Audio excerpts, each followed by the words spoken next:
This is the only guide that you'll need to master YouTube scriptwriting. A year ago, I uploaded a full YouTube scriptwriting course that got over 200,000 views. And since then, I've worked with the top educational YouTubers and have generated millions of views along with millions of dollars with my scripts. And now I want to give you all of the newfound knowledge that I've acquired since then. I've literally spent hundreds of hours putting together 1,000+ slides just for this one video. We have full script breakdowns, live script editing, step-by-step walkthroughs. Literally everything that you need to know to go from a beginner to an expert at YouTube scriptwriting will be covered in this video. But wait, before we get into this video, there's something I have to tell you. If you can sit down for more than 5 minutes and take notes to even get 1% better at YouTube scriptwriting, sorry to tell you, but you're probably not gonna make it. We're gonna cover number 1, how to research videos so you can outclass your competitors. Number 2, my exact hook writing frameworks to capture your audience's attention in the first 30 seconds of the video. Number 3, how to script your video payoffs. Number 4, how to write an open loop so that you can transition from one section to another without losing retention. Number 5, how to write call to actions in the middle and at the end of your video so that it actually converts viewers into customers. Number 6, how to edit your script, and we also have a live breakdown of me editing scripts live. Number 7, how to storyboard your video. And number 8, how you can use my full YouTube scriptwriting system and feed it into an AI to help you write better YouTube scripts. So now let's get into research. Most people hate it, most people suck at it, and most people spend way too much time on it. Really, on my very first video that I posted on this YouTube channel, I spent 20+ hours on the research. And then I edited for my second draft, and then I did even more research because I really wanted to have the perfect script, but I made a lot of mistakes along the way. Right now, I've refined the process. Now I'm going to teach you everything that you need to know about research so you'll know how to research the right way in less time. I'm going to teach you my full research framework that allows me to write viral bangers over and over again. So we first have to understand, why does good research make such a big impact? Because research is the foundation of the video. And most people like me make these following research mistakes. They either spend too much time on research, they don't know when to stop research, so they keep going on and on and on with research, and research takes an infinite amount of time for them, in which case they don't actually publish their video, or they research poorly. The research is not thorough enough, the research is not done proper. And in order to stop making these following mistakes, you have to understand research at a deeper level, which is exactly what we're going to talk about. Research is made up of these 4 parts, and I'm going to go over how to actually understand these 4 parts and how to execute them in your research for your next video. And then I'm also going to demonstrate how I do it and put it together in a doc, do it in real time for you for a video on YouTube. So first is audience understanding, and then it's competitor analysis, and then you want to gather the content of the video, and then you want to validate. So audience understanding is know what they need, want, and care about. Competitor analysis is spotting trends, gaps, and winning strategies in your niche. Gathering content is actually what you're going to talk about in the video, right? So you want to collect facts, examples, and unique insights that add value. And then you want to validate, which is to double check any information that you have for accuracy and relevance. We need to research each part as deeply as possible. So I'm going to cover the easiest strategies you can follow to cover all of these points and make sure that you have the most in-depth research that you can have. So we're going to talk about how to find the perfect video length, how to find and talk about the right points, and then we're going to talk about how to stand out from the crowd with your research. Because really, your research, if you're writing documentary scripts, educational scripts, is one of the ways to stand out from the crowd, just having more deep researched videos that are just better than your competitors. And then we're going to talk about how to study the right videos by figuring out which videos are worth studying and how to implement research properly. Because really, any mistake within research can make your video tank. So for example, if you use the wrong video length, a video that could have been 8 minutes, you script it as 25 minutes, that means that the video just won't perform well. There's a lot of fluff. Or a video that you scripted to be 8 minutes that should be instead 25 minutes means that you're missing a ton of information that you could have added. And when you add that information, you could have had longer watch time. So let's figure out the video length. The wrong length can lose viewers. Too short equals you're missing details. Too long equals viewers click away, both of which you don't want to happen. So let's look at an example, right? Same niche, same topic, right? How to learn any language without studying. This video is too long, right? And then there's just shorts, right? Which is obviously too short. But if you have the right video length, here you can see 12 minutes long. Can you learn a language without studying? Same topic, but this one got outsized returns at 502K views. Same with this, right? How to learn your dream language without studying, right? Just nice length, 12 minutes, right? Same niche and same topic. Doesn't mean that, same niche and same topic all the time. It has to be this exact same length, but this is more just kind of a guidance. So you kind of have an idea of, hey, when I'm doing research, how long should my video be, rather than just shooting and guessing and just scripting out fully or not scripting it out enough. So how to find the perfect video length? You want to align the length with your video format. If it's short, right, if it's quick tips or skits, right, then the video will be 2 to 5 minutes long. If it's medium length, 6 to 12 minutes,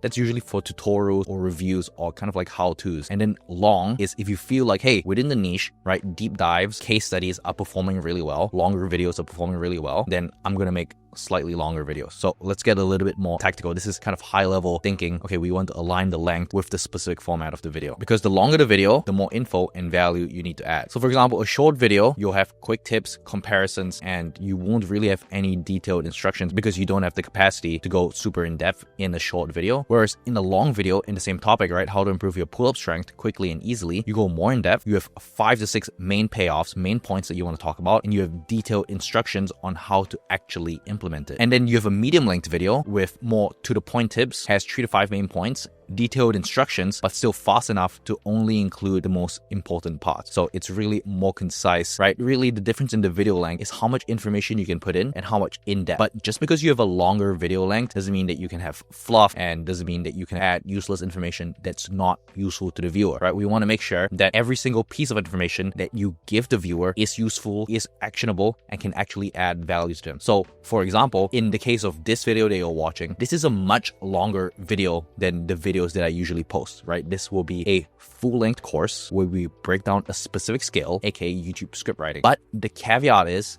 right, you'll see a lot of courses out there that are 6 hours long, 11 hours long, 12 hours long, 20 hours long. And the problem with those courses is that the average view duration of those courses would likely still be 6-7 minutes. The perceived length of it might be super long, but those videos might just not perform well because the content isn't super valuable. What you don't really see behind the scenes when I'm creating a course like this that's full, super in-depth, is that actually I create a bunch of content and I have to delete them because after a while, I realized after watching the recording that, hey, this content isn't super valuable to the audience, right? I can't just be making a video to be super long for the sake of it being super long. I want it to be super long, but the value per minute, the amount of value that I inject into the video is so high and the video is so valuable that it's impossible for the viewer to not want to watch from start to finish in one sitting. So for example, if this video ends up being 2 hours, 3 hours, 4 hours long, I want to make sure that, hey, the content is actually valuable enough that the viewer wants to watch from start to finish in one sitting, not just, watch in one chunk and then, hey, we hit a point in the course where it's actually not super useful. No one really cares. The information is very subpar. I'm just using it to increase the video length. That doesn't work. So when you think about the video length, every single piece of information that you give is super crucial. So let's talk about this, right? But what about this topic? Same niche plus topic, right? 10 years of muscle building advice in 23 minutes, right? This one performed really well, 1.4 million views. How I built muscle fast, right? 9 minutes. Does that mean that, like super long and medium length videos are good? How do we kind of diagnose like what kind of video length we should have? Well, really, when you're thinking about, hey, should I make a video of this length or make a video of that length? And we're breaking down the videos in the niche that have performed really well. We want to think about what are the reasons that it would have performed well. In this case, the actual points in both videos are informative and actionable, right? Regardless of its length, right? Which is why we need to know how to pick the right points we cover in our video. The points that we pick in the video and what we actually talk about is equally important as the length of the video, as I previously discussed, right? Making a super long course will cut a lot of information to make sure that it's actually the most valuable thing that you can be watching with your time. So we've already figured out how to find the perfect video length. Let's talk about how to find and talk about the right points and how this links to figuring out the perfect video length for your video. So there are certain videos that get better performance because they, number one, engage the audience by delivering exactly what they came for. So the title will set certain expectations for the viewer and the actual content has to deliver on it. So the better that your content delivers on the click, the better that those videos will perform. Number two,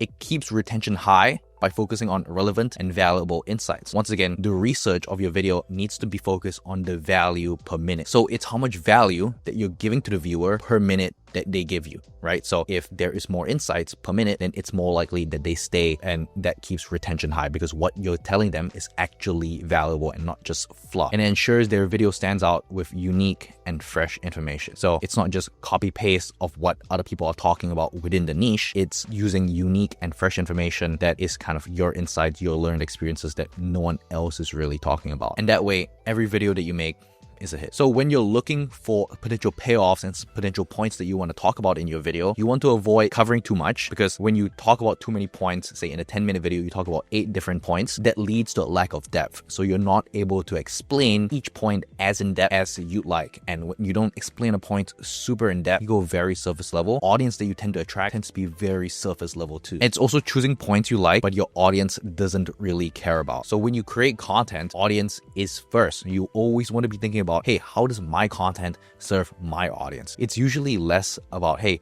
this is what I like to talk about, right? It's more about what does my audience find the most valuable, and then you deliver that for your audience. And it's also repeating the same points everyone else uses. So you don't just want to be a robot, you want to have your own unique points within your research. And if you know how to research good points, that's how you have every video hit, right? Every video is valuable. Every video has the chance to get watched by millions of viewers. Or if you're in a tiny niche, your video needs to have the chance to be viewed by everyone within your niche. So say there's only 100,000 people in your niche, your video must be good enough, must be valuable enough that it can be watched by those 100,000 people in your niche. That's how you really maximize the number of views that you can potentially get. You just need to know how to find and talk about the right points. And to pick the right payoffs in your video, you need to ask yourself this question: what is lacking from other videos out there? So what I do when I do my research, and I'll show you what that kind of looks like, is you want to look at existing videos out there. You want to find content gaps, and you want to script your video to build on those points. You don't just watch existing videos and copy paste what everyone else is talking about. You want to look at their videos, create a thesis for what the content gap is, what people aren't talking about, and then you script those videos and build on those points. So once again, watch the top 3 to 5 videos in your niche, write down their key points. Here in this case, how I learned to handstand hold, right? Develop shoulder strength and balance, practice pike holds and push-ups, improve balance with claw-like grip. Or this video, right? How to handstand for a long time, same topic, right? Here he talks about wall exercises, build confidence, chest to wall for alignment, heel and toe pulls for balance. Apparently, that's how you handstand for a long time. And then you also want to watch the videos and figure out, okay, where are the peaks in retention, right? To choose the points that viewers care most about. That's where usually there's the most amount of valuable information given, or that's where people rewatch. And then you also want to check comments on competitor videos, right? There might be frequently asked questions, right? Maybe there's complaints or missing details. Hey, you should make a video on this. Hey, you should make a video on this. In my case, if you see a lot of my comment section, a lot of people made comments on, hey, can you do a video on research? So that's why I'm including a research section as part of this full course. So hopefully this helps answer any questions that people have about research. And then maybe I can also post a standalone video that just talks about research on its own. So let's say we want to make a video about holding handstands. So once again, we analyze competitor videos, we pick the most interesting points from the videos, as I just talked about. And after checking the comments, we want to create a list of points we want to mention in our own video. So this is part of the research, right? What are other people talking about? What can I talk about? It's a content gap that is different from what other people are talking about. So here you can see the comments say, how should I rotate my shoulders in a handstand externally or internally? Any advice or elbow, tricep pain coming from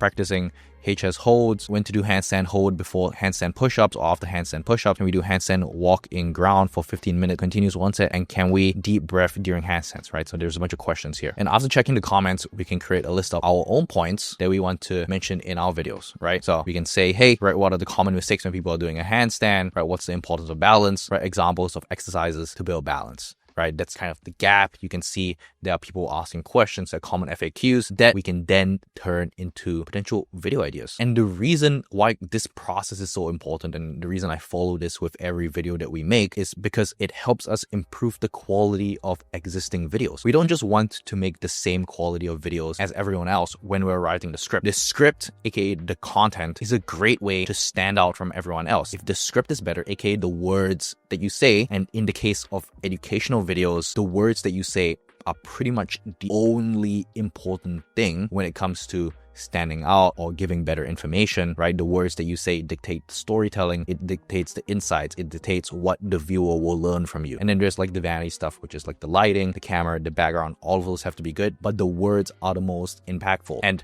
really, when we nail down this research process and we pick the right points, it really helps us improve the quality of the existing videos. It helps us improve the insights that we're giving the viewer. It's a lot higher quality.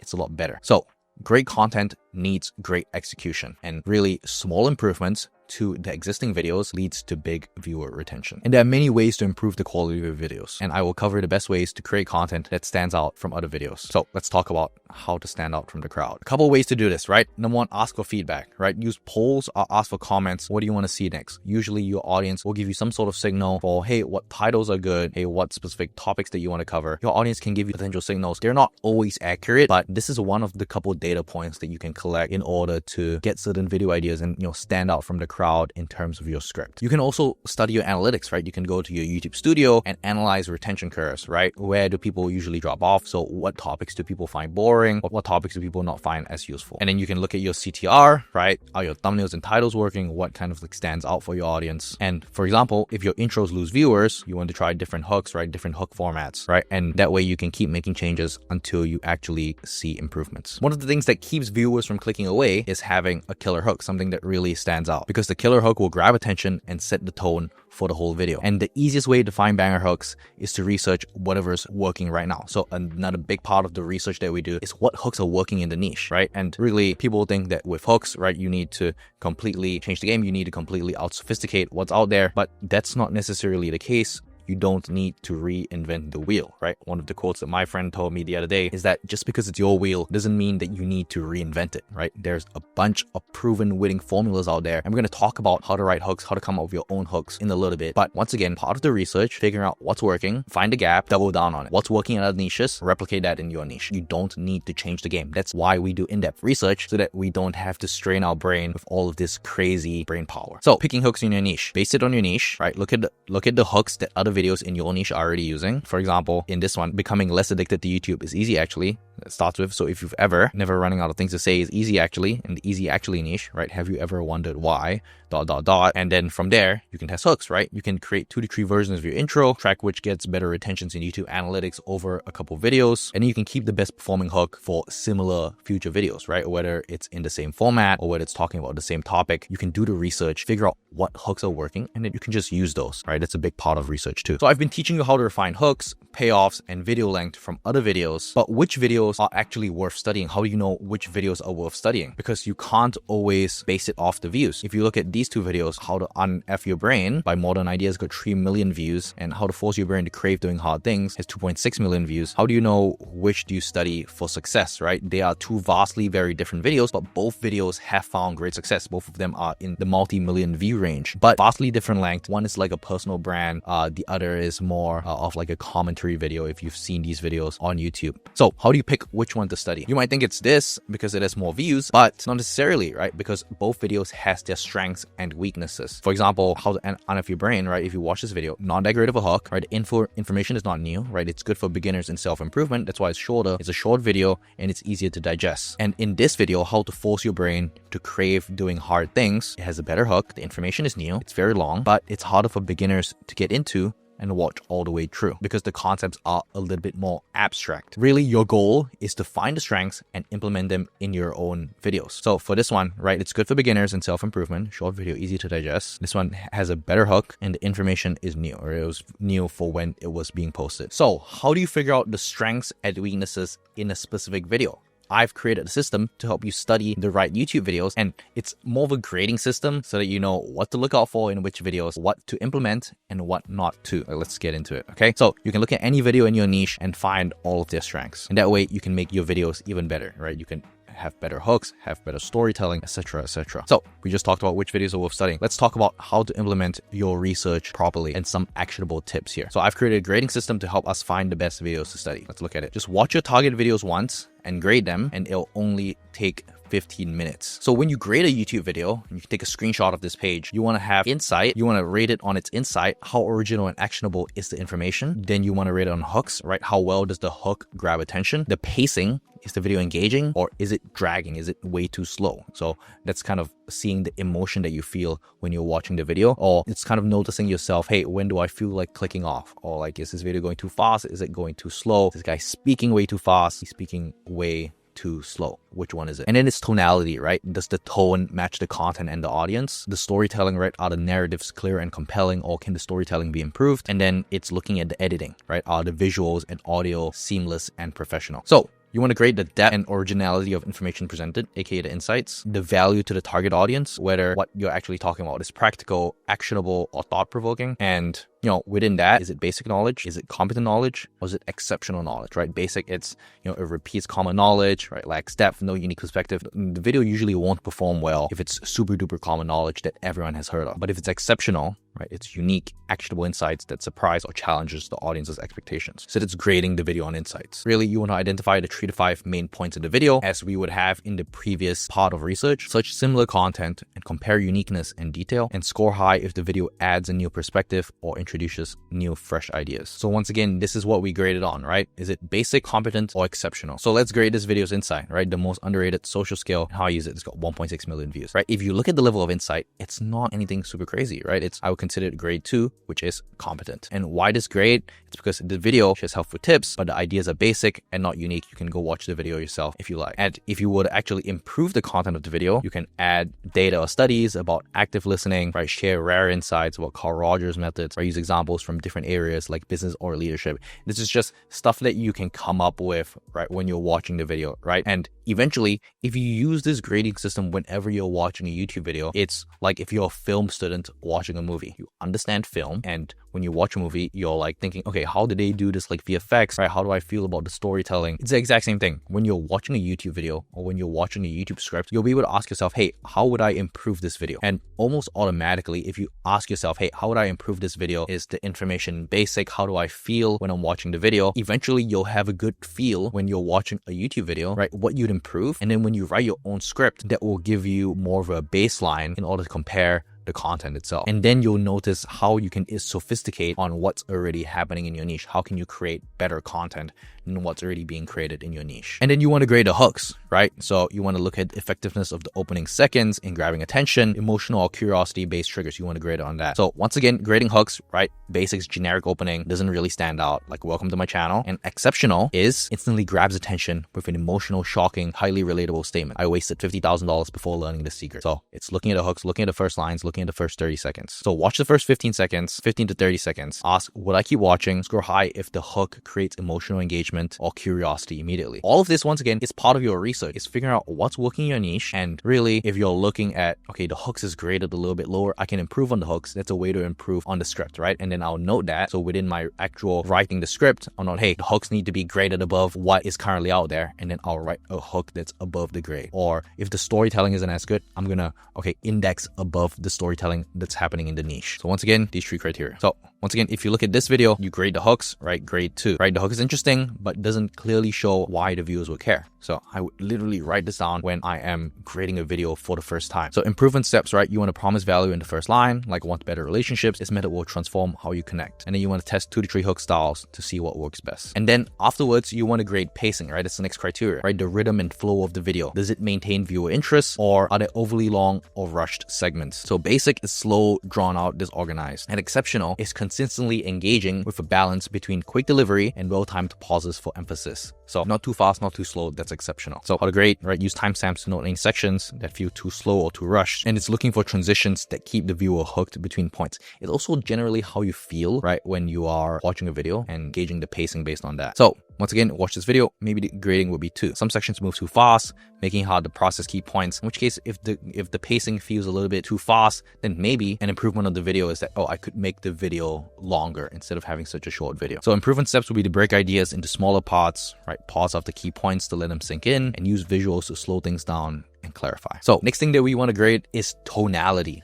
So it's how well the tone matches the video's purpose and the target audience. So that's looking at energy, enthusiasm, relatability, right? Part of this is also like music design if you're looking at like documentaries, or maybe the creator is just not as expressive, pretty boring, the voice is like super duper monotone, and yeah, no one wants to listen to the guy for a super duper long time, right? So it's grading on all of that. And really, if you have one main other competitor in your niche and his tonality sucks, his camera presence sucks, if you can just improve on that, if you can just over index on that, that's also a great way to stand out, right? And you wouldn't actually figure this out unless you did some research on your main competitors. So basic is like monotone delivery, tone is mismatched with the audience, not quite a good vibe, right? And then exceptional is a perfect match for the topic and audience with dynamic energy and emotional connection. So you want to grade, right? Check if the tone aligns with the niche, and score high if the presenter's energy feel natural and engaging. So if you look at the tonality of this video, I would say it's pretty good. The tone is friendly and engaging and makes it easy to follow, right? That's kind of the feel of the video. That's also the feel that the thumbnail gives. So it's meant to be friendly, meant to be engaging, not supposed to be like super duper hardcore with all of these like visual effects, imangaji style. It's easy, friendly, engaging. It's like talking to a friend. And then even if it's at a tree, there's still certain improvement steps, right? You could keep the tone, but balance casual and professional for serious moments so that there's more like up and down. There's like a flow in terms of the feeling that the video evokes. And then you can add emphasis to important ideas to keep attention. And then storytelling next, right?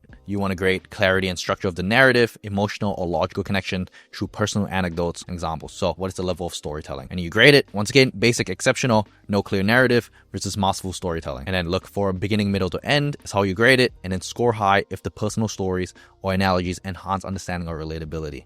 Once again, it's looking at the story and asking yourself, how do you feel after the story, right? Are the story components strong or not? If it's not strong, you can once again index over that when you're writing your next script. So if I were to grade the storytelling, I'll probably grade it at a 3. It's pretty good. And then grading the editing, right? You want to grade the visuals, audio, transitions to support the content, and then the professional polish and engagement through creative editing. You want to have a look at that. So once again, basic to exceptional, minimal editing or poor audio visual quality versus exceptional, right? Seamless transitions, clear visuals, audio, creative use of it, effects to enhance engagement, right? What's the level of editing? So note if visuals or audio align with the pacing and the content, and then you want to score it high if you feel the editing improves clarity, focus, and viewer retention. If not, it's not graded high. And then in this video, it's grade 2, but it's also grade 2. Maybe it's because it's meant to be grade 2, right? It's also like a stickman, more of like an edited drawing. Maybe it's meant to feel that way. So maybe it could be a 2, maybe it could be a 3. It's up for debate, right? But not to say that you need to get the exact grade correct, right? This is more of like a feel that you have from watching the video, right?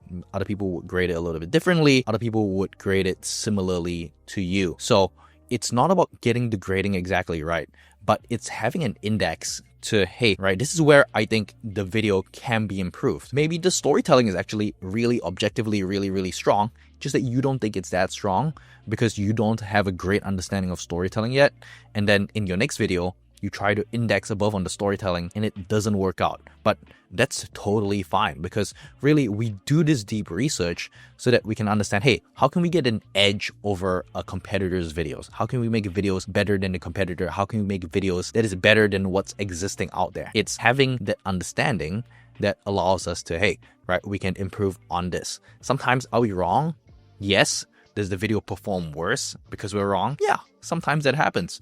But when we're correct, usually it's because we do all of these minor, tiny research and we change up the points that we talk about and our camera presence improves. The points that we pick in the video specifically improve. That's when we really get outsized returns from our research, right? That's how we get videos that are 10x, 20x, 50x outliers because we did this research and we really understand the niche very well. We understand the topic very well. There we go. Now we need to take our grades and then apply it to our videos. So let's talk about how to implement this research properly. So you want to create a spreadsheet or chart, right? List each category as a column and evaluate videos with 1 to 3 grades. And you want to add notes, right? You want to write specific observations for each category, right? Hook was too emotional, but too long. And then you want to make a final assessment to share your thoughts. Does it have to be this systematic when you're doing your research?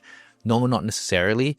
Maybe you understand your niche really well, but you want to have a good idea on where you can index above what's happening within your niche, right? For me, I've kind of done this for literally like hundreds of different channels at this point, just like doing all of this research, understanding these different niches, writing for all of these different niches for my clients at Viral Bangers. We run a YouTube scriptwriting agency.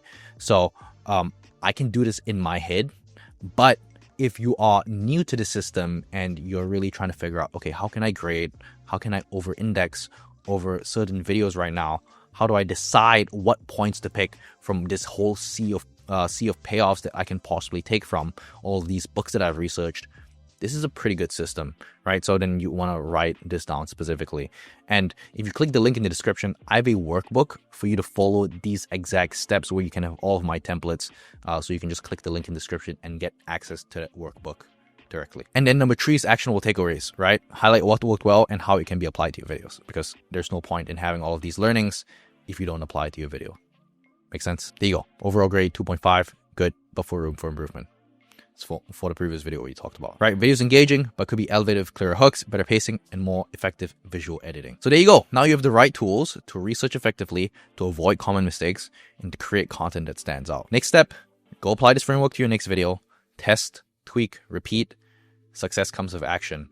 And before you go and apply this on your own, I'm going to show you right now how I think about research for a famous YouTuber, and how I actually go about writing a script that way. And that way you can follow my exact thought process. I'm going to speak it out loud and visualize it so that you can hopefully go and implement all of this. So let's switch screens real quick. So now I'm going to show you how I do research, and I'm going to show you how I think about it when I'm writing for one of the biggest YouTubers out there. Okay, so if we look at his page right now, his name's Iman Gaji, almost 6 million subscribers, probably the biggest business channel, first or second biggest for business and entrepreneurship.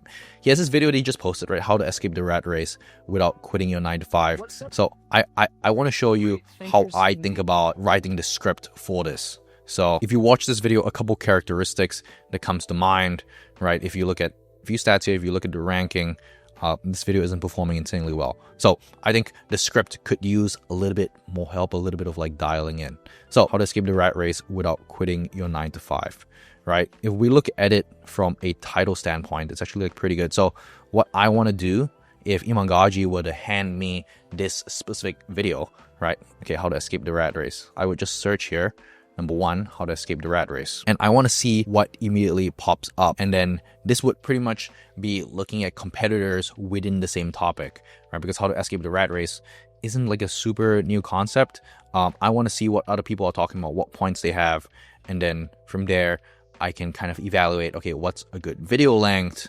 And yeah, like what are all the base research points that we have? And I'm pretty much just doing this all raw. So if I stumble a little bit, you can see it all live. So over here, this James Janney, right? Escaping the rat race. What school failed to teach you about money? How to escape the rat race, fastest method, right? How to escape the 9 to 5 job. All of these have done okay, right? 0.4x, 2x. So here you can see the outlier score. There's this 4 ways to quit the rat race. So like one of the really great things about having like older videos within the niche is that you can usually like repurpose certain points from this. If some of the points aren't like super duper outdated and some of the points are still relevant till today, what's really informative is if you can use old principles and you can repackage it for a modern world, right? So for example, what Iman is kind of pushing right now is, hey, you want to learn how to sell digital products in order to make money, right? So if there are like certain principles from this, right, 4 ways to quit the rat race that I can use and I can actually like implement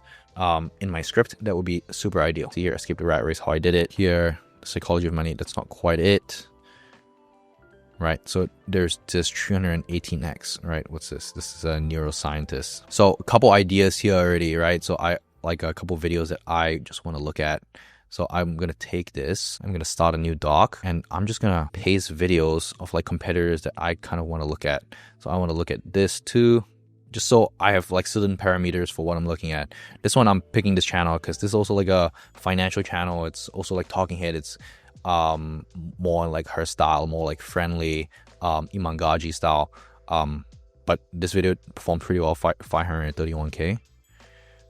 There's also like a neuroscientist perspective that I also want to have. So there's like certain things that you can do within the points when you're talking about the payoff.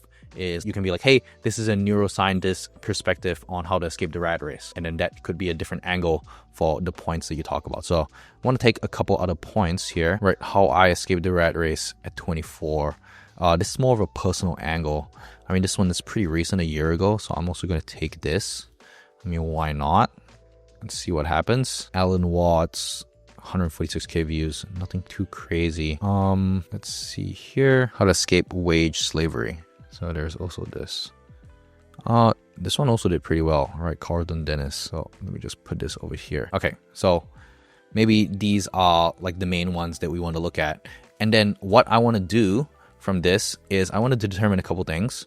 I want to determine what is like a good video length, right? And I also want to determine what points I can mention that will help me stand out, right? And of course, if I were to write for Iman, I would have access to him and I will be able to ask his team or like ask himself, okay, what are the specific points that you want to talk about, right?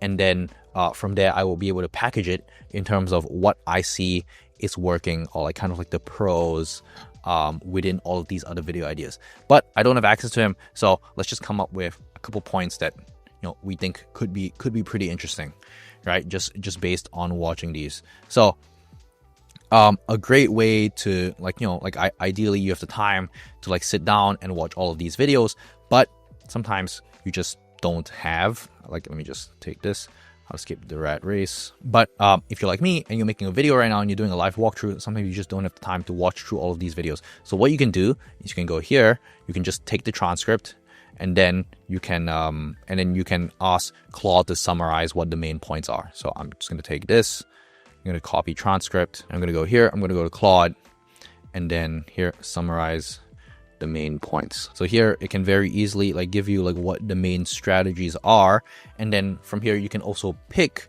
right, what are the most insightful, where kind of there are overlaps from certain points, and also which are most on brand for Iman, right, based on like his goals for the video, right? So realize you're not dependent on anyone, find your flow state for your free time first, then work, right? Diversify your identity, set boundaries, and don't people please. Okay, that's fine. And I'm just gonna do this for the rest of these videos. Okay, let's talk about hooks, which I think is probably one of the most important parts in a script, because the first 30 seconds really determines the performance of the video, right? Determines whether people will continue watching. So hundreds of YouTube scriptwriters send me their scripts asking me to review them every single month. So we have Discord, right? Hook reviews, blah, blah, blah. Lots of people ask me to review the hooks. And there's one common problem that I see in their scripts. It's that their hooks suck. Everybody always asks me to review the hooks. That's what we spend the most amount of time reviewing. So let's talk about everything you need to learn about hooks. What they are, why you need them, elements of an effective hook, common mistakes I see most scriptwriters make, how to fix those mistakes and write better open loops, right? 10 types of hooks, and a breakdown of my best personal hooks. Let's get into everything. There's going to be full guide, pretty much everything that I know about hooks. So what are hooks and why you need them?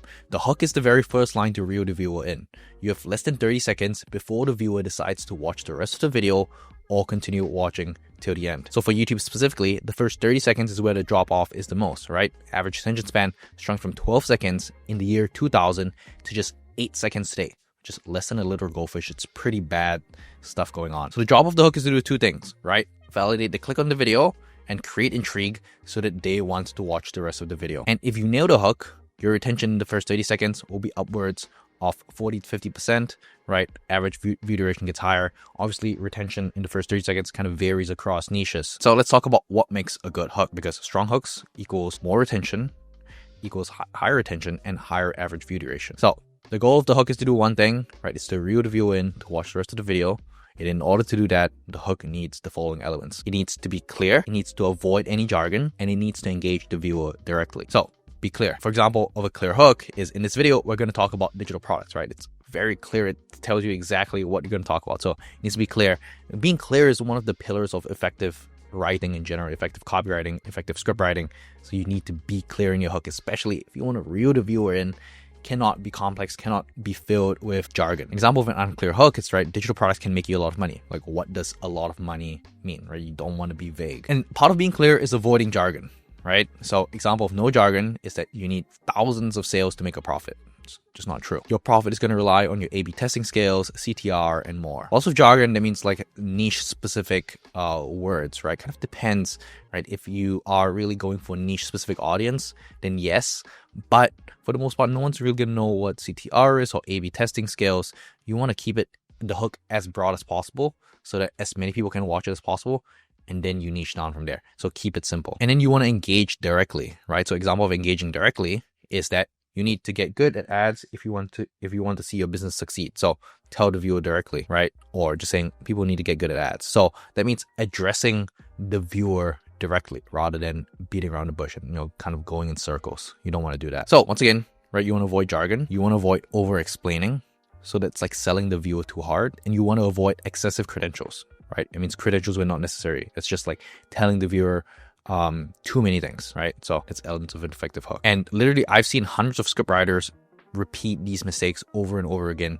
If you've watched my other videos, I would have kind of explained this a little bit more high level, but we're going to go into the specifics here. So example number 1, let's see if you guys can find out what's wrong with this hook. So I'm just going to read it out loud. The only thing separating you from success as a coach is a killer strategy. I'm about to teach you one that can optimize your client acquisition funnel, scale your MRR to $100,000 in 30 days. And after X years helping coaches convert more prospects and improve their LTV metrics, I've seen hundreds of mistakes being repeated over and over again, poor ROAS, inefficient pipelines, and churned clients that kill scalability, right? And so in this video, I've decided to share the simplest strategy that I and countless other coaches have tried and tested, and you can use it to hit 100K in MRR in only 30 days. So what's wrong with this hook? Which one of the big mistakes is this, right? If you don't already know, big mistake in this is that there's just excessive jargon, right? Client acquisition funnel, scale your MRR, LTV metrics, pro ROAS, inefficient pipelines, and churned clients. If we're using all of these big jargon, if there are, there will be people who can enjoy your content that you're immediately alienating. So you want to keep the jargon to a minimum. And then later in the video, if you want to introduce a jargon, explain what it is, and then you can talk about it. So let's fix those issues. Now we're going to simplify it, right? The only thing separating you from success as a coach is a killer strategy. I'm about to teach you one that can make you 100K in 30 days. After X years helping coaches close more clients, I've seen hundreds of mistakes being repeated over and over again. Bad offers, sales funnels that go nowhere, and clients that leave after a month. You see, it's a lot simpler right now. There's still a little bit of jargon, right? Offer, sales funnels, but more people know what it is, right? And it's more easily palatable and enjoyable by a broader audience. Yeah, look at the difference. Okay, let's look at number 2. What's the second mistake, right? I made 7,400 barber videos to crack going viral. I spent countless hours researching, testing, editing, and analyzing trends, hashtag engagement metrics, just to figure out what works. Super long sentence. If you follow these tips, you could go from having nobody watching your content to having thousands and millions of views and followers. Once you understand how to create high quality short form content, you'll be able to build a dedicated audience who will be throwing likes, shares, and comments under every video that you post. Even just reading this, it feels off, right? So like, what is off about this? Let's see if we can figure out what's wrong. That, once again, it's over explaining. It's selling the video too hard. So it's giving the viewer information that they don't need in order to continue watching. Really, in writing, the first line is to get you to the second line. Second line is to get you to the third line is to get you to the fourth line. Same thing in a YouTube video, right? Title and thumbnail is going to get you to click. First sentence is of the videos to get you to watch to the second sentence. So first 5 seconds gets you to watch the first 30 seconds. First 30 seconds gets you to watch point 1. Point 1 gets you to watch point 2. Point 2 gets you to watch point 3. It's pretty much this sequence that you want to follow when you are writing a video. And if the first sentence doesn't get you to the second sentence, then the first sentence can be cut, right? Or the first sentence has to be modified. So that's really what I want to think about. So let's see how this is simplified. So I made 7,400 barber videos to crack going viral. And if you follow these tips, you could go from having nobody watching your content to having thousands and millions of views and followers. You've already heard all the common tips, like using a good amount of hashtags, writing a great hook, posting consistently, but you haven't heard about the 3 golden pillars every viral video is built upon. And if you take advantage of these pillars, I guarantee you'll see an improvement in your own videos. So it's a lot simpler, it's less mouthful, and it's a lot clearer, right? The outcome that the viewer gets is a lot clearer. Beginning to make sense? Can you see kind of the difference? If this seems laughable, really a lot of your videos have the exact same problems, right? You over-explain in the hook, when really the hook is just to get the viewer to watch the rest of the video. Okay, let's look at option number 3, example number 3. Alex Hormozi, one of the most successful entrepreneurs of all time with a $100 million portfolio and countless accolades to his name, uses cold outreach to generate millions of leads across his companies without lifting a finger. If you haven't heard of him, Hormozi is the founder of Gym Launch, which revolutionized the fitness industry. And he's also the author of several best-selling videos on business and scaling. He's featured on countless podcasts and is highly regarded in the entrepreneurial world as a master of sales and marketing strategies. And today I'm going to review his full cold email strategy, the very strategy that saved Gym Launch from bankruptcy when he was at the brink of losing it all. So what's wrong with this hook, right? 3 mistakes, there's one more left. It's too many credentials, right? You can see here, there's a whole paragraph of his credentials. Really, with credentials, we just need one line so that I know, okay, this guy knows what he's talking about and it's related to the video, right? You don't just want to give random credentials, right? It's kind of odd when someone comes up to you on the street and they just give you the most random credentials. It's like, who asked? But the who asked, you can kind of answer it if it's related to the video itself. So you want to make sure that the credentials is related to the video. In this case, it's kind of adjacently related, but it's not clear how it's fully related. So you just want to modify this. So if you just simplified it, Hormozi uses cold outreach to generate millions of leads across his portfolio companies without lifting a finger. And today I'm going to be revealing Alex Hormozi's full code email strategy. This is the exact strategy that saved his company Gym Launch during a time when it seemed like it was about to go bankrupt. So how does Alex Hormozi do it? I've spent the past week breaking down his strategy so you don't have to. I'll boil it down to 4 key steps and make his code email strategy effective. So just simplify, right? Less credentials. See the difference? So once again, to avoid these mistakes, right? You want to replace jargon, cut the fluff, trim the credentials, right? Use clear everyday language, right? Instead of prospects, say customers, right? Deliver value first, don't oversell, and let the intrigue do the work, and only include what's necessary to build trust. A lot of writing a great hook is avoiding the mistakes, right? So like the way that I think about, writing great scripts or really being great at anything, it's like if you want to get rich, it's just avoid the dumb decisions, right? I think that's one of Charlie Munger's quotes. So really you just want to avoid the mistakes, and generally you'll do pretty well in your scripts because so many scripts out there have all of these mistakes. So really, if you just follow these principles, avoid these mistakes, your hooks will be a ton better. So you can literally edit your hooks based on these. So a few extra tips, right? We need to be conscious about the kind of viewer that will click on the video and how we can use language to appeal to them. So this will also vary based on the type of offer that we're running and kind of video title that we're running. So for example, if we're making a video about Google Ads, or you advertise a course for advertisers with over 10 plus years of experience, the hook will have a more sophisticated language, right? It will be a little bit more complex. Maybe you can add a little bit more jargon because it's meant for advertisers with 10 years of experience. So they've been doing it for 10 years. That's very specific. But if you're making a video about starting an online business, more targeted towards beginners, the hook will have simpler language because your hook needs to align with your viewer's title and thumbnail. So once again, title and thumbnail will attract a certain type of viewer, and then the hook will appeal to this viewer, right? So the first 5 seconds is to make it clear in the viewer's mind that they didn't get clickbaited and show you can actually meet the audience's expectations. So 10 different types of hooks, right? Number 1, it's a question hook. Number 2, it's a shocking statement. Number 3 is the storytelling hook. Number 4 is the preview hook.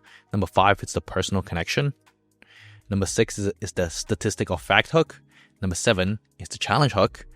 Number 8 is the quotation hook. Number 9 is the metaphor hook. Number 10, it's the proof hook, right? Just gonna go back, take a screenshot of this, save this, right? These are the 10 different types of hooks that I use in every video. And if you just want these hook templates, just click the link in the description. I'll send it right to your inbox. I'll have it within the workbook just so you can have access to all of this and you can write a banger hook on your own, okay? So in terms of which one you should use, right, you have to understand that each hook has its own place depending on the context of the video. So if you're struggling to figure out which hook to pick, choose the one that goes straight to the point, right? Because really, the simpler the hook, the more effective it is, right? Most people don't really talk about it, but the simpler the hook, the more effective it is. So now that you know about all the hooks you can use, how do you actually write a good hook? So let's talk about the 4 things a strong hook does. So number 1, it should confirm your viewers' expectations. Number 2, it should introduce curiosity. So it should tease a story, solution, or result. So number 3 is set the stakes. So it's highlight why the viewers need to watch, or make it very clear what the viewer will learn from the video. So that's setting expectations. And number 4 is to establish uniqueness. So it's to show why your content stands out. So for example, in this video, right, Alex Hormozi's $100 million code email strategy. This video, it says here 32K views. That's an old screenshot. Right now, I think at about 300K views in the tiny code email niche. So when I look at the title, right, every time when I script a video, I do this. I need to have the title before I write the script, because once again, title, thumbnail sets expectations for the video, and then the hook will follow up from the title and thumbnail. So whenever I have a title, the title will raise certain questions in the viewer's mind. And I just want to outline these questions and I just want to answer them. That's literally it, right? So it's, how did Alex's code email strategy make him $100 million, right? Is his code email strategy effective? Is it easy to implement the strategy? Can I use it to make money for my business? That's immediately what I think of when I see the title, right? Alex Hormozi's $100 million code email strategy. And then all I have to do is answer them, right? Answer all these questions that pop up in the viewer's mind. It's like handling objections before a sales call. Exact same thing. And if you can handle all of them before the sales call, the more likely they are to buy, right? Assuming you have a sales call, right, within your sales process, or whether it's like just leading them to a landing page, you pretty much just need to answer all of these objections. In this case, we're selling them on watching the rest of the video. So we get this hook, right? Alex Hormozi uses cold outreach to generate zillions of leads across his portfolio companies without lifting a finger. And I read this before, so I'm not going to read it again. So if you read this, right, and you can pause and read this, right, this hook answers all of the viewers' questions that they have in mind, right? The first line says, Alex Hormozi uses cold outreach to generate zillions of leads. So it answers, how did Alex's code email strategy make him $100 million? This one, is his code email strategy effective? I said that it's effective, number one, right? And I said I'll boil it down into 4 key steps, so it's easy to follow. I said, okay, this is the exact strategy. So once again, it answers, is this code email strategy effective? And is it easy to implement, right? Once again, I answered it, I'll boil it down to 4 key steps. So there are certain sentences that are like dual purpose that answers multiple questions in the viewer's mind. And could I use it to make money for my business, right? So it's like, oh, I spent the last week breaking down the strategy, so you don't have to. Just like that. That's how you write a hook. Nothing super complicated. Just answer the objections within the title. So you know how to write banger hooks. Let's go. So how do you actually write a good hook? I'm going to go through some hooks for the most common types of YouTube videos, right? Educational and documentary. And let's start with educational videos. I'm just going to go over a couple examples, kind of the logic and the thought process behind each line. Really, the hook is where you need to be the most particular about every single sentence, because every sentence needs to have a purpose in the hook. If it doesn't have a purpose, if it doesn't add to, getting the viewer across the line to watching the rest of the video, then you can probably cut it. So it's one of my bigger videos, right? How Iman Gaji made $40 million from one YouTube video. First line, based on the title, you can see, listen up, because Iman Gaji made $40 million from one YouTube video. Once again, just repeat the title, right? That's immediately validating the click. Nothing super complicated. And it works because it confirms the click. And use it to buy his private jet. So once again, it builds intrigue, it builds stakes. Also, kind of during the time when my video was posted, Iman Gaji bought a private jet, which is totally ridiculous, by the way. So that also kind of adds to the intrigue there, right? It raises the stakes. Private jet makes the viewer wonder if they could be that successful too.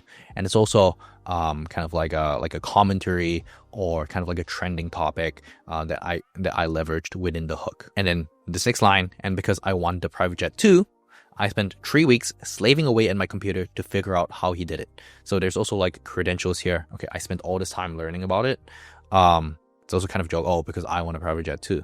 So there's more of a personal connection there, right? Similar to the audience, bridging the gap between them and Iman. So all you have to do is watch this video. So I was like, hey, I spent 3 weeks studying it. So all you have to do is watch this video. So it teases a shortcut, right? So it's like, hey, just watch this video. You'll get all of my expertise from the past 3 weeks. That's the function of this line. So this line promises an irresistible value exchange. The viewer saves time and effort by watching the video instead of doing the hard work themselves. And then I also have this video, right, which is my full YouTube scriptwriting course. I kind of want to break down this hook because I think I did something a little bit more interesting here. So this is like my most viewed video on my channel. So number 1 is to relate vulnerability. So the first line that I use is, hey, I don't know a whole lot about YouTube. I'm not that good at coming up with ideas.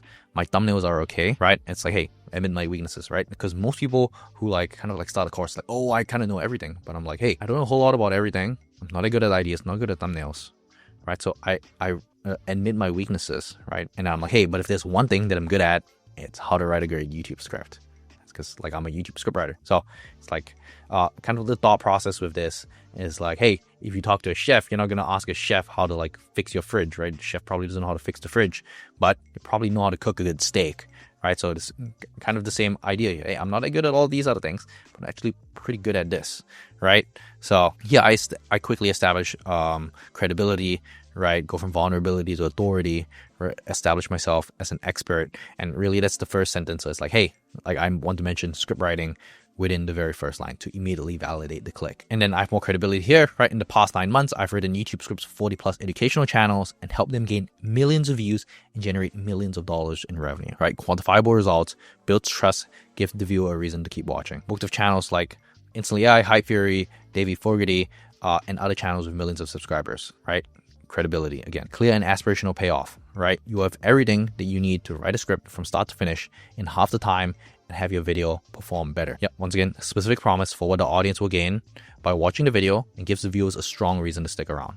So once again, there's that, right? And then this is another of my video, how Alex Hormozi makes $100 million a year from YouTube. So first line, right? validate the click. Once again, we want to validate the click, right?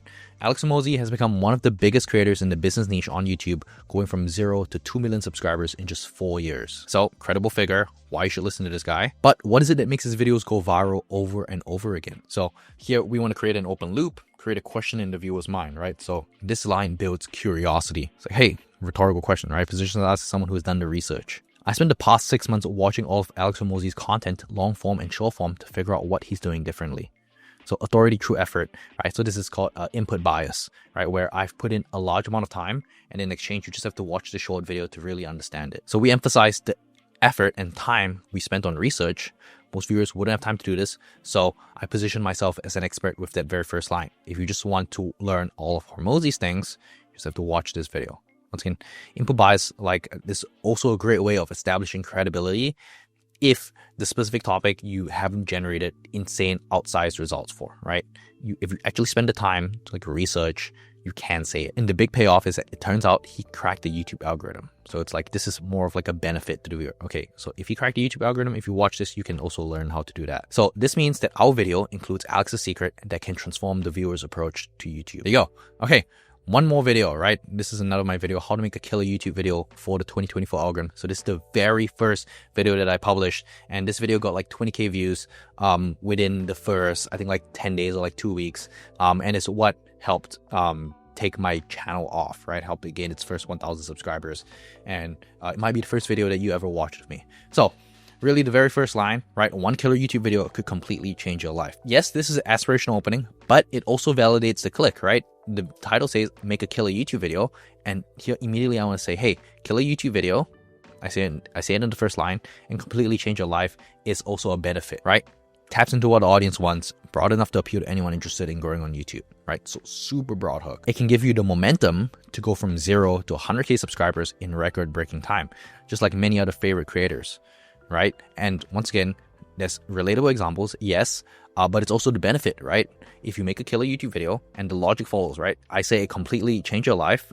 The next line needs to explain, okay, why can it change your life? Because it can take you from 0 to 100K subscribers. Makes the idea of one viral video feel more achievable. And once again, I've spent the past 5 months researching the biggest creators on this platform, credibility again. And in this video, I'm going to reveal, it's spelled wrongly, how to make a YouTube video that will blow up your channel, and it all comes down to 5 simple steps, right?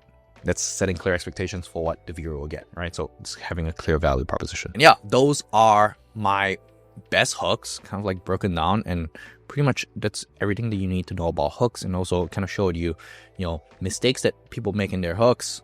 And yeah, that's pretty much everything that you need to know about writing hooks. And once again, remember the common hook mistakes you can make, right? The jargon, the fluff, the credentials. And let's break down a couple other elements to write a good hook, right? It's confirming expectations, it's introducing curiosity, it's setting stakes, it's establishing uniqueness, right? We need these 4 components in every good hook. So what's next?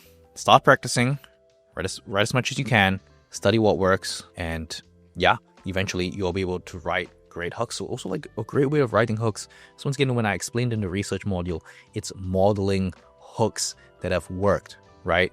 When you start modeling what's working, eventually you'll get a good sense and you have a good feeling for really what's performing really well. So right now, let's switch screens. Let's transition to showing you how I write hooks. And yeah, so I can kind of explain my thought process a little bit live, and you can take a thing or two away from that. Let's go. So I've taken some of these scripts and some of these titles from members within the YouTube Scriptwriting Academy. They just send these in for review, and I review them. Some of these I've already kind of like looked at a little bit, but I want to rewrite these hooks from scratch so you can kind of see the main different ways that I think about it. So here he's outlined it a little bit, right? Goals video is about 10 minutes, 2,000 words, right? Learn how to get clients with quality code outreach. Right, hook, pre-qualify, the top 5 methods, school, LinkedIn, Instagram, Twitter, Discord, right, free value outreach, good. Okay, how to land your first copywriting client. So instantly, right, when I think about this, right, the questions from this, okay, how do I do it? What frameworks do you have? Who are you? Why should I listen to you? What else? How much will my first client pay me? right? So these are just like immediate questions that come to mind. So let's see. So really with the first line, right, framework that we want to use to like immediately validate the click, right, create curiosity. And then we want to establish credibility too. And then set the stakes, right? Establish credibility or establish uniqueness, right? That I discussed in the framework. And also like set the stakes. And sometimes this can be jumbled up a little bit, but let's just see. Okay, let's immediately validate the click. Right, so this is like a simple how-to. So in this video, I'm going to reveal to you, I'm going to reveal how to land your first copywriting client, even if you have no experience. This is the exact framework that I've used to go from being a broke college student to landing my first client, and now scaling up to making my first 50K a month, all through copywriting. Right, so this is kind of like credibility a little bit, but also like curiosity. But then you can also be like, oh, I've tested I've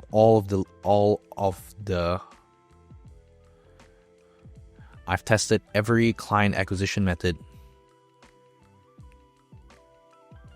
under the sun, including Instagram DMs, cold email, creating content. And what I'm about to show you is by far the most effective method. You can see here, establish credibility right through time. I tested all of these. My promise to you is that if you watch till the end, you actually implement this information for the next 7 days, you'll guaranteed land a client, right? Of course, we need to be careful about the claims that we make, right? But also like depending on the actual content that you talk about within the video, this could actually be okay to say, right? If you give like a specific protocol to follow, or if you're like, hey, like we have like an accountability group, if you like click the link in the description, right? These are certain claims that you can make. Obviously I need a little bit more context on the actual content of the video, but this is just me writing the hook based off seeing the title, right? Some of these are like just like made up. I don't know the actual client, but you can see like here, you're pretty much using the framework and you have a whole hook based on that written in, I don't know, maybe that took like 2 minutes. I don't even know. So previously we were looking at how to escape the rat race. Now let's have a look at how to write a hook. So once again, one of the things that you want to look at when you're writing your hook, right? One of the things that I'm pretty good at is just like spawning hooks out of thin air, kind of like looking at the frameworks. But that's because I've also written so many hooks. I know what's working and I kind of have like a database in the back of my mind. So what I would do if I were writing hooks and I wasn't super familiar, once again, I would look at my hook swipe file, right? So if there's like any hooks that are like really good, you know, that you really, that you've watched the videos and you're like, hey, that hook is really good, keep it in a swipe file, right? It's basically a database of all of your favorite hooks. And then you can just write based off of that. So that's number one thing that I would do. Number two, I would also look at competitors within the niche, right? That's part of the research. Look at what hooks that they are using. So maybe we can watch this video for a little bit and we can see. Business, find me and many other skilled creators on Fiverr. For years, I felt trapped on a relentless treadmill, stuck in the grind, working for someone else and allowing my job to define my entire identity. I have become convinced. Okay, so she says, for years, I was stuck in the rat race, and we can also kind of have a look at the transcript here. We don't have to make our lives super difficult. Right, for years, I felt trapped on a relentless treadmill, stuck in the grind, working for someone else and allowing my job to define my entire identity. I became convinced that the only path to freedom was to quit the 9-to-5 rat race, but after working Well, after spending so long working for an organization and now also having seen the other side and experienced what it's like to work for yourself, I've now realized the real issue wasn't my job, it was me. So in this video, I wanted to share some of the hidden secrets that I've learned that can help you break free. So here, if we break it down into its base parts, right, instead of like copying it word for word and like modifying word for word, which is definitely not what you want to do, you can have a look at this. Okay, for years, I felt trapped in a relentless treadmill. So she immediately validates the click, which is great. And she also starts with a personal story, right? So, and then pretty much what you want to do is you want to do this for all of the other videos and kind of see if there's anything, just anything interesting that they did in their hook. So like, let's maybe look at one more. So this is like the Dan Coe video, Escape Wage Slavery. It's not the exact same thing, but it's close enough. So let's see what he did in his hook. If you clicked on this video without getting offended by the title, then great job. If you got offended by the title, then you probably won't get anything from this video. You're not super helpful, right? Because he has slavery in the title. So we can't really emulate that. Let's just think how we would write this on our own. So how to escape the rat race. So we want to immediately validate the click. Let me just make this a little bit bigger. So whenever I write a script, I always want to have this as the headline at the top. So this will always remind me on the actual title of the video. So once again, let me double check what the actual title is. How to escape the rat race without quitting your 9 to 5. So let's write the hook. Let's see what we come up with. So we're doing all this live. I don't even know what we're going to come up with. Okay. So once again, we want to immediately validate the click of the title. And then we want to create curiosity or create an open loop. We're going to establish credibility. And then set expectations, right? Or what the payoffs is, or set the stakes, right? There's a couple of different ways people have phrased it, but yeah. So like, let's see how to escape the rat race without quitting your 9 to 5. So what Misha did was there's kind of like the story behind, you know, being trapped financially, or like being trapped in a job, feeling like she was on the treadmill. It's more of like a personal story. Another way that we can do it is that we can also like directly address the viewer. So it's like, hey, I know what it's like. I know what it's like being stuck at a job that you hate, right? You feel like you're this, you feel like you're that. But let me tell you something. Being a job doesn't have to be the end of the world, right? That's also like one angle that we can take. But that's just the one that came off the top of my head. So let's maybe lead with that. So like, let's see what we can come up with that. And then maybe if you want, we can write a couple of variations based on that. So I know what it's like being stuck at a 9 to 5 job that you hate.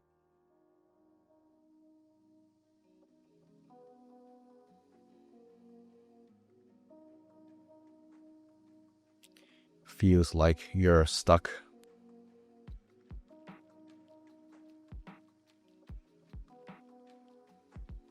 You're stuck on a treadmill. It feels like you're stuck on a treadmill that you can't afford to step off. It feels like you're stuck on a treadmill that you can't afford to step off.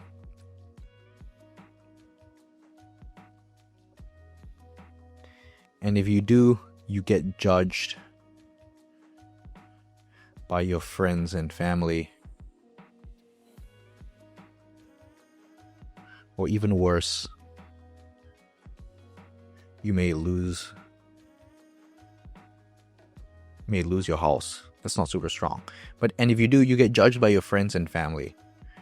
And if you do, you get judged by your friends and family. This slide isn't super strong. It feels like you're stuck on a treadmill that you can't afford to step off.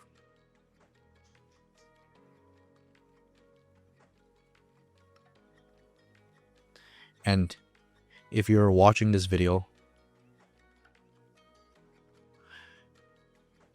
you're likely dying to learn how to achieve financial freedom.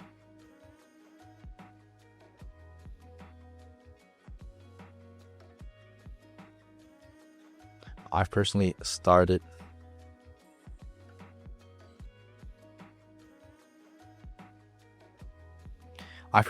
multiple businesses that I've grown to multi seven figures, and some to the $100 million range. And along the way, I've helped countless of you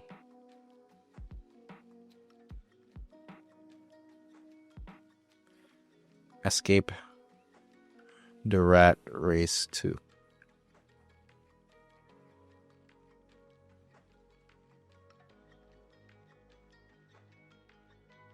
And along the way, I've helped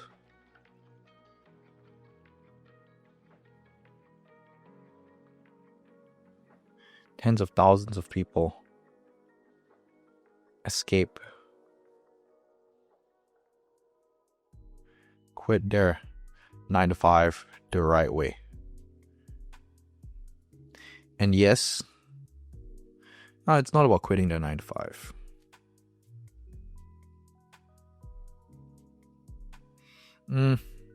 Along the way, I've helped tens of thousands of people escape the rat race without taking on tons of risk by quitting their 9-to-5. You can see here, kind of established credibility, right? I've grown all these businesses, helped tens of thousands of people. I think that's good. In this video, I'm going to walk you through. What am I going to walk you through?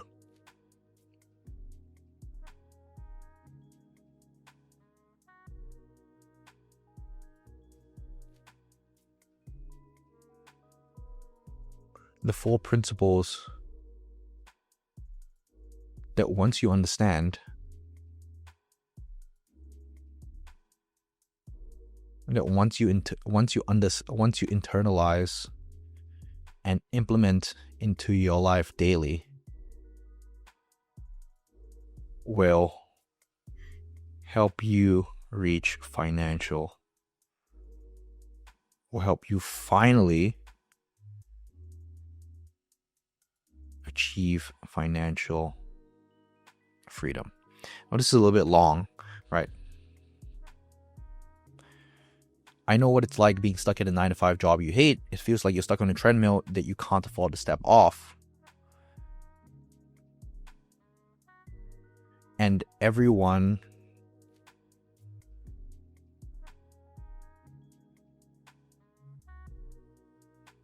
but it feels like if you want to escape the rat race, but it feels like everyone is telling you that if you want to escape the rat race, you have to quit your 9-to-5 and take on large amounts of risk. That is simply not true, right? So here I'm kind of like more getting closer to the title. Let me make this smaller so you guys can see this all in one page. Maybe that's helpful. I know what it's like being stuck in a 9-to-5 job that you hate, right?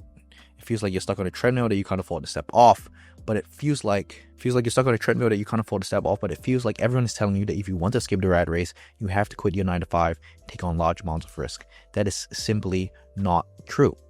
I've personally started multiple businesses. I've grown to multi-7 figures and some to the $100 million range.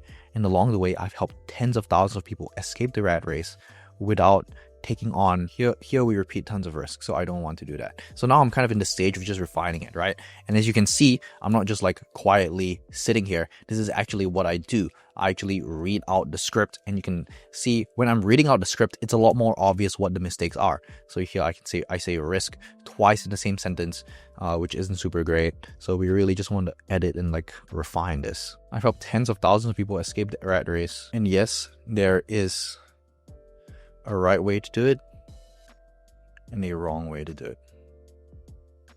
In this video, I'm going to walk you through the 4 principles that once you internalize and implement in your life daily, will help you finally achieve financial freedom. So let's see again. I know what it's like being stuck at a 9-to-5 job you hate. It feels like you're stuck on a treadmill that you can't afford to step off. But it feels like everyone is telling you that if you want to escape the rat race.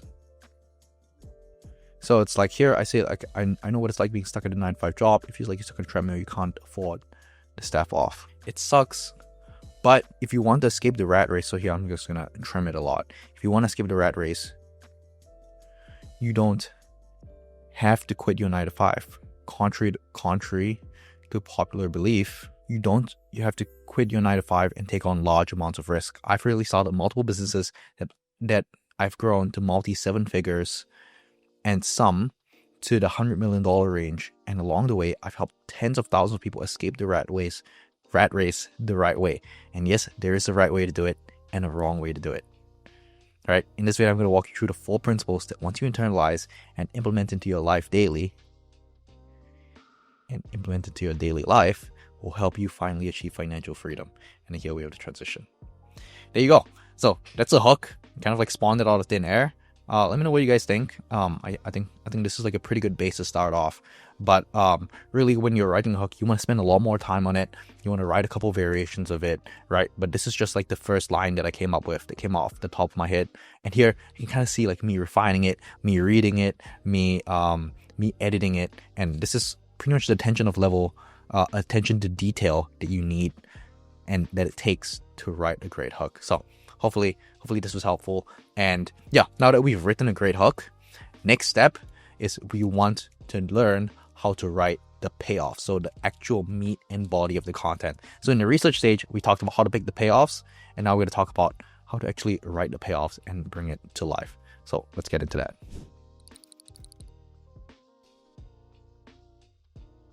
Okay, let's talk a little bit about payoffs. I think payoffs, or like the points that you talk about within your script, is one of the more interesting things that we look at when we're making YouTube videos, because it's the actual bulk of your content.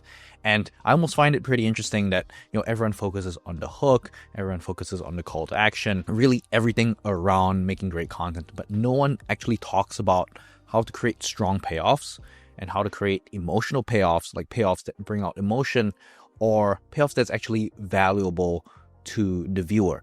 And that's exactly what I want to break down today. I think I've got some good sauce on this. So sit down and take some notes. If you haven't already been taking notes, time to take some notes, because we've gone over research, we've gone over hooks. Now we're going to go over how to actually write the meat of the content and how I really think about, you know, do I reveal the payoff early? Do I reveal the payoff a little bit late? How do you set it all up? We'll talk about all of that. So before we even go into explaining how to write a payoff, we first have to understand what are payoffs. So a payoff is the moment in a script when you reward the audience for sticking around. So think of a payoff as answering the question, why did I watch this? So the payoff could be, you know, in section 1, right at the end, when we give them the reward, that would be considered a payoff. Or when you watch the video from start to finish and there's like a satisfying end and there's like an emotional payoff, you feel good after watching it, that's the mega payoff, what I would consider the mega payoff of the video. So what? Why do payoffs matter? Because payoffs make your audience feel satisfied. So if you're watching a movie that sets up a big mystery that never explains it, feels frustrating, right? Payoffs prevent that frustration and they make the audience feel that their time was well spent.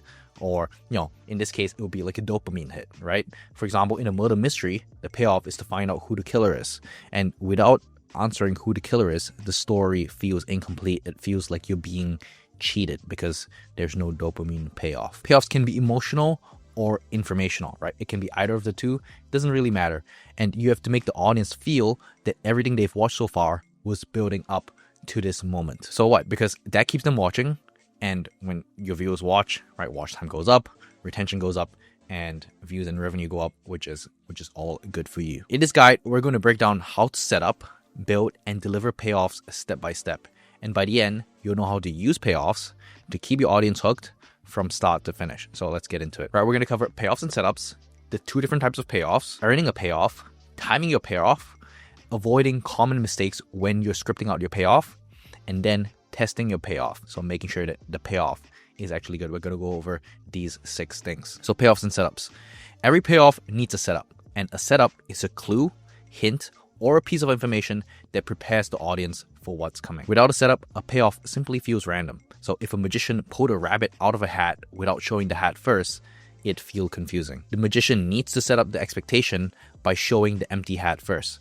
When the magic trick comes, your audience gets the payoff that they've been waiting for. So the setup is that important. So setups create a sense of curiosity. They make the audience invested. It gives them context. It creates tension in the audience that they are compelled to want to resolve. And the only way to resolve it is by watching till the end of the video. So when the payoff finally comes, they feel relief. They feel like they earned something, and the payoff is made more impactful in their subjective experience, and it feels like they're being rewarded for watching your video. So for example, in the movie Chekhov's gun is a popular storytelling term, right, or screenwriting term, right? A character notices a gun hanging on the wall in Act 1, so that would be considered the setup. So in Act 3, the gun is used in a dramatic scene, and that's the payoff. So Chekhov's gun basically says that if in a movie there's a gun, right, the gun needs to fire eventually. So anytime you set up something, there needs to be a payoff. So you don't just want to introduce random pieces of information, random pieces of story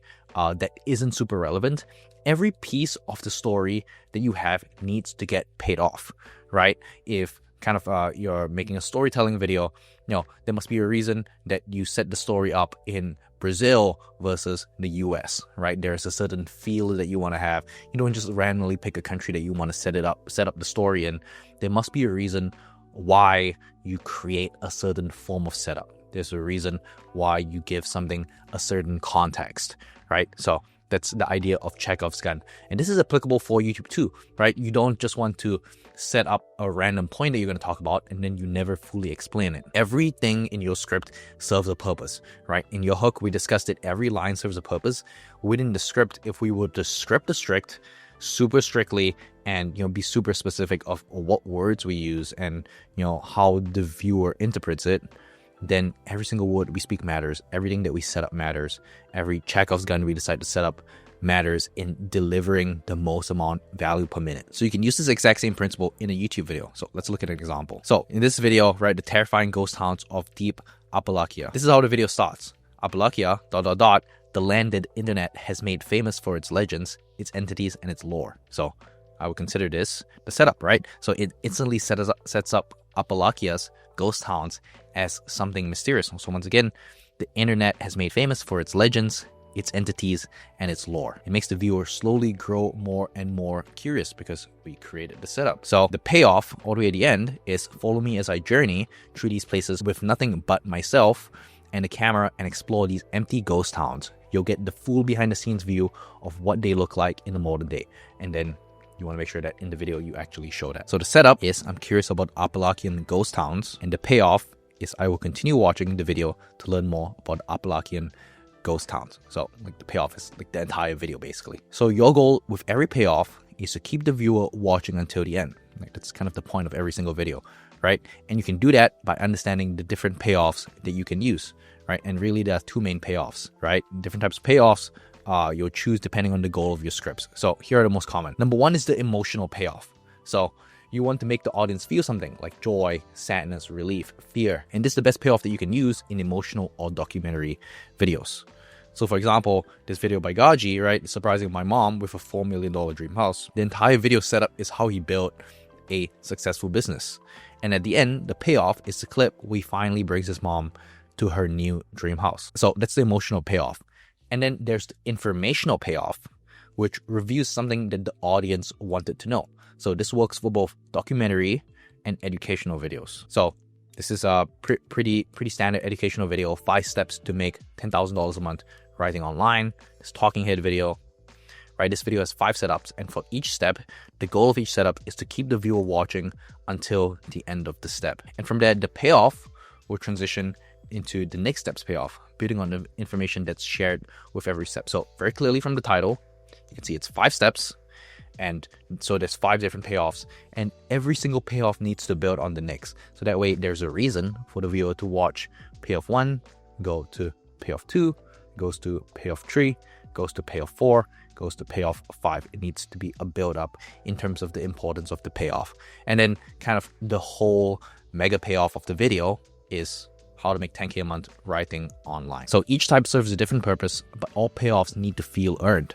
So we'll cover how to earn a payoff in the next section, because you don't just want to give it away. Like the reason running a marathon feels so good is because you spend all this time training and then you actually run the marathon, right? That's why there's that huge dopamine hit. If I tell you to sprint for 20 seconds, there isn't actually a dopamine hit, right? Because you don't really earn the payoff. And this exact same thinking needs to be applied to a YouTube video. You don't just want to give the payoff without any investment, right? If you give the viewer a payoff without investment, that's when they're not super invested in your brand, they're not super invested in your channel. Yes, you may get a lot of views, but you don't really build that depth with your audience, and that's the one thing that we want to do. So earning a payoff feels earned when it's believable and well prepared.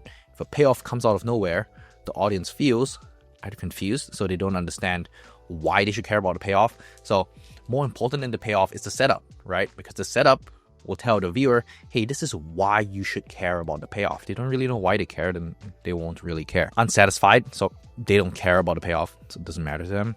Or they're bored, right? They don't feel excited to learn or to see the payoff. So if you want to avoid, them being bored, unsatisfied, confused, I would, number one, plant clear setups, right? If nobody's going to understand your setup, then no one's going to care about your setup. It has to be very clear why someone should care about the setup. So it needs to be clear. It needs to be simple. So simple language and use clear visuals to set up the payoff. So an example of a bad setup is, hey, in this video, I'm going to show you what to feed your dog, right? The setup doesn't really work because it doesn't answer the why. Like, why should the viewer care about what they feed their dogs? So there needs to be a setup there. And number two, it's to make it logical, right? So this is a really important tip that I see scriptwriters always forget about. And whenever they do, it makes their payoffs feel confusing and make it difficult to understand, right? If it's not logical. So let me break down fully what I mean by making your payoffs logical. It means there should be a logical progression between your setup and payoff. So here's an example. So if you say that there are hundreds of ways to make money online, but SMMAs are still the easiest, most effective way to grow an online business, does the logic flow or does it not flow, right? The logic doesn't really make sense. Let me break down why it doesn't make sense. So I say that there are hundreds of ways to make money online, but I don't explain any of these. And then I just throw out the claim that, hey, SMMAs are the easiest, most effective way to grow an online business. So we don't really explain that. So here, we're kind of just throwing out claims here. Oh, there's hundreds of ways. Oh, it's the easiest way. And we don't fully explain it. So there's really like a gap in the logic here. It's like, okay, whenever we make a claim in the payoff, we need to substantiate it, right? A lot of the big common mistakes when writing payoffs is just injecting more payoffs within a payoff and you don't fully explain a point. But really, if you want someone to understand it, you need to fully, break it down, and the logic needs to flow well, right? For example, if you read a book and the logic didn't flow well, right? Or the story logic didn't flow well. Say you're reading a pretty shitty book. It's going to be difficult to follow, right? You're not going to want to read it. And the same thing happens with a YouTube video. If the logic doesn't flow from sentence to sentence, it's going to be very, very, very difficult to follow. So you want to think about the logic, right? You want to think about the consequence. As I said, line 1 should lead to line 2, should lead to line 3. AKA, that means there needs to be a clear logical flow. If there's no clear logical flow, it's very difficult to watch your video. Okay, so here's the fixed versions, right? So if I say that there are hundreds of ways to make money online, from Amazon FBA, digital products, etc., all of which require tons of marketing knowledge, a big ad budget, and more. But SMMA is still the easiest to start from zero without a budget, and it allows you to scale to 6 figures easily.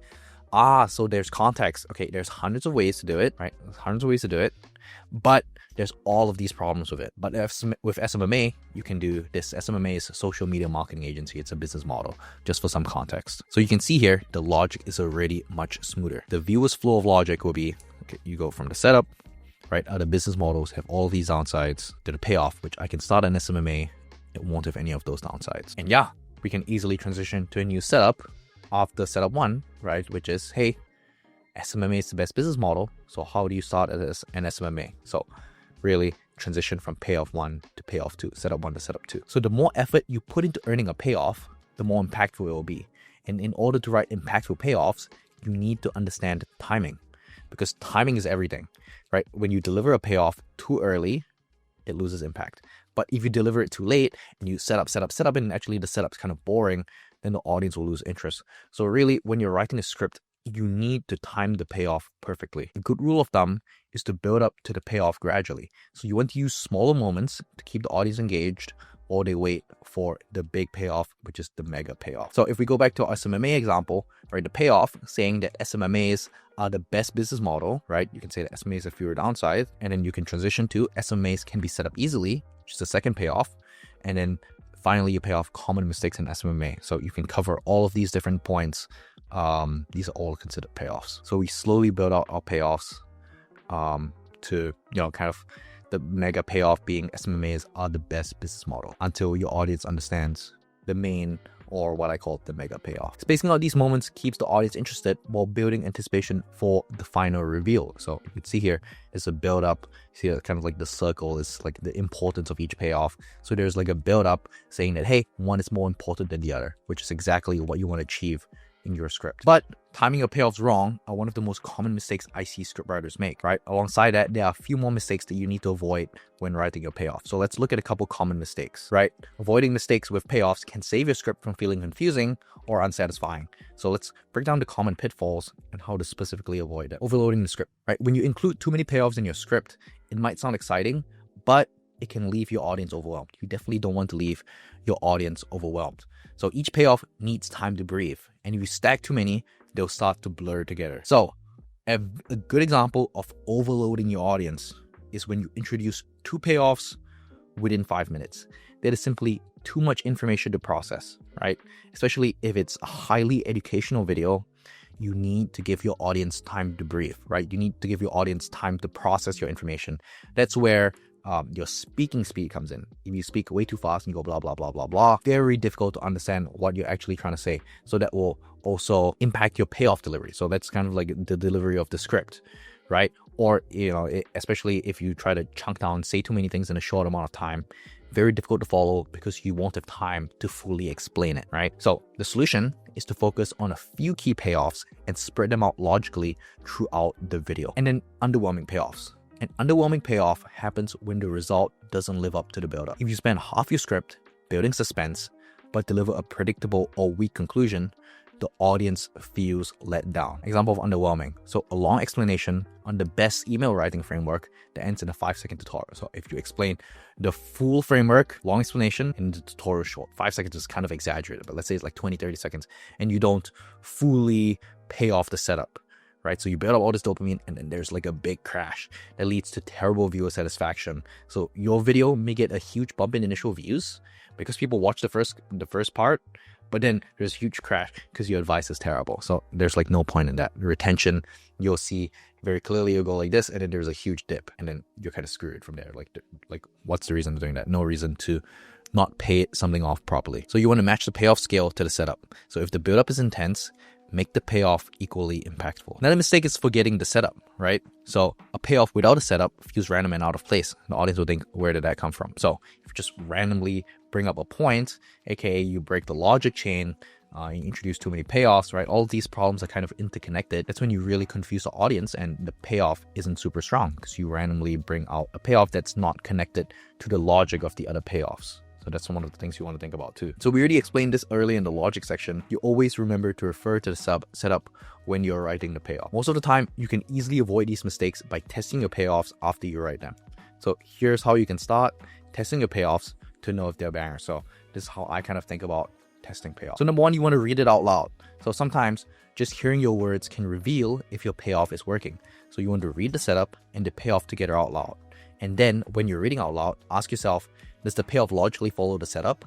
And does it feel satisfying or does it fall flat? So kind of just now, I was reading out loud the hook that I wrote, and kind of the hook, if you take that as any piece of writing or as a payoff, you can see when I read it out loud, I could see, okay, where is there like a break in logic, right? And that's something that as a viewer, while you were watching me write it, you might have seen, okay, there's a break in logic, but That's because you're watching from like a third person perspective. When I read it out loud, I put myself in that third person's perspective and see my script as something that, you know, I'm not writing, and can immediately see the mistakes a lot easier when I'm reading it out loud. And it's something that I would have never caught if I didn't read it out loud. So sounds kind of dumb, but obviously if you're in your room, right, and you're writing a script, then you can read the script out loud. Right? If you're in a cafe, like, I don't know, like whisper it to yourself or whatever, but you need to read your script out loud, because eventually, right, whether you or your client's going to sit in the chair, get in front of the camera, and they're going to read it out loud, right? And they're going to spot mistakes that you don't if you don't read it out loud. So you have to read it out loud before you get in front of the camera. It's good practice, right? If you're the one writing your own scripts, it's good practice to sit down here so you can actually learn how to do it yourself. Number 2, review timing and pacing. Delivering the payoff early or too late can ruin its impact. So you want to watch out for, right, delivering it too early. That means that the audience hasn't had time to anticipate, you know, kind of like when the payoff will come, or it's too late, right? The audience will lose interest and forget the setup. So you want to have your payoff timed perfectly, not too early, not too late. And kind of as a benchmark, right, you want to keep your sections at 300 to 500 words. So payoffs around 300 to 500 words. And any longer and your viewers will forget the first setup. And really, if you feel like, hey, right, my payoff section needs to be longer, it's, you know, needs to be 700 to 1,000 words. 700 to 1,000 words. 1,000 words is about like a 5 minutes long, right? And attention spans are a little lower. So within that 1,000 words, if you're scripting it out, usually there's a way to cut it in half. Maybe you're giving too much yap, you're talking too much.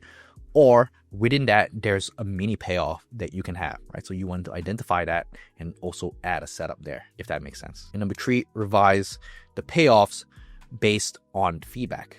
So if multiple people are giving you similar feedback, it's a sign that something needs fixing. So don't ignore it, right? You want to adjust your setup, build up, or pay off accordingly. So for example, if 3 people say, right, ending felt rushed in a documentary video, expand the scenes leading to the payoff, then you want to do just that, right? You want to take time to refine your payoffs, and your audience will thank you by staying hooked until the very last scene, right? If your payoffs are done really well, that's when your average view duration on your video is just substantially higher. So you want to spend time making the video as valuable as possible, you know, creating strong setups, strong payoffs, so that, you know, when the viewer watches it from start to finish, it's actually a good piece of content that they would want to share with their friends. And yeah, that's basically how to write the payoff. Now I want to do a little bit of script writing live, where I will expand the very first payoff on how to escape the rat race without quitting your 9 to 5. I can do it live and show you my exact thought process. Really, when we're writing a single payoff, focus on the setup and also focus on the logic, right? As I explained, the logic needs to flow from setup to payoff. So I'm just going to like write it out loud so you can kind of see the thought process, and hopefully we can come to something that we're decently happy with. Okay, let's go. So we left off with, in this video, I'm going to walk you through the 4 principles that once you internalize and implement into your daily life will help you finally achieve financial freedom.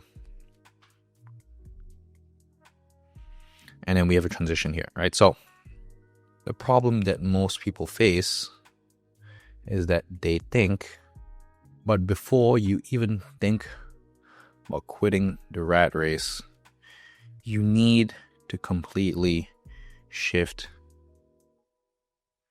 your frame about quitting your 9 to 5. Having a 9 to 5 isn't necessarily a 9 to 5 doesn't have to be jail. Doesn't have to feel like jail, right?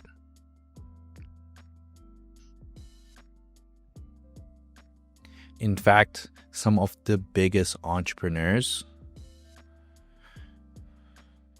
started off as office workers, right? And eventually they decided to quit and start their own business. For example, blah blah blah, right? Can't think of an entrepreneur that was started off at like a 9 to 5. But yeah, here I would do research for an example.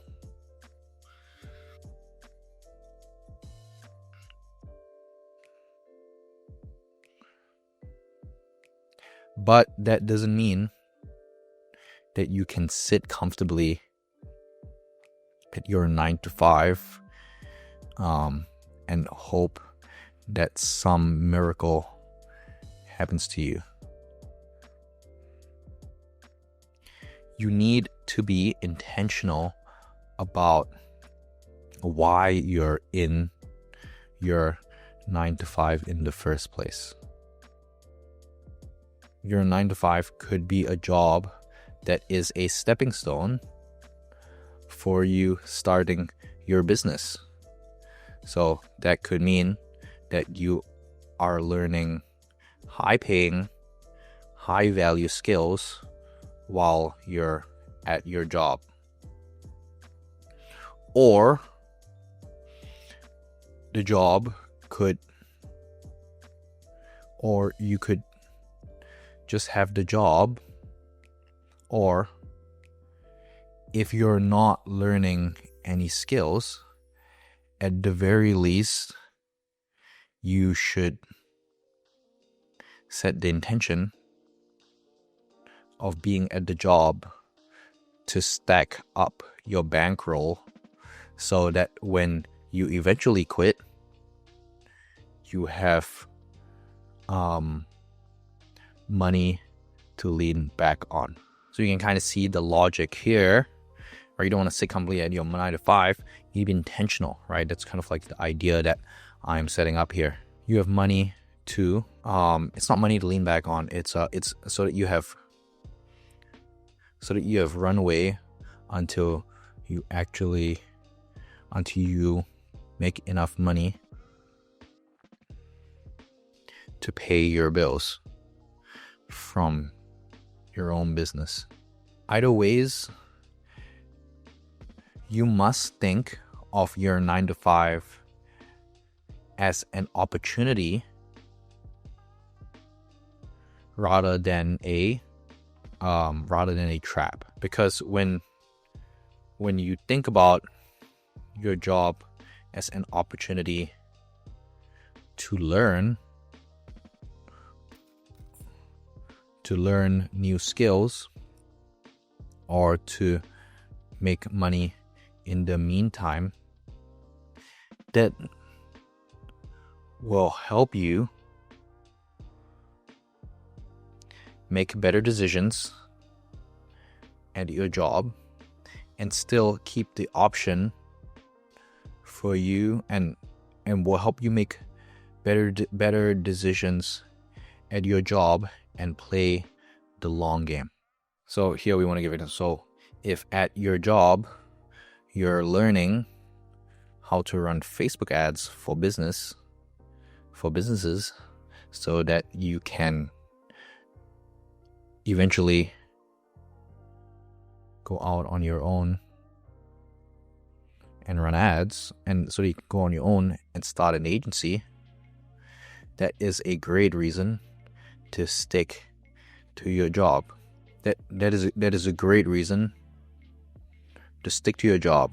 That is a great reason to stick to your job.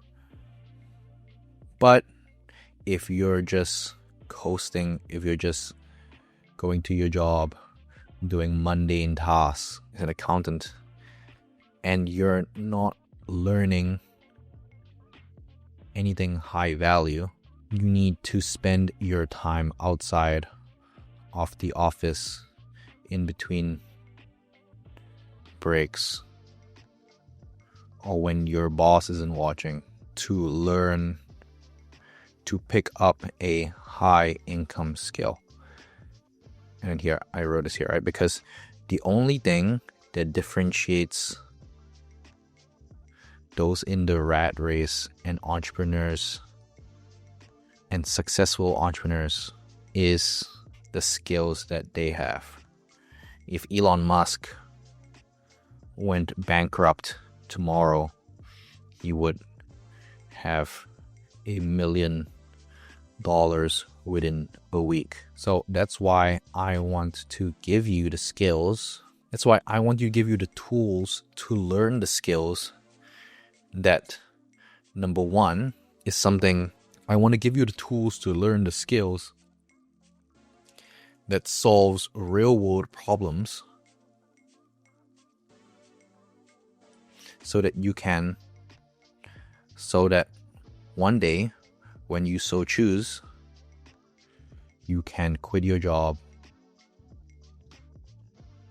and go all in on your own business. Something along these lines. I think this could be pretty interesting. So let me just have a look at the word count, and then I'm not going to edit this just yet, right? So 386 words, 386 to 500 words is kind of the length of a single payoff, right? As we said. So yeah, like this is kind of like high level, right? You can see kind of the logic flows here of how I just like wrote something from scratch, right?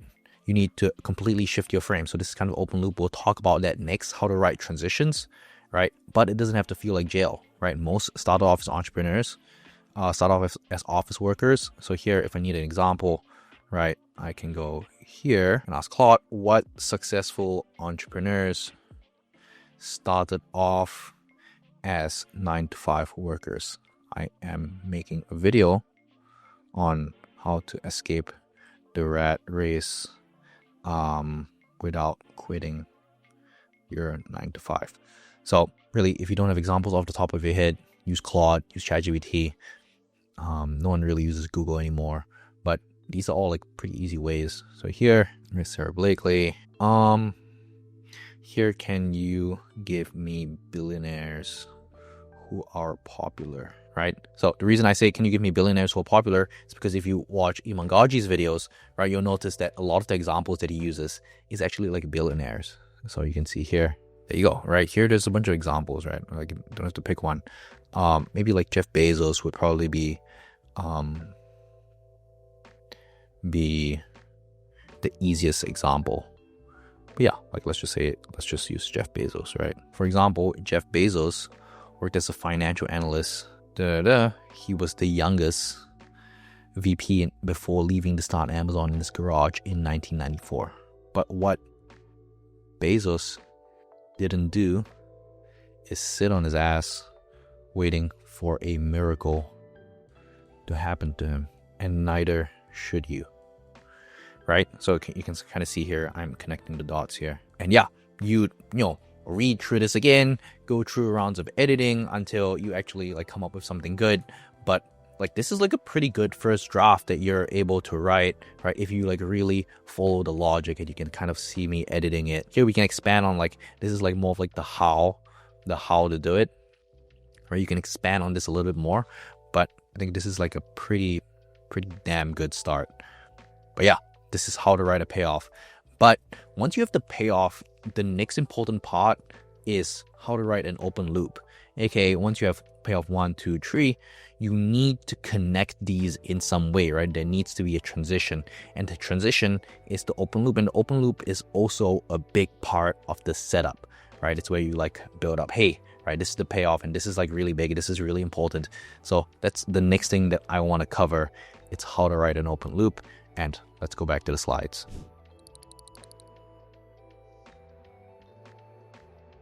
This is one of the most requested topics for me to break down in terms of how to write transitions. And yes, background color has changed. And yes, my shirt has changed because it's a new day, and recording this new module. I can't record 7 hours worth of modules. How long this video will be in one day. So we're breaking it up. Okay, let's talk about open loops. So ever notice how Netflix keeps you binge watching episode after episode? That's by design, and they use a psychological trick called open loops. And once I learned using open loops in my YouTube scripts, my AVD jumped by 5%. And 5% doesn't seem like much. It actually is quite a bit, right? So I'm going to go through everything that you need to learn about open loops and writing transitions. I'm going to go over what they are, why you need them, the common mistakes I see most scriptwriters make when writing open loops, how to fix those mistakes and write better open loops, and the best way to learn open loops. So I'm going to go over these 4 things. So what are open loops and why do you need them? So have you ever watched a Netflix show that ended an episode with a cliffhanger, right? You had to know what happened next, so you clicked next episode. That's an open loop in action, right? An open loop is a storytelling technique that creates curiosity by leaving a question or situation unresolved. So when you create a gap like that, that leads to a dopamine spike in the viewer because they need to find out more, they need to find out more, they need to find out more.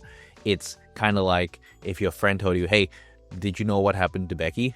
Like, did I tell you what happened to Becky? And you're like, no. And she's like, oh, never mind. I don't want to tell you, right? That's called an open loop, right? So you can go up to your friends and you can freaking open loop them, right? One of the things that you can do to create a curiosity gap that, you know, really like pulls the viewer in. It's also a great way to do storytelling, right? That's why it's important to understand how to write these open loops. So when done right, open loops keep viewers watching because they want the answer, right? And it boosts engagement because people stay for the payoff. Increases retention because unresolved curiosity keeps them glued to the content. This is stuff you guys know, right? And this technique is used in movies, TV shows, books, and especially in YouTube videos. YouTube rewards videos that keep viewers watching, so the longer someone stays on your video, the more likely the algorithm is to recommend it to others. That's really the core function of open loops. It's to get people bought in, right? And you could consider it the setup that we learned in the payoff, right? The open loops is the setup, and then there's kind of a build up, and then you pay it off afterwards, right? Good open loops, better retention, more views. Simple as that, right?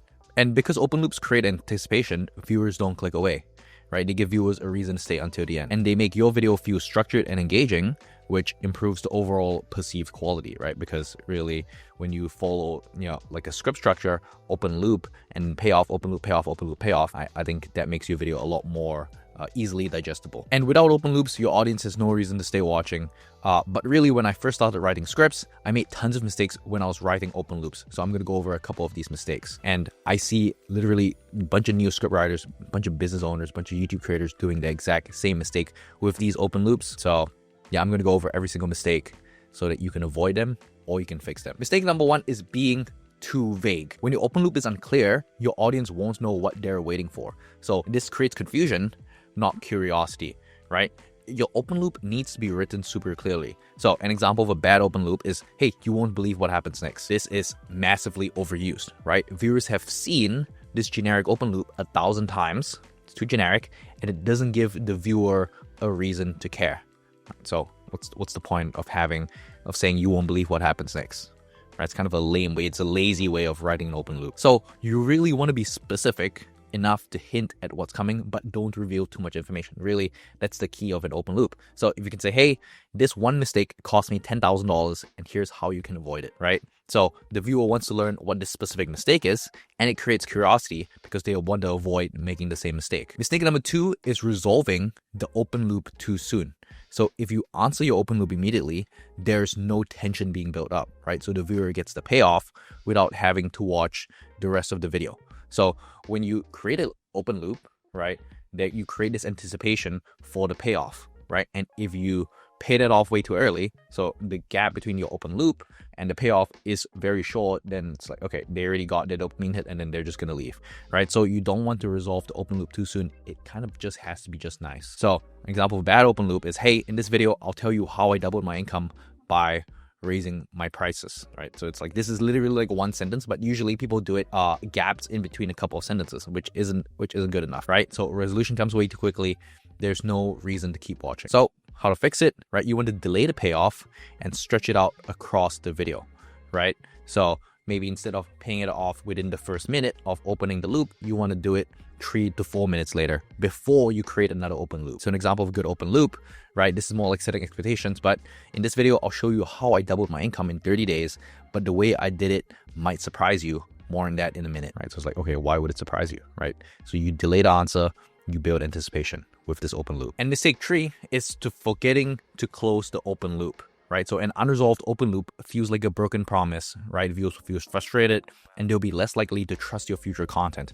So it's creating a curiosity gap and you don't resolve this curiosity gap. So you don't even have a payoff basically. Or if your open loop is not related to the payoff. So it's like, oh, you have a setup and then the setup isn't paid off by the payoff, right? So that's one of the mistakes that we talked about when writing payoffs. You definitely want to pay off the open loop or the setup that you created initially. So example of a bad open loop, right? Starting a video with, I'll show you how to make $1,000 this week, but never explaining how to do it at the end, right? So like the whole video, if you talk about something else that's totally not related, no good, right? So you want to always deliver on the promise So plan your script to ensure every open loop gets resolved. And this also comes back to creating the best content possible, right? That's from doing your research. That's really from understanding your audience. It's how can you deliver the best content possible. So example of a good open loop closure, right? Remember when I mentioned that one strategy to make $1,000 this week, start with, and then the whole video you go over it. So those are like the 3 common mistakes really. And now that you know how to avoid those common mistakes, you can start writing perfect open loops for your scripts. And you can do that with my 4-step open loop framework. So these are kind of a couple of requirements for what I deem to be a strong open loop. You don't have to have all of these requirements, but this is more of a guideline when writing these open loops. So let's look at this.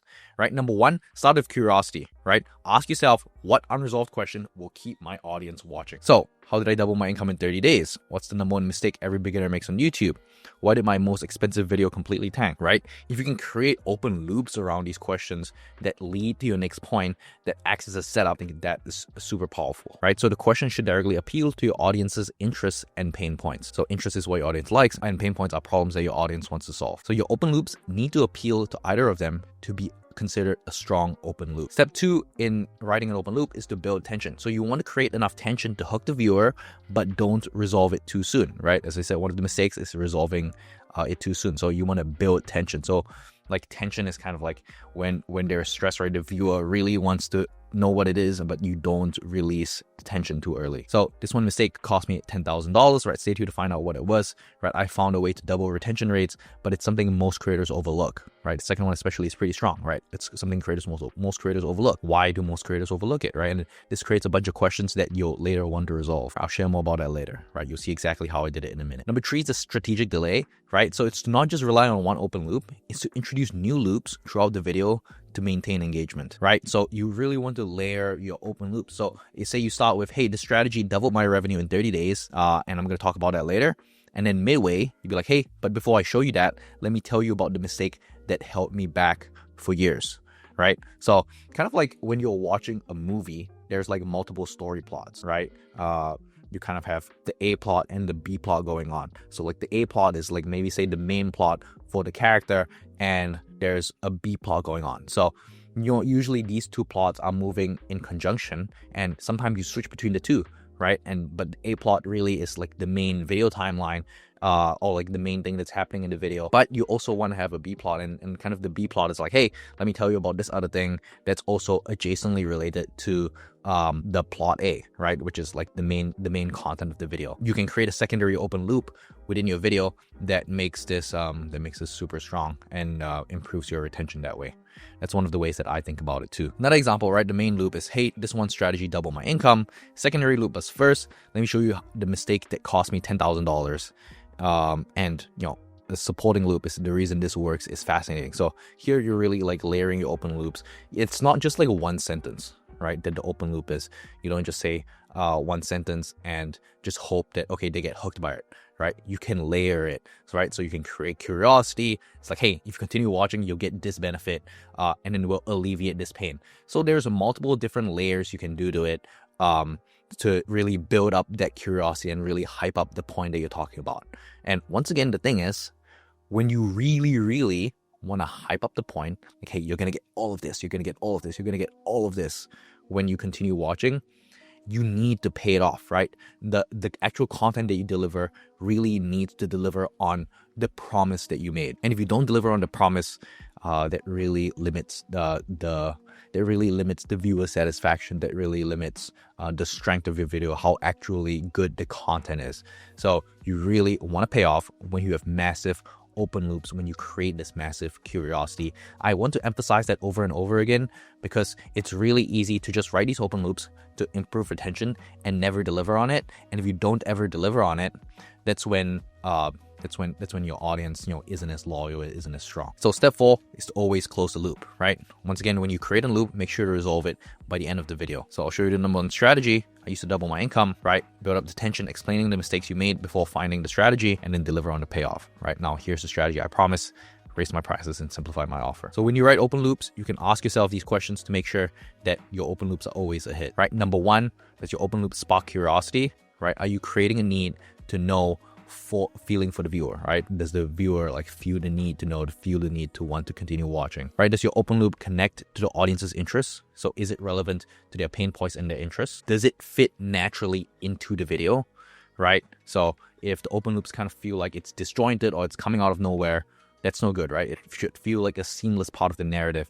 It's like, hey, speaking of this, let's talk about this right now, right? So that's also a seamless way to transition from one section to another. And yeah, if this info is a lot to take in, right, really it's going to take some time to write banger open loops. So let's talk about how to learn how to write open loops. Here's some tips to fast track the process. So number one, when learning how to write open loops, you want to analyze other creators, right? Pick great creators, find YouTubers who keep you hooked until the end, right? Mr. Beast, Ali Abdaal, or whoever. Your favorite creators all use open loops, right? They have a way of pushing you to the next step of the story, to the next step of the video. You want to see how they actually do it, how they do their transitions. Pay attention to how they start their video, how they keep you curious in the middle, and see how they answer the question at the end without losing you, and how they transition from point to point. So write down the examples of open loops that made you stay. For example, if they say what happened next shocked everyone, then maybe that's something you can look at, right? Save these in a simple list to use later, or any other open loops, right? You want to have this all in the list. And really,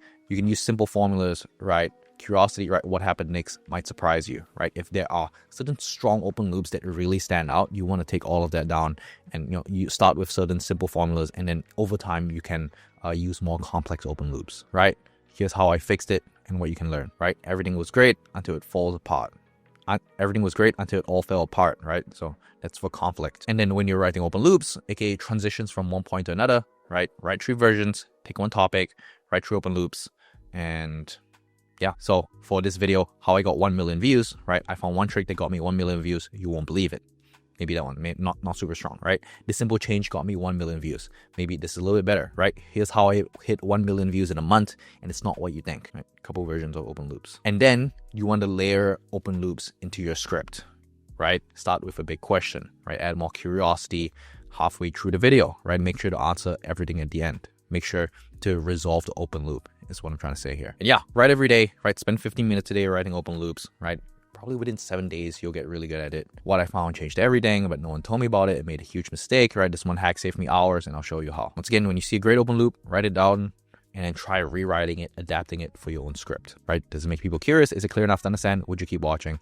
If it answers all these questions, then you're good to go in terms of your open loop. The summary: analyze other creators, practice writing open loops as often as possible, keep revising, and really just copy what works is the easiest way to start learning, right? And to make the process easier, keep a swipe file of each of the best open loops you see other creators using. Good swipe file should include all of your open loops, right? So really, best open loops, I have it all in a folder. And then in your open loops, it should explain why it works and any other additional insights that you have, right? With the open loops, why it works, any additional insights. You can see here, open loop is Bruce Wayne left Gotham, became Batman. The goal of this video is to teach you how to replicate that, right? That's setting expectations. Sense of curiosity, framing video, right? So like really, it's less so the words that are being used in open loop that are important, but it's more so the psychology behind it, right? If you can break down the psychology, that is super impactful. And yeah, I have my own personal swipe file. If you want it, you can click the link in the description. It will be in the workbook, so you can get access to it. My favorite open loops are all within there. There you go. I'll get out there and write some open loops. And just so you guys can see how I think about writing open loops, I have a buddy who just wrote a script. The open loops aren't great. So we're going to read the script, and we're going to look at the open loops, and we're going to see how we can modify it. So let's switch tabs here. Okay, so I got my buddy over here, right? $80,000 in 1 month as a creative founder, $80,000 in 1 month with IG. So this video is basically about Instagram growth and how to book calls, how to make money with Instagram. So let's talk about this, right? Let's give the hook a brief read, and then we'll immediately look at the transitions and the open loops, because I think that's the most valuable part here. In the month of April, we processed $80,000 with only a following of 7,000 followers. I did this without earning ads, going viral, or doing outreach. I didn't do what all the content gurus ask you to do. I didn't have to post 3 times a day, copy viral hooks, or check off some secret Instagram setting you didn't know about, because I understood how to uniquely position my content. Today, I'll show you the 3 principles I infused into my content that took me from just another content guru to a personal brand that carved out a section of the niche just for himself. But first, you need to know the only way to be seen as the go-to guy or girl in your niche is by seeing you over again. Each time they see you, the mental real estate of your handsome face grows. So we need to optimize for them coming back over and over again, or what I call recurring views. Okay, this is pretty good, right? Here, really, the first point starts here, right? But first, you need to know the only way to be seen as the go-to guy in your niche is by being seen over and over again. So here we do have a transition, right? But we immediately go into explaining the topic, right? So if we look at it from a transition point of view, yeah, it kind of makes sense, but it doesn't really induce curiosity, right? So how can we rewrite this to induce some sort of curiosity within the open loop? So let's see again. Today I'll show you the 3 principles to a personal brand that carved out a section of the niche just for himself. And if you, right, the first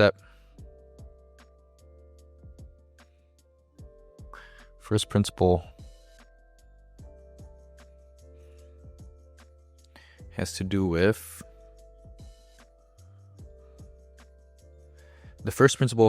with something that 99% of creators get wrong, but is the most important if you want to convert viewers into sales. So, and then we have to rewrite this, right? If you want to be seen as the go-to guy, the go-to expert, right, in your niche,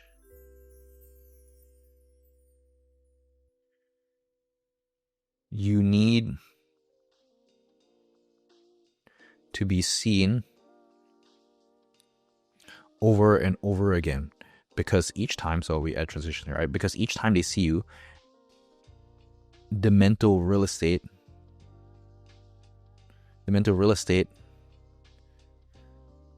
that your handsome face occupies in their minds, that occupies you in their mind, because you already said mental real estate, right? That your handsome face occupies increases.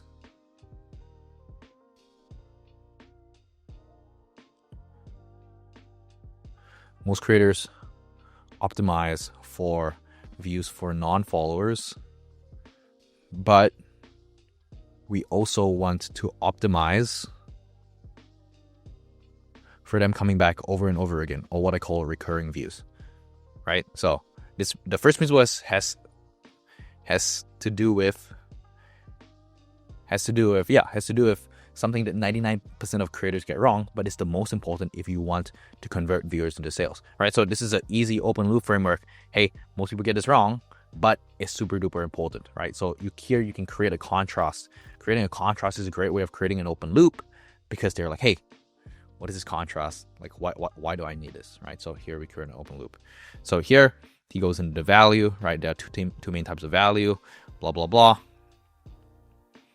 Right, and then he goes into value. He says value versus insight is important, right? He says you want to give insight, right? So this is the drive you need to create in videos. So whatever call to action you use, follow you, check out your link in bio, keyword or comment, they're much more likely to take action. It's so funny how by giving the viewer more information, you can create an even stronger one for information. But I actually reviewed to you the last step. And here's the harsh proof. It doesn't matter if you have the most valuable, life-changing piece of insight ever if you don't have this one thing. What I'm going to talk about is the difference. So here you can kind of see it's a little bit disjointed, right? So I'm going to think, okay, how can I link this up? So usually it feels disjointed because a lot of us script like this, right? We have like the headline and then we just write for each. So an easy way is to just delete this and then you can immediately see, hey, does it actually link up, right? So I want to just read it and see how it flows. If it doesn't make sense, then we immediately need to change it, right? So let's see. It doesn't matter if you have the most valuable life-changing insight if you don't have this one thing. So you can see here, he's trying to like create curiosity, right? But kind of doesn't work super well. What I want to talk about is the difference between you giving a piece of sales advice and Alex Mosey giving the same advice. See, too many entrepreneurs F this up when I see videos like this on my feed. I was actually doing this a couple months ago until I realized how stupid it was. So you can see he is trying to create a curiosity, but the transition here isn't super smooth, right? So here he will say integrating proof is kind of the point that he's trying to make here. It's so funny how by giving the viewer more information, you can create an even stronger one for information. This sentence isn't even like super strong, right? With each new question you have, you get hungrier for the answer. This is the drive you need to create in your videos. So whatever, this is the curiosity you want to create in your videos. So whatever call to action you use, whether it's to follow you, check out the link in bio, or comment a keyword, your viewers are much more likely to follow through with the action. So kind of the problem here is like, hey, he said it's so funny, but I actually reviewed to the last step. So it kind of feels like, I'm not sure if this is the sense that you guys get, but when I'm reading this, there's kind of a gap here. Like, we don't completely wrap up the first point and then we immediately transition to the next point, right? So really when we're ending a point, we really want to footmark it, aka we want to make it clear that we're ending the point. It needs to be obvious that we're ending the point. And the way that we end the point, we want to end it with something punchy, right? So we can call it a zinger. I call it a zinger. So you really want to give it like a left hand hook so that it's clear that, hey, right, we're going to finish this point here and then we're going to transition to something else, right? So there needs to be a punchy one-liner, actionable one-liner. So here there isn't really an actual one-liner, so it feels kind of disjointed when you read it, right? The point isn't super complete. So let's see how we can do this. This is the curiosity you want to create in your videos. So whatever call to action you use, whether it's to follow you, check out the link in bio, or comment a keyword, your viewers are much more likely to follow through. So here he mentions insight over here. Like the main point that he wants to say is use insight, right? When you give them an insight, they actually get hungrier, right? So it's actually not giving them more information. So here he's kind of like, there's like kind of a gap in the script. Give the viewer a banger insight, break beliefs, break their internal beliefs, and they'll be sitting on the edge of their seat waiting for you to post your next reel. So here I want to like wrap up the whole point. So I'll actually review to you the last step. And in here, you can just cut this. Here's the harsh truth. So like really when I'm editing, and we're going to go over this in the editing module, right? There's a lot that I cut, right? When I edit first, right? To edit is to edit is to cut, right? So really I want to, or like to write is to edit. Like there's a quote, something like that. But really when I'm editing, I want to cut as much as possible. There's usually a lot of fluff in writing.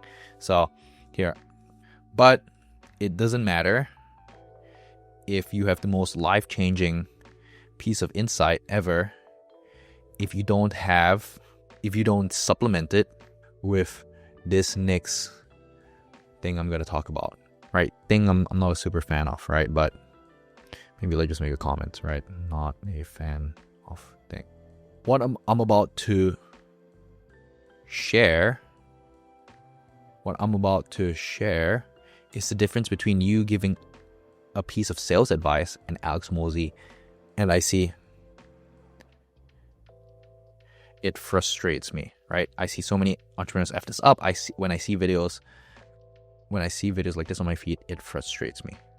So like also like another thing that I want to look at is like these sentences are like relatively long. Maybe you can just cut this in half, like you make the sentences shorter. I was actually doing this a couple months ago so here you realize that, when I'm reading the script, and guess what? Let's say you're making videos like this, right here. We need to storyboard this, right? Which we'll go over in a later module. But he's like, hey, when I go over videos like this, right? For example, when he says like this, right? He'll put this into a teleprompter and you'll put it on screen. But it's going to be very, very difficult to follow because I'm not sure when he says like this, like what he's referring to, right? So this is something that we'll go over within the storyboarding module that I think is super important. No wonder you have zero authority in the market. I can't tell the two of you apart. Okay, so we're just looking at open loops here, but you can see here how he kind of like stacks the loops, but you also want to vary the sentence length, and something we're going to go over within the editing module, right? But here, really, we want to really main lesson from this is like, hey, you want to like bookmark or like earmark that, hey, right, I'm ending the point here. You want to wrap up the point fully before you transition to the next one. So let me just put this here, proof. And I think this was a heading. Hopefully this was a heading too, maybe. There you go. Okay, so let's transition to this, right? So he says proof, basically, blah, blah, blah, proof. right? So I had my editor show their most recent videos and how they actually went viral, right? Proof creates a competitive moat and demonstrates authority in a space full of gurus, helping you stand out from everyone else, which means more leads. Now, the thing is, authority is only built towards the middle or end of the video. Authority requires watch time. The viewer needs to have a good reason to use that time on your video. Now, the thing is, authority is only built towards the middle or end of the video. This sentence doesn't make sense. Yeah, like I've already gone through this script with him kind of briefly, and I was like, hey, I made a comment that this sentence doesn't really make sense, right? The viewer needs to have a good reason to devote time to watching your video, right? So, watching your video. So here we don't really have this, right? Your video needs to be compelling enough within the first 3 seconds to beat out the cat video or degenerate memes or OnlyFans videos or the OnlyFans girls. And so like here, we're like, hey, there needs to be a good reason for them to devote time to watching your video. And in order for them to devote time to watching your video, you need to master this next strategy. Okay, that's something that I just came up, right? And to get viewers to commit to watching your video, you need to master the art of packaging. So here you can be like, hey, you need to master the art of packaging. I think like this is like a good enough transition, right? Because I'm like, hey, what's the art of packaging? Right? Packaging in IG is kind of broad. So it's kind of broad and it'll also like curiosity inducing. I don't think anyone really uses this other than him. So it's like, hey, you need to master the art of packaging, right? Your video needs to be compelling enough within the first 3 seconds to beat out the cat videos. So there you go. You need to first master the art of packaging. That's another open loop there. So this is kind of how you can think about adding open loops, right? Really, there needs to be some curiosity factor. I kind of like explained my thought process. How do you make sure the transition from one point leads to another? And you can see here, when you don't really have open loops, when you don't really have transitions, it feels very choppy, right? And I guarantee you, if you look at your own scripts, you'll realize, hey, the transitions are really choppy right now without the open loops. So kind of like a couple hacks, right? It's like you want to link it together. You want to wrap up the point properly before you do the next setup. And yeah, I think that will drastically improve your open loops. So that's exactly how you write open loops. Once again, if you want to get my open loop swipe file, you can click the link in the description. It will be within the workbook. So I'll just send it directly to your inbox. And yeah, so that's how to write open loops. Now, once we've written open loops, at this point, we've written hooks, we've written payoffs, we've written the open loops. So that's pretty much the full body of the video. Now, we need the viewers to actually take action at the end of your video. Once you've gotten them to watch from start to finish, really taking action is the main thing which leads to conversions. So let's talk about how to write a call to action, a banger call to action that actually converts.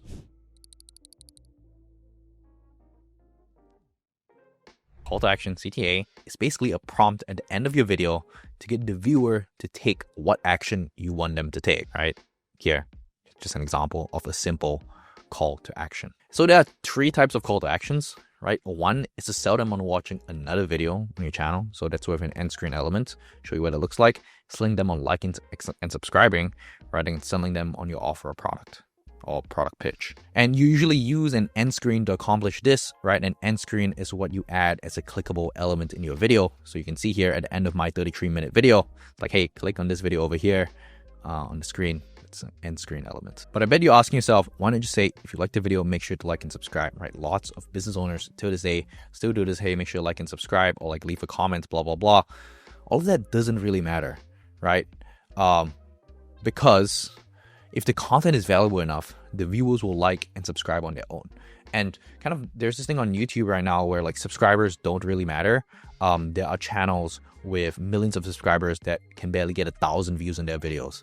So subscribers don't really matter anymore. Comments comments drive a little bit of engagement, but it doesn't really boost the views. It doesn't signal to the YouTube algorithm that, hey, this is something that we should continue pushing, right? So if the content is valuable enough, viewers will like and subscribe on their own. That's kind of like the hard truth about telling people to like and subscribe. Like, this is in 2015, so that's something that you really want to think about. Usually you wouldn't tell them to like and subscribe. So probably thinking, but Brian, what about selling my course, product, or service, right? But really, here's what nobody tells you about pitching on YouTube. the timing of your pitch matters more than the pitch itself, right? If you really want to sell something on YouTube, most of you guys maybe watching this have your own business behind this, or you want to pitch some sort of sponsor, right? When do you pitch, right? And when should you not pitch? Okay, I have a couple personal philosophies on this, and if you ask other people, they'll tell you different things, right? And this is also something that's always evolving, right? It's not something that's always stagnant. So, but as of 2025, right, this is my personal philosophy behind a pitch, right? Pitching an offer. It can be hard to pitch an offer without sounding like a sellout, right? And I don't recommend that you don't pitch at all, right? Because at the end of the day, if you're running a business and really you're starting YouTube as like a lead generation source, it is important to know when to pitch your offer.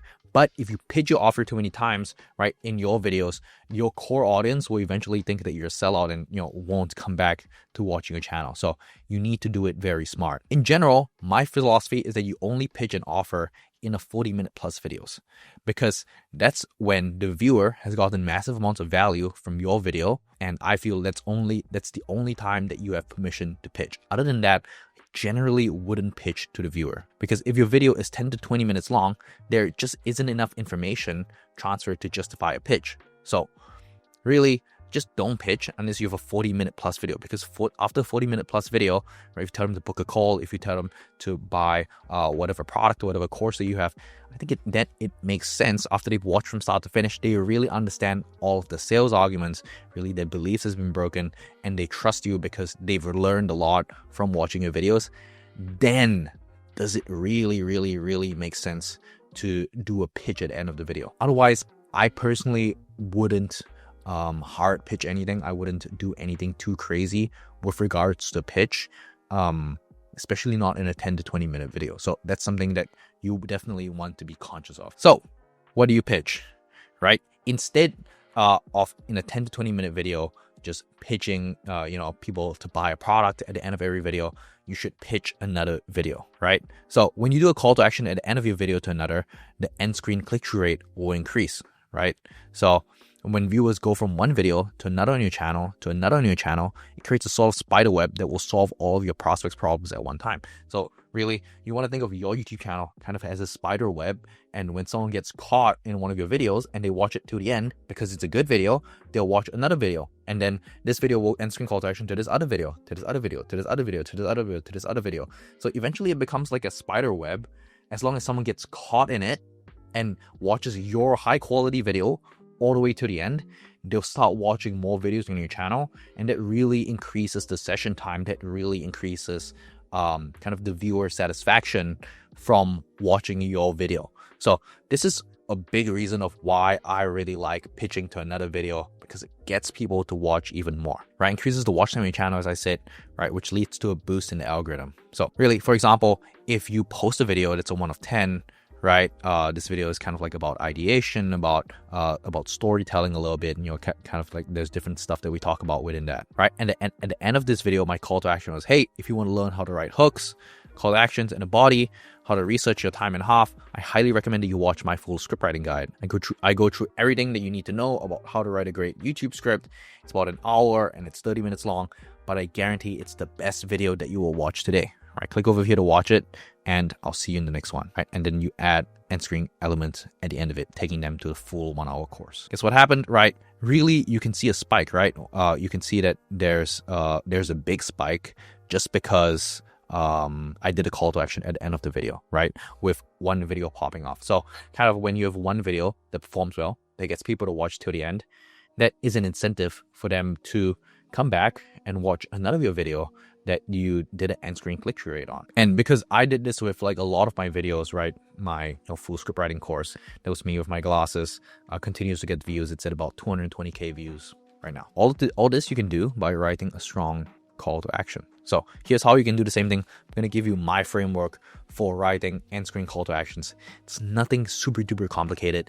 And you can literally write it within 5 minutes, right? And really, if you can write it within 5 minutes and you can get outsized returns if you have one video that performs well, it's literally free views, spend 5 minutes on it, nothing super complicated, right? And remember how I mentioned getting 3 times more clicks on end screens than the average YouTube channel, right? this is the 3-part framework I use to achieve that. It's nothing too crazy. It's the hook, curiosity, action framework, right? And this can be written in less than 100 words, maybe like 50, 60 words, right? If need be. It can be written as short as that. Doesn't have to be super complex with this call to action. Really, simplicity is the name of the game, right? When I explain any of these, if it seems complex, kind of like my job is not done well, really, I want to break this down into something as simple as possible. So hook, curiosity, action. You want to hook their attention just before the end of the video, because that's when they think there's no more value. So at the end of the video, they can kind of see the timeline. You want to hook them in one more time, right? So an example is, hey, so that's how you can edit 3 YouTube videos in only 1 week while working 4 hours per day. With this process, you'll be able to churn out videos real quickly. So you want to hook them in, right? After that, you can quickly transition to the answer to that question you implanted in their minds, which you use a curiosity for. So once again, you hook the viewer in, right? Open loops acts as a hook too, right? At the call to action, you want to use a hook too. Like the hook, this hook is also function as an open loop, create some sort of curiosity. And really specifically in this curiosity, you want to create a knowledge gap, which creates demand for what you're about to pitch next. So for an example, but a fast turnover means that you can start taking in more clients. So we hook them in again. It brings up a new problem that the viewers need to solve. So now that you know this, and I've solved your problems with this, and you can edit videos much faster, here's a new problem that you're gonna have. This is the next problem that you're gonna have, right? So you bring in a new problem that can be solved for them, right? And then action, right? Action means the action you want them to take, which is why I created this video. This is the action now, right? Which is why I created this video to close so many editing clients. You never run out of work. Link, and then you just thank them for watching. You can thank them for watching if you want. Simple. After introducing a new problem, encouraging viewers to solve that problem by watching the next video. There you go. It's the hook, curiosity, action framework. And because of that, they click onto watch your next video, and the click-through rate source, right? And clean click-through is better. And once again, I always get the same question: is it worth the effort? The typical end screen element click-through rate to another video on your channel is 3%. Really, if maybe you don't write it super well, right? And it increases to 5%. That's an extra 60% of people. Is that 60%? 66% of people, right? 3% to 5% that because you scripted it well, and say you get 1 million views, an extra 66% of people who watch till the end will convert to watching another of your video, right? And if this another of your video pitches a product there, then you can see it's like totally different, right? So really just spend a little bit of effort, and literally it's free views. You don't even have to generate new views because you use this call to action framework to another video. It generates new views, it generates more watch time, it potentially generates new subscribers because people spend more time on your channel. And yeah, it's just much better. With my channel, my clients' channels, right, using this framework, our end screen element click-through rate is always above average, right? If it's not 5%, it's 10%. It can go up to 15 to 20% in some videos when the link between the two videos is super compelling. But you don't just want to do a call to action to a random video, right? As I said, when you create the curiosity gap, once again, there must be a gap that the viewer needs to fill. And the stronger this gap, the more likely people will want to click, right? So that's kind of contingent on how well you write this curiosity gap. So remember this, right? Don't pitch in every video, right? Encourage the viewers to watch another video in your call to action, and follow the 3-part framework, right? And when you're pitching a product, it's the exact same thing, right? You want to hook the viewer in again, curate a curiosity. So there's a gap. Hey, now that you've watched this video, you know all of these things, but I personally cannot dedicate my time unless I'm being paid or something like that. And then you do a call to action to your course, right? Hey, now that you know all of this, right, you actually need to learn all of this, right? And this is something that I can't cover in one YouTube video. So that's why you can click the link in the description and I'll do it for you.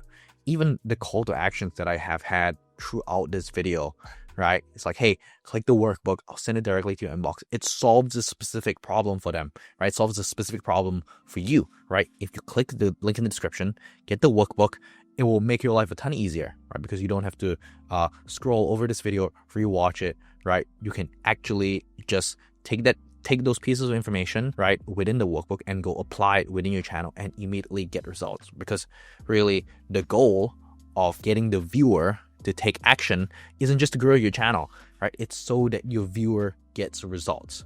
And when your viewer gets results, when you guys get results from watching this video that I've put together thousands, 1,500 plus slides, this will actually like hugely benefit you. And, you know, ideally you guys turn into subscribers, you guys turn into more loyal fans just because you're able to watch this video from start to finish. Does that make sense? Right? So that's the call to action, right? So now I'm gonna write a couple call to actions live. I'll break down a couple call to actions that I've written so that you guys can have a look at how it's done. So I have this video titled from one of the students within the Discord, right? How to learn anything so fast it feels illegal, right? And this is taken from a good outlier format. And yeah, I think a couple of months ago, I helped review the script and write the hook for this. But let's look at the call to action, right? How to learn anything so fast it feels illegal. So over here, let's just go over a couple of points where get feedback early and often, right? At some point, you just have to start. You want to rest, okay? These are good points. The power of obsession, changing your identity. There you go, and an outro, right? So let's see how you write the outro, right? Hopefully these tips will help you learn faster and achieve your goals more effectively. Oh, and YouTube thinks this video is perfect for you. Thanks for watching, and I'll see you in the next one. So here, it's like kind of like a vague call to action. I think this call to action is okay if this is your first video on your channel and you don't really know what your next video is. So you can't really do a call to action to another video. But if you have other videos on your channel already that you want to direct traffic towards, that you know, hey, once they watch this video, naturally they should watch this other video, then you want to do a more concrete call to action. So let's see how we can rewrite this. So this is about how to learn anything. So I'd imagine this is for students, right? But now that you've learned my secret productivity techniques, the only thing missing is for you to apply it, right? So let's see. The only thing missing is for you to apply it. So you don't need a button, right? Now that you've learned my personal productivity techniques for getting straight A's in school, the only thing missing is for you to apply it. That's why I developed a simple framework for you to follow. Okay, so here you give like productivity techniques, right? So let's say you have a video on my productivity schedule. It's for you to apply it. It's for you to apply it. So, and because I want to make it as simple as possible for you to copy my productivity calendar, I made this video breaking down my day in the life, breaking down my day in the life as a Harvard student. Click over here to watch it, and I'll see you in the next one. I'm kind of just like coming up with stuff here, right? These are like placeholders, right? This is like my day in the life, right? As simple as possible for you to copy my productivity calendar. Kind of depends on the video that you want to do a call to action to, right? Say you want to do a call to action to a day in the life video. It's like, hey, copy my productivity calendar, or breaking down my day in the life as a Harvard student. Yeah, I think this is good. And obviously you modify this according to the video that you'd want to do a call to action to. But I think it makes sense to, hey, right, once I've given you my productivity techniques, I want to show you how I apply it in my day in the life. Over here you can see, right, I've hooked them in, right? The only thing missing is for you to apply it. And here I create a curiosity gap. Hey, copy my productivity calendar. So, and then I do an action here, right? You can click over here to watch the video, to watch my day in the life. So that when we create this information gap, we want to immediately create demand for them to continue watching, right? So this is exactly what I've done here. Let's look at another script, and we'll write maybe one or two more call to actions. Okay, let's do this video. So you can see over here, if I started a YouTube channel, this is what I do, right? So if you have this video title, right, let's see in the video what you talk about. In the last few years, I grew my channel to 2 million and generate over all of these, right? And he kind of has a couple examples here. Main payoff is to have a personal strategy, right? First step is finding your field. So that's like finding your niche. Just briefly browse this, right? So I can get an idea of the script and how to do a call to action. Packaging, right? And then he'll do research, do script writing, hook body, call to action, confirm video expectations, finding the gaps, right? This is the exact personal strategy I use, and many of my students have used to grow and get monetized on YouTube. Hope this helps. If you want more of these unique insights, click the link below to join my community. That's for it today. See you in the next one. So what's kind of wrong with this call to action, or like what's missing, right? This is a pretty standard call to action that most YouTubers are, hey, just like click here if you want more of this. There needs to be a clear benefit when you're getting the viewer to take an action, right? Number one, I would do a call to action to another video here, because this seems like a shorter video. Kind of like if you look at the video length here, it's about 1,000 words. So it's going to be like about like a 6-minute video. Number one, I would do a call to action to another video, but let's say that, hey, he really wants to do a call to action to the community. Let's see how we can write a more refined call to action to the community, right? So once again, we want to hook them in. We want to create a gap. So in this case, the gap will be like, hey, this is where you want to be. This is where you are. This is where you want to be. And the community is the solution, right? So that's where you can click. That's where you can click here for call to action. So let's see how we can write and create that gap. So we want to hook them in, right? So if you want to master the one skill many YouTubers overlook, identifying content gaps, you've already set yourself apart and positioned to win. Now that you've got your personal strategy, how do you actually know that it will work? And what is the best way to implement it?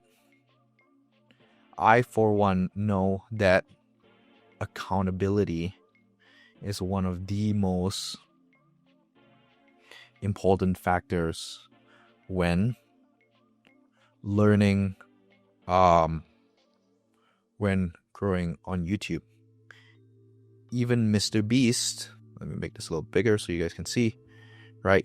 Even Mr. Beast had a group of 5 friends that he obsessed over YouTube with when he first started out 10 years ago. That's why I started a community of YouTube creators where I'll help you, blah, blah, blah, right? So I'll help you craft a personal strategy, post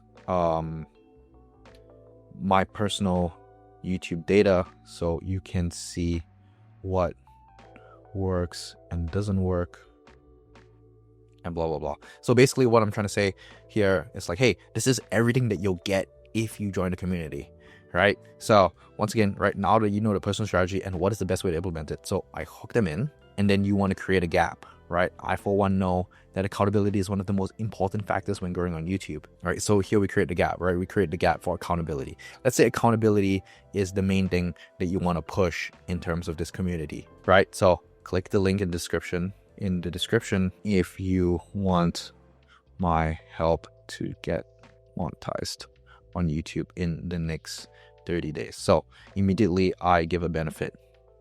Thanks for watching, and I'll see you in the next one. So here you can see this is a little bit of a longer call to action, but it's because you're telling people to I'm not sure whether it is a paid community, right, or whether this is a free community, right? But here we really want to create a reason for the viewer to click. In this case, committing to a community is quite a lot, right? Because you have to let's say it's a paid community, right? They're gonna have to pay something in order to join, so that's quite a big commitment. There needs to be a big reason for them to want to do it, right? And yeah, there you go. So here we kind of have a call to action that we just crafted out of thin air. Could you make this a little bit shorter? Sure, but this is like a good baseline, right? I just like wrote this in like 2 minutes.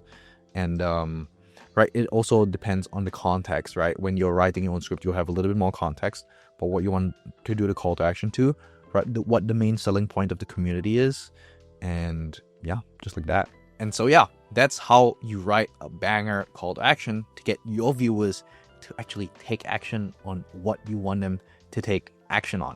right? That's how you write a banger call to action.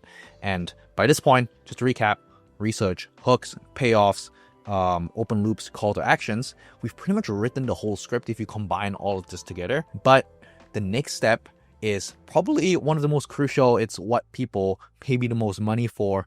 It's really where my brains and expertise come in.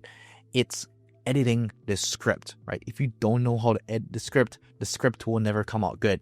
And we've done a little bit of preview in terms of how I think about it. You've been able to see me live edit a couple scripts, edit hooks, edit some of the payoffs, edit some of the open loops. But right now, I want to go over some of the core principles that I think about when I'm editing scripts so that you can apply them when you're editing your own script. So let's get right into it. Let's switch to the slides.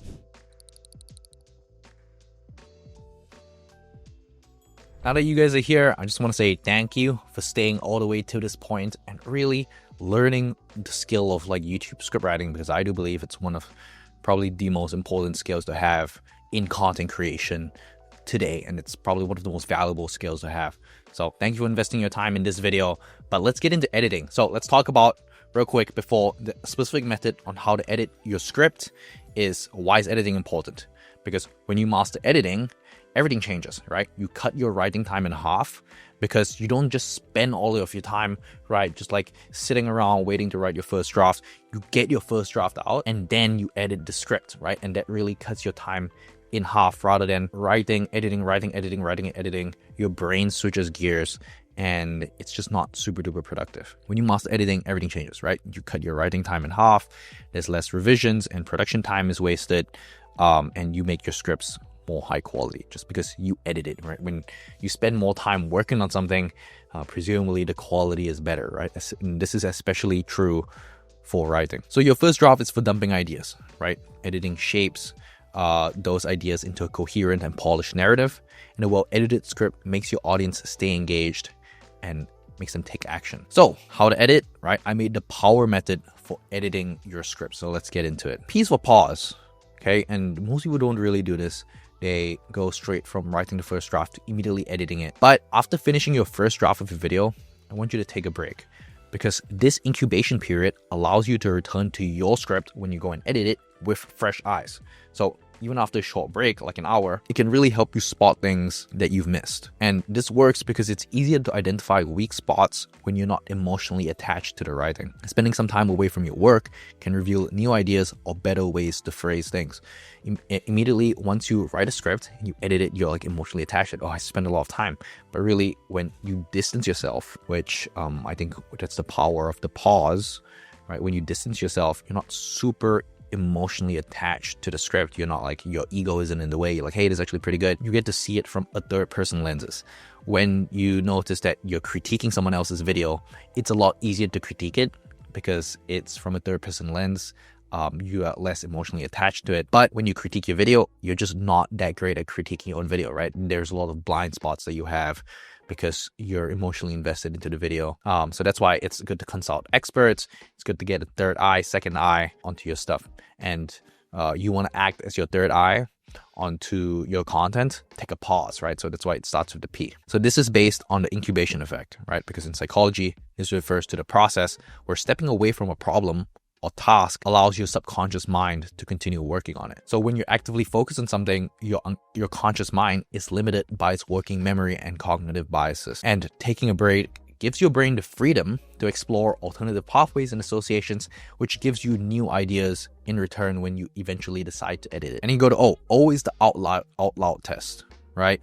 Reading a script aloud is one of the easiest ways to catch awkward phrasing or unnatural flow. So pretend you're delivering the script to an audience, and if something doesn't sound right, you want to change it. And this works because it helps you identify sentences that are too long or overly complicated. For example, our company, which has been in the business of providing top quality, innovative solutions to clients for over 15 years, is uniquely positioned to leverage its extensive expertise. When you say it in one line, it feels chunky and to say in one breath, but when you're reading it visually, it doesn't look terrible, right? It doesn't look terrible on the slide. When you revise it, for over 15 years, our company has delivered innovative solutions. So you can see when I edit, I'm not just trying to replace words. Okay, how can I cut this down? what is not necessary that I can really just rephrase it. The revised version is clearer and easier to follow when read out loud. W, work with tools, right? Use editing tools like Grammarly or ChatGPT to clean up grammar and spelling mistakes, right? You can add a prompt, hey, fix all grammar and spelling mistakes. These tools aren't perfect. They can help your script's readability, right? So really, it's like the first round check when you give it a ChatGPT or you give it a Grammarly, or what I personally like to use is Claude. Makes it a lot easier. And why it works? Because these tools catch small errors that distract from your message, right? And they can suggest clearer phrasing for complex ideas. I personally recommend that you use Hemingway. It's a great tool for keeping your writing stupid simple, right? Hemingway has this thing where it grades your writing according to its reading level. So if the writing is a grade 12 reading level, you know that it's a little bit too complex. So you want to keep it to 5th to 7th grade reading level in terms of the writing. And E is to evaluate the flow. So your script should flow logically from one point to the next, right? Each sentence should guide the audience seamlessly to the next idea. So how do you check flow, right? You want to see, does each point connect naturally to the next, right? Are transitions smooth? Is your argument or story building meaningfully towards something, right? You want to check for the flow of the script, right? And this is also one of the major things that I really look out for, right? I'm thinking, hey, does one point link to another, link to another, link to another? And when you can see when I was reading the Sky script, I was really thinking, hey, does everything flow properly? If it doesn't flow properly, then I want to edit it. So one common problem I see is scriptwriters using too many filler words or transitions, right? Some filler words are next, or let's dive into this, or here's a harsh truth. All of these are filler and can be cut, right? When I think about writing a script, or when I think about any writing, if it doesn't contribute to the main narrative, if it doesn't help drive a certain point home, can be cut. You can just completely remove it because it doesn't teach the viewer anything and it doesn't move the story forward. You really, really want to be super particular when you're editing it, right? You want to think about, hey, if there's an old man sitting over your shoulder yelling at you, editing your script, ask, does every sentence have a purpose, right? When you read a sentence, what is the purpose of it? Just like when I was breaking down hooks previously, and you can see every single line in the hook has a purpose, right? So when you're evaluating flow, you're seeing all of these filler words, does the filler words have any purpose? If the filler words doesn't have a purpose, or it doesn't really aim to emphasize anything for the viewer, probably just completely cut it out, right? So this is one of the things that you want to be very, very conscious of. Those transitions are boring and they can get repetitive fast if you keep repeating them over and over in the same script. You want to think of ways you can add transition points by adding insight, sharing info, etc. Example, bad flow, right? So if you say, so that was everything you needed to know about code emailing. Next, let's talk about code DMs. Kind of like a random transition, right? Very sudden. Next doesn't really add anything, right? Or like not a bad flow, right? Your thumbnail is important. Now let's talk about how to make great intros, right? Seems kind of dramatic, but you can see when I was editing the Sky script or the Instagram script previously, you can see that there's actually a lot of these mistakes that you kind of make within your actual script. This is confusing because there's no clear connection between thumbnails and intros. Why jump topics, right? When you read your own scripts, you're going to see a lot of these mistakes, right? Good flow, right? Thumbnails are the first thing viewers see, so they decide whether to click or not. But even with the perfect thumbnail, bad intro will lose them in seconds. Let's talk about how to hook them with a killer intro. You can see transition is seamless, right? You wrap up a point and you transition to the next one. Connects thumbnails to intros by showing how one leads to the other, creates curiosity about the intro, keeps viewers engaged. Another example of bad flow, right? First, brainstorm your video topic. After that, write a script. Now let's talk about call to action. Feels rushed, right? One of the things when I talk about when you stack too many payoffs, right? You tell them, hey, do this, then this, then this, then this, then this. Stacking too many payoffs, not very good because leaves the viewer confused and you don't fully explain something, right? You kind of just scratch it on the surface level. Feels rushed, you skip steps, doesn't explain why these actions are important or how they fit together. So that's not how you want to write your script. So good flow is, hey, you want to first brainstorm a topic that matches your audience's interests. And once you have a solid idea, write a script that brings your topic to life. Finally, finish your script with a strong call to action to guide viewers to the next step. So with each point, you fully develop it, right? This is just one sentence. It's not fully developed, but you can see the flow is already a lot stronger. You can see each step builds logically on the previous one, creating a clear process.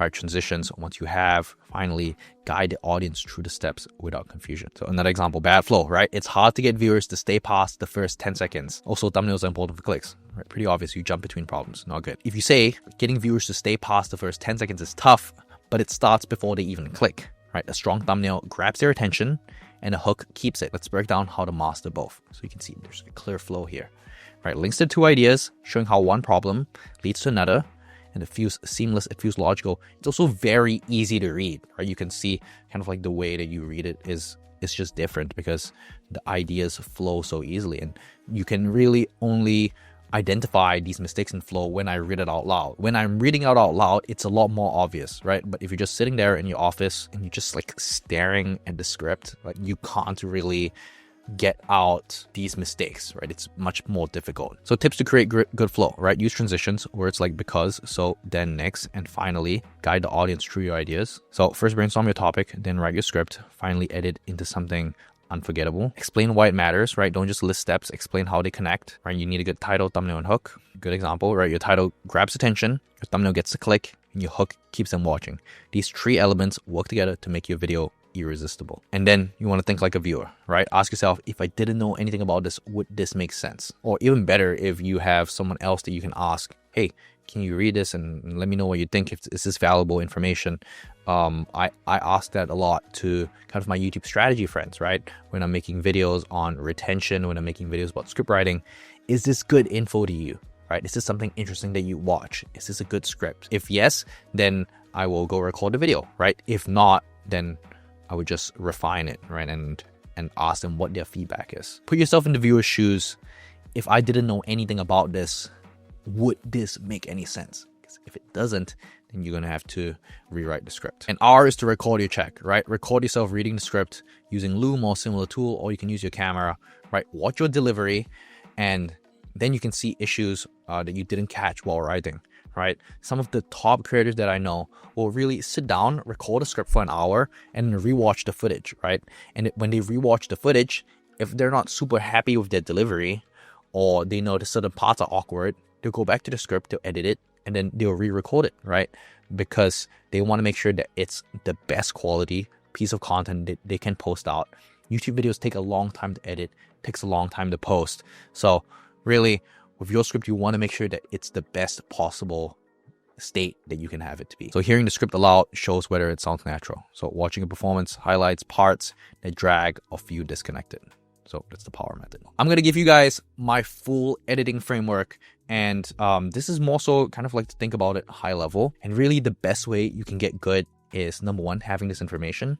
And number two, actually implementing it in your videos, right? When you're recording your next videos, when you're editing your next videos, actually sit down and edit it and use these frameworks that I'm about to give you. Cool? Deal? Okay, let's go. So hooks, right? Your hook is the first impression, right? If it's weak, your audience won't stick around. We already talked about that. Ask yourself in your hook, right? Does the first line validate the title and thumbnail, right? Part of the framework, right? Have you set clear expectations for what the video will deliver? And is there a curiosity gap that makes viewers want to keep watching? If the answer is yes to all three, then good, you've done a good job with your hook, right? Say this hook. You clicked on this video because you want X. Let's get into it, right? Confirm the video matches the title, right? Introduce an unclosed loop, kind of like using the framework, right? When you edit your hook, does it follow the framework? But there's one mistake almost everyone makes with X. Set the tone and then go into the body, right? When you edit the body, it's where you deliver the value. When you're editing the body, right? Are you building towards the next step? Have you explained why your audience should care, right? Within the point, as I said, it's more important that the audience understands why something is important than actually how to implement it, right? Because when they understand why doing your taxes is important, then you actually do your taxes, right? If I just tell you, hey, this is how you do your taxes, you're not going to be bothered to do it. But when you know why it's important to do your taxes, then they'll actually go and do it, right? So you want to meet your audience where they're at. Number 3 is, did you include actionable tips or clear examples? Okay, and number 4, are the transitions smooth, right? Are the open loop smooth, guiding viewers towards your point logically? So you want to ask yourself these 4 questions when you're editing your body. So this is an example, right? You need good thumbnails, they're important, it's bad, versus a strong thumbnail increases clicks by 30%. For example, Mr. Beast uses bright colors and clear text. Let's break down why that works. It's just like expanding it a little more, right? You don't want to keep things super surface level. When I read a lot of scripts, if it's usually in the 1,000 to 1,500 word range, unless that's super intended and you've written many scripts before, it's usually because you don't go in depth enough. So we want to make sure to go in depth for the viewer. And then your outro and call to action, right? The last chance to guide your audience to the next step, right? Do you have a single clear call to action? Do you link the call to action to the video's content? have you promised a transformation or benefit for clicking on the next video? So this is the curiosity, right? Is there a gap, right? Is there a transformation for clicking on the next video? So now that you know how to write a script that grabs attention, but writing is just one part of the process, click here to learn how to turn your script into a viral video. There you go, right? So it's the 3-part process: hook, curiosity, action, that you want to follow pretty much when you're writing any call to action, right? It's the exact same thing. So let's talk about common mistakes to avoid before we go into live editing a couple scripts. Mistakes: overthinking the first draft. So it's spending hours rewriting the first 100 words, right? Really, it slows down the process of writing and kills creativity. Really write quickly, write the first draft quickly, and then focus on refining. Another mistake is using jargon, right? You want to edit out jargon and then skipping the hook, right? Starting with irrelevant or boring details. Right, so all of these you want to avoid, right, when you're editing, right? You want to look out for these. Another common mistake is rushing the editing process, right? So it's skipping steps like checking flow or reading aloud, and then it's ignoring flow, right? It's jumping between unrelated points without transitions. So that's just like not reading the script out loud, not really being super particular, not being super strict on the flow of the script, because if the flow of the script isn't there. Final tips for editing, right? Cut the fluff. If a word or sentence doesn't add value, cut it, right? I'm a big fan of just cutting, having shorter scripts, right? But the value per minute is much higher. Big fan of that. Focus on the audience, right? Tailor your script to the audience needs and the level of understanding that they have. And then you want to simplify, right? Your goal is to be clear, not to be complex, right? You don't want to be clever. You want to make sure that your content is as clear as it can be. Your first draft doesn't have to be amazing. It just needs to exist, right? And hopefully, if you follow these principles, you'll create script that keep audiences coming back for more. Go write that rough draft and then edit it into something incredible. So that's the slides for editing. Now we're going to go into live editing. This is probably the most valuable part that when I do live calls within my community, people love seeing me edit it live and me explain my full thought process. So let's go and edit some scripts live. I have a couple of people who submitted their scripts. I'm going to edit it live, explain my thought process, and do it. Okay, let's have a look at the script. So the title of the script is "Why is Everyone Moving to Poland?" So editor notes in red. So editor notes is really important because usually when editors edit, right, they usually just have the voiceover, they usually just have the talking head, and they have the script. And there's certain things that you want to have in the script that you want the editor to know so that it's a lot clearer. They kind of know what to specifically edit for. Editor notes, super duper important. That's one of the big things that you want to think of. And we're going to cover that in storyboarding in one of the last and final modules that I think will be super useful for you to have. Okay, so before we get into that, let's edit a couple scripts. So why is everyone moving to Poland? Let's see the hook. 1 million, that is the number of people who have moved to Poland since 2020. To put that into perspective, it is like moving the entire population of Birmingham to one place.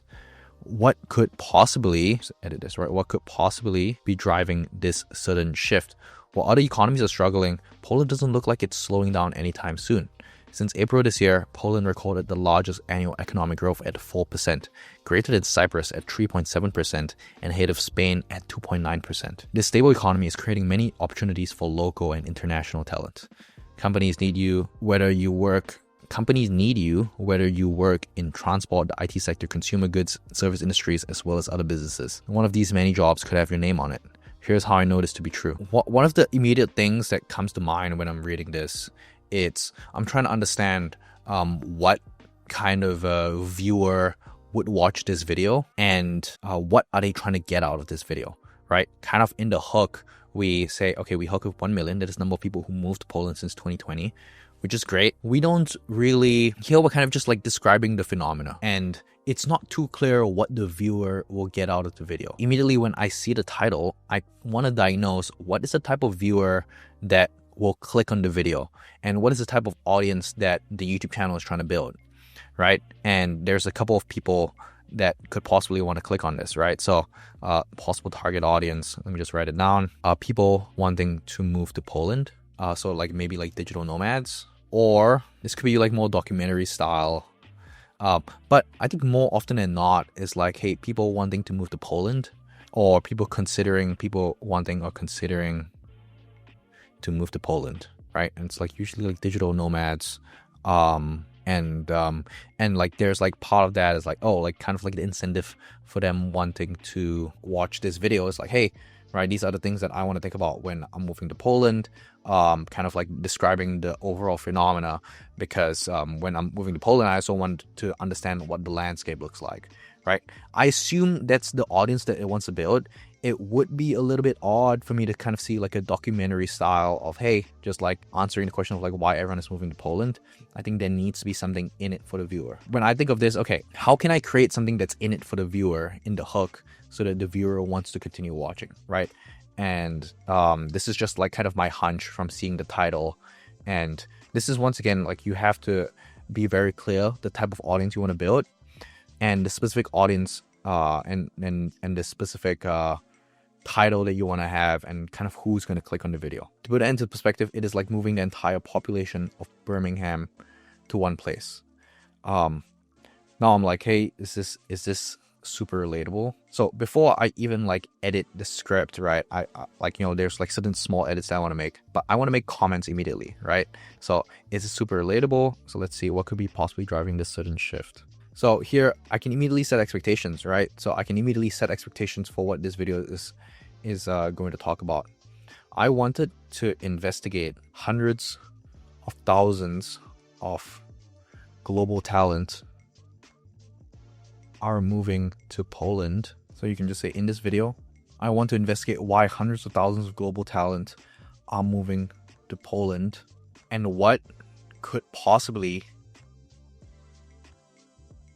now these two are kind of saying the same thing. I want to investigate why hundreds of thousands of global talent and whether you should consider Poland as a place to settle down. And here you can transition, right? Well, while other economies are struggling, right here we've kind of read this, I think this is fine. One of these many jobs could have your name on it. Here's how I know this to be true. The country has issued 2 million work visas over the past 3 years. A survey that was carried out recently found that 35% of employers plan to expand their workforce and 42% intend to maintain current staffing levels. Don't just take it from the stats. Let's talk to John. For example, here you can be like, hey, John works as XYZ, right? So that way, or give him a profile. And the reason we want to do this is because we want to develop relatability with the audience. Right, if they know who he is, they can possibly relate to them and that could possibly improve retention. Back home, he was barely making ends meet. Now he's tucking away half his paycheck every month. I've saved more in the past year than in the 5 years before that, he told me. This is due to many factors, one of which is that rent prices in London are 170% higher than in Warsaw. Living costs for one person in London are estimated $3,400, $1,780 in Warsaw, making London 93% more expensive. In Poland, you can live a comfortable lifestyle without the financial strain often associated with living in major European cities. Also, let's talk about what Poland offers to people just moving there. So, like, this is like what I would consider filler, right? What type of support you get. And usually, one hack is like these questions, right? Questions can usually be turned into sentences. Usually, we don't use rhetorical sentences. We don't use rhetorical questions unless they're like really, really rhetorical. Like, for example, something like this isn't really rhetorical, right? What type of support do you get? There's an answer to that. So I wouldn't consider it a rhetorical question. A rhetorical question is when you ask a question and there isn't an answer to it, right? Or the answer is obvious to it. That's a rhetorical question. In this case, it's easy to overuse these questions. When you think about writing, write like you speak is an important principle in writing. And that's something that's often missed. So everyone will like usually ask these questions. So I wouldn't do it. So I mean, just mark this, right? And I would probably cancel this. Maybe I just go into suggestion mode. I'll just cancel this. Polish language schools are offered to newcomers where English-speaking medical facilities are available. Assistance is also given to arrange medical insurance. This leads me to my next point about embassies. Polish language schools are offered to newcomers where English-speaking medical facilities are available. So you can see here, there's kind of a gap, right? So here, this point needs to be fully expanded on. Right here, when you look at the script, it's like 1,300 words. So 1,300 words is probably about like a 7-minute video, which is a pretty short video. I'm not sure why people are moving to Poland. When I think of a video like that, kind of like in the research phase, I'd imagine this video to be about 15 minutes long, where we fully break down why people are moving to Poland. Is this really paying it off right now? Right now, we're kind of just saying, oh, like Poland has all of these facilities. I'd like to see in this video is what people cannot Google, right? What is stuff that people aren't really seeing in Poland that is making people choose Poland over other countries? So we went over one thing, which is the living costs, right? So the living costs is a big differentiating factor, right? Here we're looking at the support that they get, right? Assistance also given to arrange medical insurance. So this is like kind of broad, right? So this is very broad, very vague. I think this is where there's like a missing in the research, right? You can go a little bit more in depth. Polish language schools are also offered to newcomers. So what are you trying to say here? When you offer Polish language schools to newcomers, what does that mean for people coming in? That means that unlike people going to, like, let's say Germany, right? If you don't know German, then it's going to be very difficult for you to navigate. If you go to Poland, right, there's Polish language schools so that you can learn Polish much easier and you can assimilate. It's really important to answer the question of so what, right? When you're writing these scripts, it's always asking yourself, so what, right? When you make a claim, so what? Make a claim, so what? Make a claim, so what, right? And this is going to be a common theme when you're editing your script or when you're editing other people's scripts. You'll read a sentence and be like, okay, so what? What is the significance of this? And you want to explain a point in its full significance before you jump into talking about something else. Because if you just don't do that, there will be a gap in the knowledge, right? There will be a gap in the specific message that you want to give. And in this case, you can kind of see that there is like a big gap here. And that this might just be a case of a gap in the research that you definitely want to look at. So this leads me to my next point about embassies, where the home countries offer support and help and where contact information can be found. So what does Poland offer you in terms of housing and transport? So once again, this can be turned into a statement, right? Turned into a statement. We've already covered Warsaw. Let's talk about beautiful coastal city in the north of Poland, Gdansk. Dansk, I don't know how you pronounce it, right? You could get a cozy flat that would set you back, which is just $700 a month, and not just to Gdansk. Cities all over Poland offer excellent deals on housing. For utilities, you'll be looking at around 540, like whatever the currency is, transportation. And then picture this, you have just finished work and your friends have invited you to a nice dinner and restaurant. Luckily, you know you can go without breaking the bank. So no one really writes with picture disc. This screams very AI. And there's a lot of things like once you start writing with AI, you will kind of get a good sense of what feels like lazy writing, right? And picture this is one of the things that feels like lazy writing. So I don't want to harp on this script for too long. I want to go over and look at a couple other scripts. But really, when you're looking at this, once again, main things to look out for is number one, the AI writing. Number two, when you have questions, you can turn that into statements. So for example, in terms of housing and transport, Poland is blah, blah, blah, right? And then you can turn that into a statement. And also fully expanding on points. When you read a sentence, so what? Read a sentence, so what? Expand until it's fully explained, and then you jump into another point. When you don't do this, right, that's when you get a video that's about 1,300 words, 6-7 minutes long. Really, ideally, you hit the 10 to 15 minute range with these kind of explainer videos. Longer videos equals to longer watch time equals to higher RPMs, right? That means you make more per 1,000 views.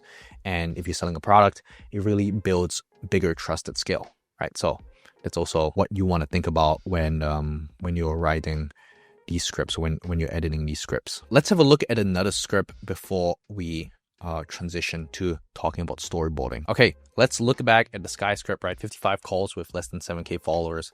I want to edit one of the payoffs and kind of explain my thought process, because I think Sky isn't a bad writer. I think there's a couple things that we can learn. He's just learning YouTube script writing. There's a couple things that we can learn in terms of the flow of logic or the certain examples that we can bring in. And also, this is a good script to look at because a lot of you guys watching will run educational channels, and yeah, it's like the logic is the most difficult part, kind of like packaging your thoughts in a way that's interesting to the viewer and something that the viewer wants to keep watching. So let's have a look at this. Here he talks about packaging, right? And to get viewers to commit to watching a video, you need to first master the art of packaging. Your video needs to be compelling enough within the first 3 seconds to beat out the cat videos, degenerate memes, or the OnlyFans girls. And this goes beyond just stealing viral hooks. If it were really that simple, where you can just steal viral hooks and guarantee a viral video, I'd be doing it. But the problem is you're not gonna have occupy. So there's some grammar. You're not gonna be top of mind for your viewer, right? We already said occupy mental real estate. So here we want to vary the word choice, right? You'll live in one blob with your competitors. In order to hook the viewer into your video while standing out, you have to understand the psychology behind the hook. It's what I call the packaging. This will 100% make or break your video. So a couple like grammar errors. Yeah, make or break your video. Let's say you were looking for a car and walked into a Volkswagen car dealership. They only had 2 cars you had to choose from. Both cars have the single engine, a nasty V12, but one of the engines is in an ugly Volkswagen Golf. The other is in a 911 GT3 RS. I'm not too familiar with cars. Chances are, unless you're some psycho or have no taste, you take the GT3 RS. Got my wings out. Okay, some humor there. In the same scenario, you have this really unique and game-changing insight. But if you package it incorrectly, no one's going to stay long enough to experience the benefits. Because the packaging of your value is what matters. So, simple edits here. Your hook is the sentence you say. The packaging is the psychology behind what you say. To find the perfect packaging, it's all about understanding what your avatar is actually thinking about. Let's go back to the video I shared earlier. The hook for this video was originally this guy used the Snapchat method to make $15 million a year at 22. Because I've seen a lot of videos that did well that start with this guy made XYZ. But because I'm in an online biz niche, I knew the memes happening at any given time, and I knew one of them was the coaches coaching coaches, which is what Sam Millsap did. So I swapped that hook out for this coach that coaches your favorite coaches. Coach used, this is a mouthful, used a Snapchat content strategy to make 15 million at 22. It's my second best performing in this page right now. It's brought awareness to a huge amount of online business owners if you look at the comments. And lo and behold, one of the top comments was that meme. Without the right packaging, the viewer would have never given me permission to talk about the value because they'll just scroll off. And that means which they won't watch and if they scroll off, they won't watch my upcoming videos either. Meaning I won't book any. That means I wouldn't have booked any calls. Okay, so this is pretty interesting. Over here, there's no immediate problem with this, but there's also a logic problem.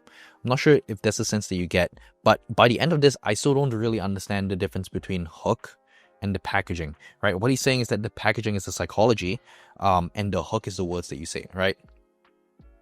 And then he kind of brings the idea of the GT3. I think one of the main improvements is you can say, hey, right, unless you're some psycho or have no taste, right? It's less about taste, but it's more about like the pricing, right? So like one of the things that I can say here, it's like, hey, instead of talking about picking one, you can say because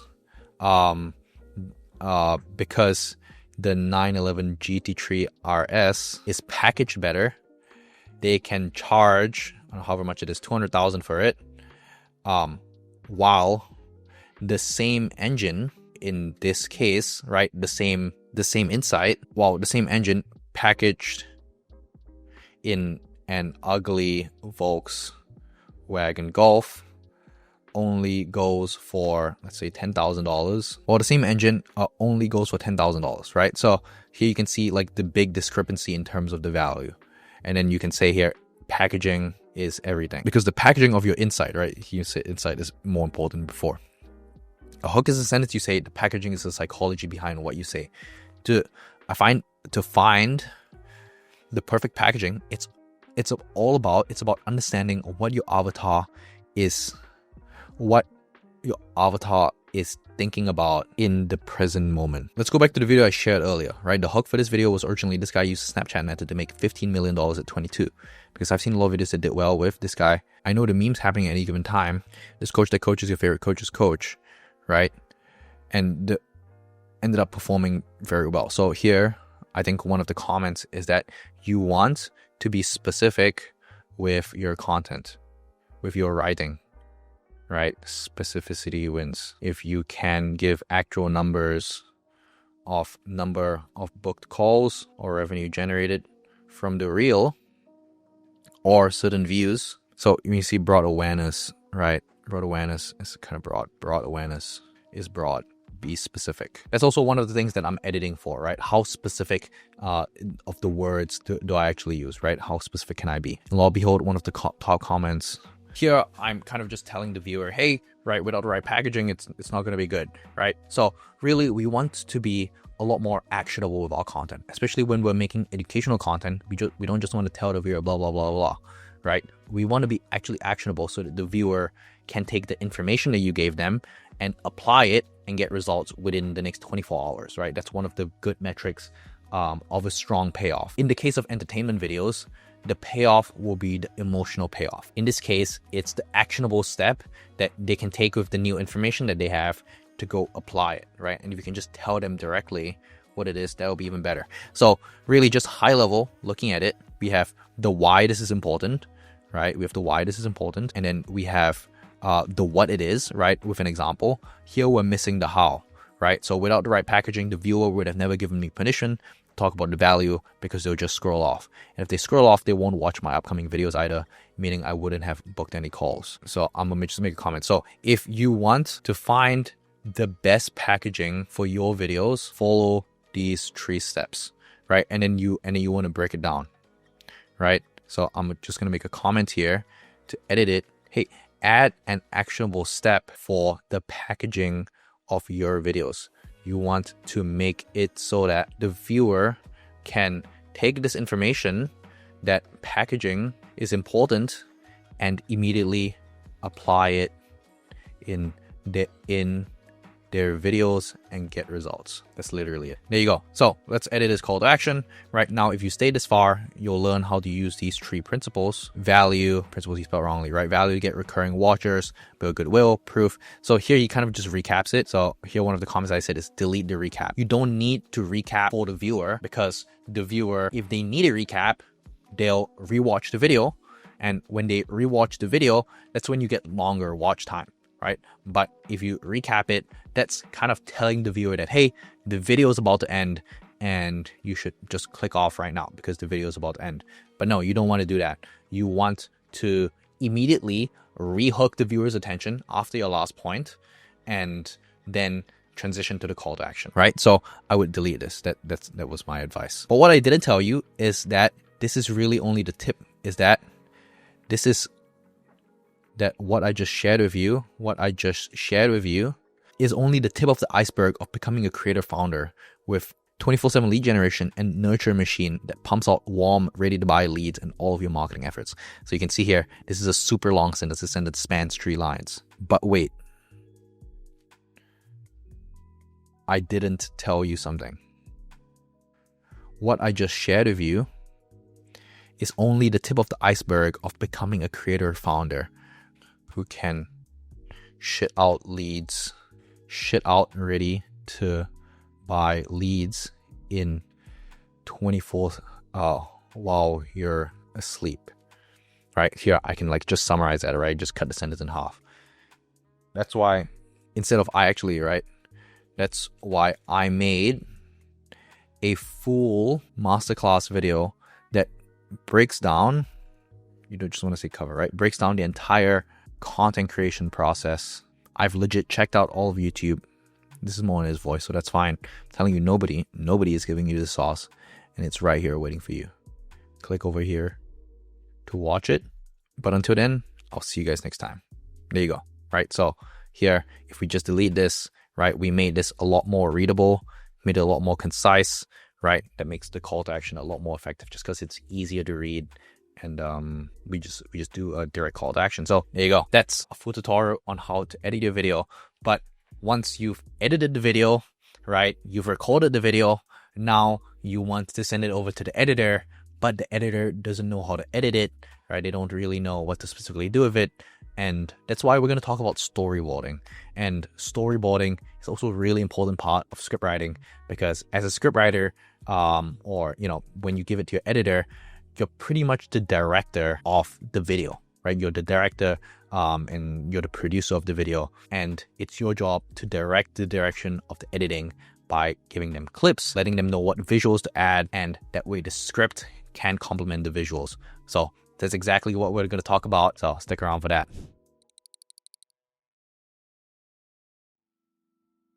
Storyboarding in YouTube scriptwriting is when you add notes in your script for the editor. So it's basically a guide to help the editor visualize your video. So whether you're writing scripts for yourself or you're writing scripts for a client, it's important to storyboard, because that way the editor will have an idea of what clips to put in, what visuals to put in, if you have a certain vision in terms of how it's meant to be edited. This is especially for like documentary scripts, but also for like educational scripts, right? If you refer to a study, you want the editor to be able to pull up the study and then have like the yellow highlight, if that's kind of the visual that you want to have. So it's important to give the editor direction, and that is what storyboarding does. So these notes explain how scenes should look, what emotions they should show, and what clips or effects to use. So you can see here, right, for the edit, do the exact opposite edit of the intro, right? Instead of clouds and halo, do hell background and demon thorns in their head, right? Do an edit where the camera falls sideways and uncovers the 7 heavenly virtues, similar to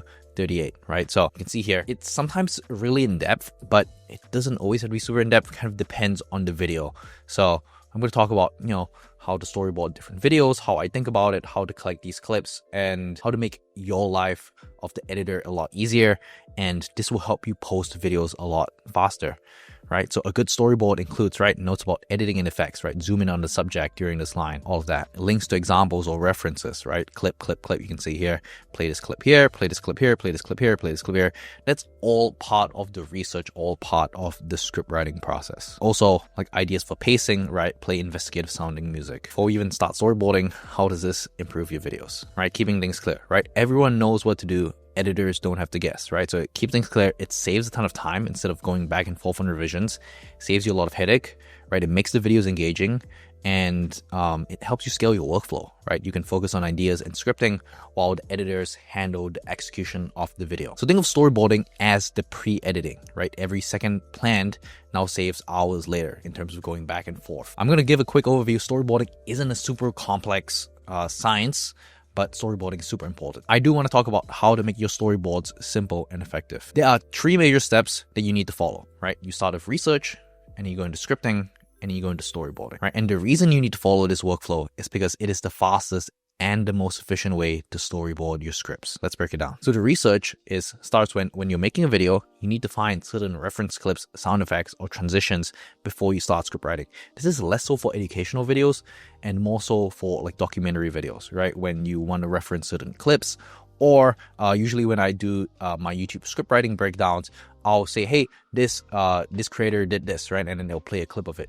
I also want to have that. So that happens within the research stage. So you can find clips and references in many ways. You can go to Google, you can go to Wikipedia, you can go to Reddit, you can go to YouTube, right? And here's a couple pro tips. Google is used to find clips or images, searching keywords, right? Wikipedia is for celebrities, right? YouTubers.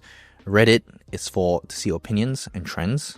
And you can also find clips there, right? And YouTube is to find B-roll or example clips. YouTube is also a really great place to find clips. And yeah, make a list of all the clips you want to use from those platforms, and add links to them so that it's easy to find the clips and certain timestamps too. And later I'll show you a tool you can use to do this for you. And with these clips, you can start visualizing and scripting out your video. And yeah, when you're scripting, start off the content, right? Focus on developing the content narrative, right? Actual script is what you want to focus on. And then later on, you can write your hook or explanation clearly before thinking about your effects. So the storyboarding I talk about this at the last step, because really this is after editing the full script, where you'll add certain annotations for the editor, right? Try your best to implement the clips that you found into the overall story of your script. That way it'll be easier for you to add clips. So here's how you can add clips in the most effective way. I like to storyboard my videos using the CTA Framework, which stands for visuals, references, clips, and time codes, right? And this is how you use them to your full potential. You want to have all of these. With visuals, right, you want to revisit the script to include transitions, references, and clips ideas, right? And here I have an example, right? Add fade to black after this line, or use slow motion shot here. References, right? Any links to videos or images. Clips, so if there's clips you want to have, and write timestamps to guide the editor on when and where to add effects or transitions. Usually you would have visuals, references, clips, and time codes. You want to have all of these. Time codes especially, right? It's the worst when you just add a video and don't give the specific time code. Spend a little bit of time, right, sourcing the specific clips, adding certain time codes so that your editor can save a bunch of time when he's editing. So I recommend you try to add as many visuals, references, clips, and time codes to your video as possible. Right, that's super ideal. Saves your editor a bunch of time. It's pretty easy for most scriptwriters to storyboard their videos wrong, right? So here are the most common mistakes that you can make and how you can avoid them. Mistake number 1, too many details, right? That means you overwhelm the editor with unnecessary information, right? Usually the editor might have their own creative direction. You give them too many details, hard for them to know what to do, right? No context, right? It's vague notes, make it hard for editors to know what you want. Copyright problems, right? Using unlicensed clips or music can also get your video taken down. Ignoring your editor, right, means you miss out on valuable expertise. You have all these mistakes. Here's how you can avoid these mistakes. With too many details, right, scriptwriters might believe that the more you write, the better. But that's not always the case, right? So notes that are too long, you'll just waste you and your editor's time, right? So don't have a note that's too long. Just give them the information that they need and they'll do the rest. You don't want to make it impossible for your editor to have their own artistic integrity, right? If you have a good editor who knows what they're doing, you want to give them the freedom to be able to make the videos and edit the videos in a way that they think is best, because they're the editor, you're not. They probably have some sort of expertise here. You're forcing them to follow your instructions instead of letting the editor do their job. The best way to avoid this mistake is to keep notes concise and only include what's essential. So we can cut that original example into this, right? So just much shorter, much more concise. No context, right? An even bigger problem is if you're too vague, right? So there's one end, too many details, the other is like no context, right? Make the edit better, it just makes no sense. You have to balance between making your notes concise and helpful without overdoing it. So once again, we always fall back to the framework, right? Visuals, references, clips, time codes. So focus on these 4 when you're storyboarding, right? Anything more than this is fluff and anything less is too vague. Another mistake is copyright problems, right? One thing to always remember when you're looking for clips is to avoid copyrighted clips and music, right? It's usually bad news because that could lead to demonetization of this specific video and you don't get AdSense from it. You don't want that. So using clips and music without permission might lead to your video being copyright claimed and might lead to your video losing monetization or worse, getting blocked. And you can avoid this problem by using copyright-free resources and double-checking usage rights. And you can do this by using Google's copyright match tool. And the last mistake is ignoring your editor, right? This is probably the worst mistake you can make as a scriptwriter, or if you're a business owner, you're doing the video production, because it wastes both your time and your money. If you pay for an editor but end up ignoring them and try to control everything about your video's edit, right? Your editor is talking to a wall. You end up missing out on valuable expertise and you start to stretch yourself too thin when you try to do everything yourself. So yeah, that's everything that you need to know about storyboarding. Really, visuals, references, time codes. You want to have all of that VRCT. And I'm going to show you one of my sample scripts that I've written that I think is storyboarded pretty well.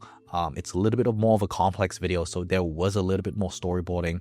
I kind of want to show you what that looks like and what you really want to look out for when you're storyboarding, right? So let's look at that right now. So here I have this video that I've referenced, I think probably once in this video, right? How Iman Ghazi made $40 million from one YouTube video. So the reason this video needed to be storyboarded pretty well is because we usually transition between the talking head of me and then clips from his video, right? So talking head of me and then clips of his video and then we break it down. So it needs to be very clear how to storyboard it. So here, I just want to give you a high-level overview. We're not going to spend too much time on this. Here you can see, and because I want the private jet too, I spent 3 weeks slaving away at my computer to figure out how he did it. So all you have to do to become Iman Ghazi, demon mode, right? This is like, here, like change my voice, demon mode, is to watch this video, right? And then here you have the video and the graph, and this is the video that I'm talking about. So you unblur the video here. There you go. And then blah, blah, blah. So here, this is where we transition between the actual script and the clips. So it all starts with number 1, brainwash. And then here I'm putting in bracket, right? Pause on screen, fade into the video, right? With echoey flashback aesthetic, right? So look, we're entering a new era. Everything is changing. The way we buy, the way we work, the way we live. And so does the way that people do business, right? And then here I have the clip with the timestamp, right? So it's equals 1. And then establish premise and then press play. So this is like the play effect button. And then here I have the clip again, right, that I want to play. Here it's timestamped because it's equals 9, so it knows to start at the 9 seconds. Here, 9 seconds. With 10 words, he grabs your attention. And then here I've, with flashback graphic, Iman saying, right, we're doing this, like flashback graphic, flashback graphic, flashback graphic, so that they know exactly what to look at, right? Here we have the clips. That's specifically what he's looking at. Look at the clips. Look at the clips. So if there's certain parts that you want to be more specific in terms of how you want the edit to come out, then you want to specify it to the editor, right? If not, in this case, I have a good editor. I've worked with this editor for a long time. So I kind of trusted him to, hey, can just go out and like do your own thing with this edit, and I wouldn't be too super fussed about it, right? But if it's a newer editor and you're trying to give him direction, or you don't quite trust your editor, and if your editor is working on your channel, you should trust your editor. Then you do need to give him a little bit more direction. Or if you have certain vision of how you want it to be edited, then you should give him that direction, right? What you definitely don't want to do is you don't want to just like ignore your editor, or you don't want to give him too little information. In this case, all that I needed, I've worked with this editor for a long time. All that I needed was to give timestamps in terms of the clips, make it very clear, right? Obviously, me taking the specific timestamps and getting the YouTube links for that takes a little bit of time. That just saves him a bunch of time, right? So like here, this is the transcript of it, of this specific timestamp. So he knows exactly where to start and where to stop, right? And that really makes it way easier for him to edit this video, right? So it's just one example of how you want to storyboard. This is a little bit more high level here. If you have stuff that you want to give direction to your editor, it's important to, right? Additionally, what you can do is you can record a loom over your script, just talking about, hey, I want it to be edited like this. Hey, I want it to be edited like this. That's also a simpler way to storyboard it. And that way the editor can like watch your video side by side while editing, so he knows kind of like what visuals. A step up to this is if you want to draw how you want it to be edited, that could also work. Storyboarding, not super complicated. Don't fret too much about it, but it's super duper important to communicate with your editor and make sure that he knows how you want to execute the video. I think that's super important. That's storyboarding. And now that we've talked about storyboarding, last module that I want to talk about is how you can use AI to script your videos to really simplify the workflow, and how I specifically use AI when I'm writing my scripts. It's something that I've been diving into for the past couple months, something that I think that I'm pretty knowledgeable about at this point, that I want to share with you some of the things that I'm looking at, some of the things that I'm thinking about when I'm writing scripts. So let's get right into it. Finally, we can talk about AI.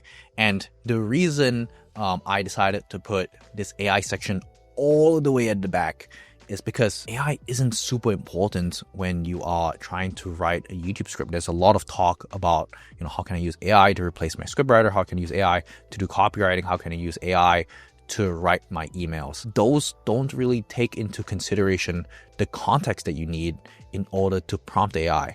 If you want to be able to use AI efficiently, you need to be able to answer two questions. You need to know what a good script looks like.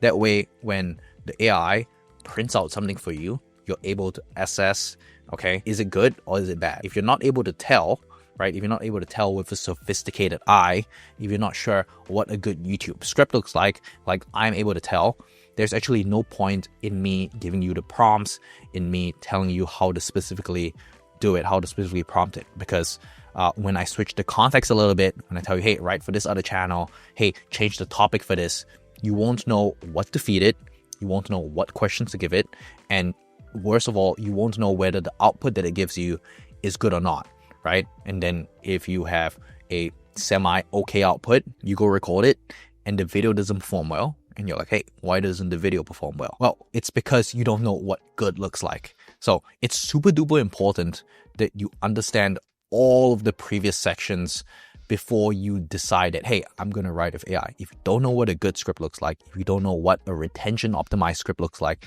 if you don't know the specific frameworks to write a script, if you don't know how to write payoffs, how to write hooks, there's no point in you understanding this AI section, right? So if this video will be timestamped, and if you clicked all the way to this AI section just to learn about AI, I suggest you go understand every single part before this and the actual steps to take before you learn how to write with AI. Okay, cool. Go back, don't watch this part. So for those of you who actually watched from start to finish, let's talk about kind of how I think about writing with AI and the specific use cases that I have for it. So as I said before, when you want to write with AI, you need to understand what good looks like.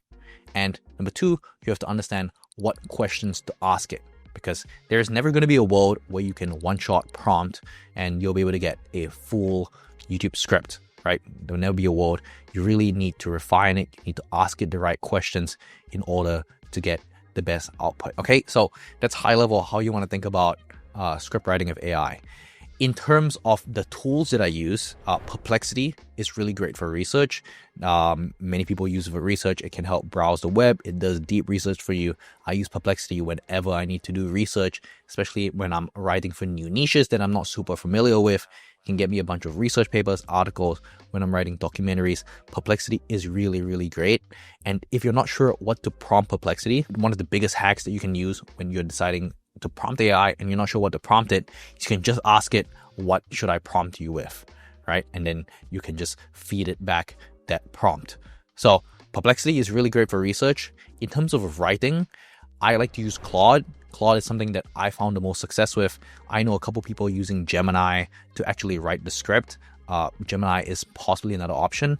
I haven't tested it, but what I've written so far is with Claude, and it's found me really great success in terms of writing good scripts and helping me do brand research. Claude just understands brand voice at its most, right? And brand voice is also a really important thing because kind of one of the big problems with writing of AI is that it doesn't sound like you, right? And if it doesn't sound like you, you can't record it and you can't use it. So I think that's something that Claude really understands well for now, right? As of recording of this video, May 2025, Claude is probably the best model in terms of writing. And I think many people will agree with me on that, but that's the case for now. And I actually don't really use AI to fully write scripts, right? Unless I have like full prompts. They're really, you can't just use one prompt to like one shot a whole script. What I like to do is to write it in chunks, right? And I want to give you two specific use cases that you can have for your script, right? And without just giving you prompts, really my goal with kind of this section is to give you the thinking frameworks in order to actually prompt the AI to actually get it have a good output. The main use case that I have for Claude is that I want it to understand my brand voice, right? And really Claude's really good. What you can do is, once again, you can just go to YouTube. Let's say you go to my channel, you can get the transcript of a couple of my videos. Let's say you get the transcript for this. Let's say you get a transcript for this video. Here, you can just copy the transcript. Oh, no, you can just copy the transcript and you can put it in here. You can copy the transcript for a couple videos here. And you just want to feed it examples of videos that you've written. And if you don't already have scripts that you've written, right, and you're like starting a completely new channel, if you have PDFs, if you have newsletters that you've written, that's also good to like feed it. And then you want to ask it to analyze your brand voice, right? So here I've fed it 3 transcripts. Then you just want to be able to talk to it, right? The best thing that you can do is, you want to give it specific information, right? Specific actions on what to do. And then you also want to give it certain parameters, right? So like parameters would be like, hey, right, in the 5th grade reading level, use simple language, stuff like that, so that it can kind of know what to do. Or hey, give me the output in this format, right? So that it knows exactly what to do. Number one use case that I use it for is the brand voice, right? So you want to use it to extract the brand voice. So that way, when I give it another topic, it'll actually understand the brand voice and it'll be able to write it in that. So let's say you give it this, right? It's like, hey, I want you to extract a JSON profile. So JSON profile, basically, it's a way of storing data, right? So this is an easy way. You can just get a document with the exact JSON profile and it will extract the brand voice. And this is something that you can feed back to Claude and it'll immediately know my brand voice. So I want you to extract the brand JSON profile for my specific script writing style, right? I want you to read the transcripts of my following YouTube videos and extract the JSON profile for my brand voice, specific words that I use, my tone, style, way of writing, sentence lengths, storytelling style. I just want to give it a couple parameters. I want to have this as a document so that I can give you a topic and I can write a script in my style. And then you can just give it, right? Claude Sonnet 4 is the model that I'm using, and let's see what it gives us. So here you can see it's drafting artifact, right? Brand voice, personality, educational mentor, casual authority, confident, helpful, direct, conversational. Wait, what? But here's the thing, this is huge, game changing. So really, there's just like signature phrases that it'll be able to extract that I think is really good. I don't think you can really do this with ChatGPT super well. But yeah, transitions here, emphasis words, credibility builders, sentence structures. So it extracts all of this, right? So here, I just want to copy this. Like, hey, use this JSON profile to write me a script on how to make a killer YouTube video, right? And I'm kind of just prompting this. This isn't actually how you write a full script, but here you can see that it's able to, use this brand voice and be able to write the script based on that, right? And here you have the hook, right? You spend weeks planning your video, you film for hours, you edit until your eyes bleed, you hit upload, 47 views, 3 likes, and the only comment is from your mom. So like, this is like pretty on brand. And you can use this for if you're writing for your own channel. You can use this for if you're writing for another client's channel. Just train Claude on the brand voice, extract the JSON profile, and you'll be able to write scripts in their voice just like this, right? Of course, right, you want to give it the specific payoffs in order to actually write it. You don't want to one-shot it. You want it to, give you a couple hook variations. You want to give it a couple body writing variations, Now, I have another video where I use AI to write a script, so you can click it over here. I'm going to link it over here. I'll link it in the description too. But yeah, this is like the number one use case that I have it do. It's that it's used to extract the brand voice. Okay, let's talk about another use case. The other use case I use, other than just extracting the brand voice, is to edit the script. There are certain things that you'll really miss out when you're editing the script, and you want to just use AI to be able to pinpoint certain things that you're not able to see. And once again, when we're editing the script, right, there's a couple principles that I went over previously.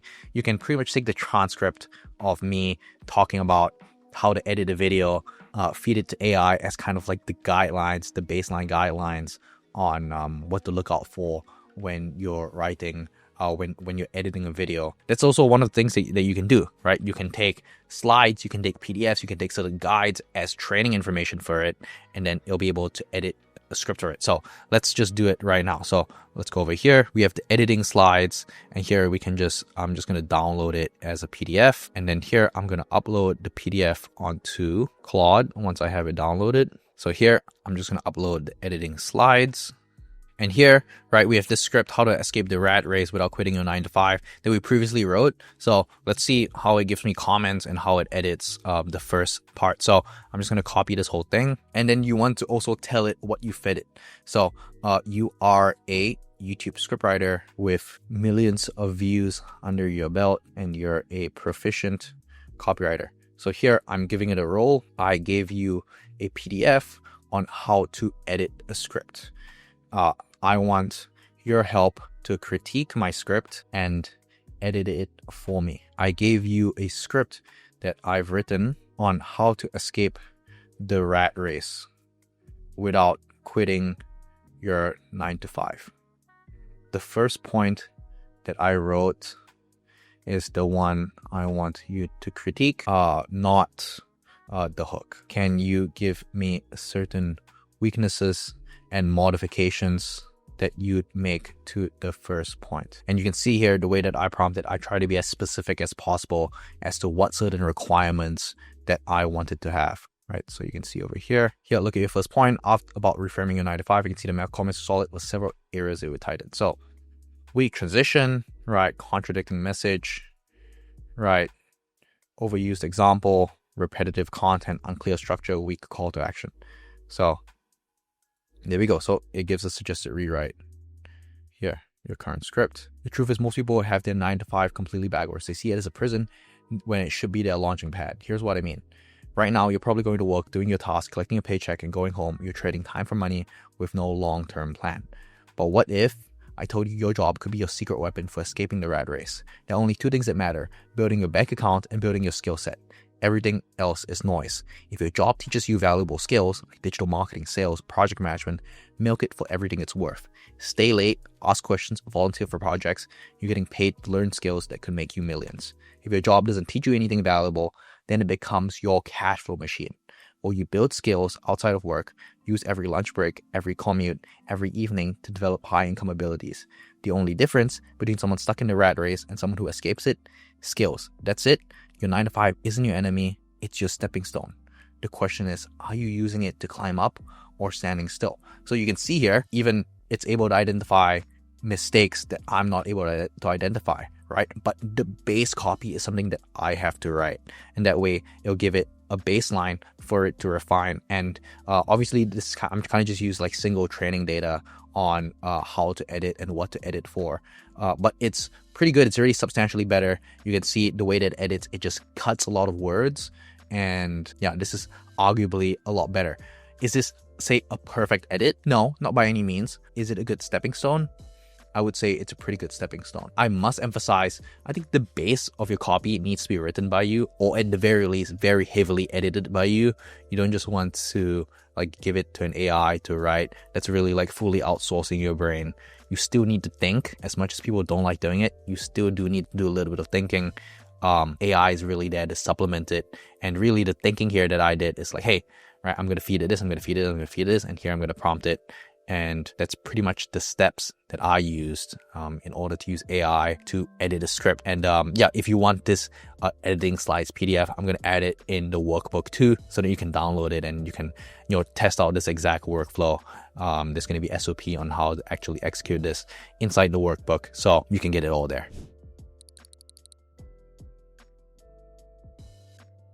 So instead of just using Claude, and I know I kind of mentioned that, you wouldn't really use Claude or ChatGPT to fully write scripts.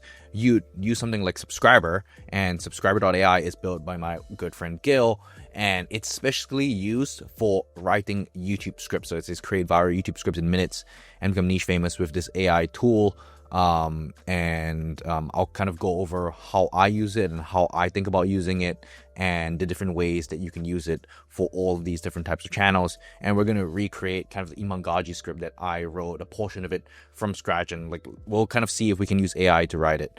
So this tool, just for like some kind of transparency, right, this tool is somewhere in the ballpark $200 per year. And so if you kind of do the math backwards, it'll be about like $20 a month or like $25 a month, something like that, which is a pretty fair price. It's cheaper than ChatGPT, and this is specifically used for writing YouTube scripts. So it's trained on the data and the scripts of literally thousands, I think maybe like 2,000 to 5,000 plus winning YouTube scripts, and kind of understands the structures. And it's trained on all of my own stuff because I'm good friends with Gil, and I started my YouTube channel, at around the same time as Gil started this software. So let's go into the tool and see how you can kind of use it. When you get the tool, you'll immediately go to a page like this, and there's a bunch of tools, right? There's breakdown where you can analyze successful videos. If you go here, if you paste any YouTube video, you'll be able to fully break it down. So let's maybe break down a famous YouTube video, right? Let's say you want to break down this script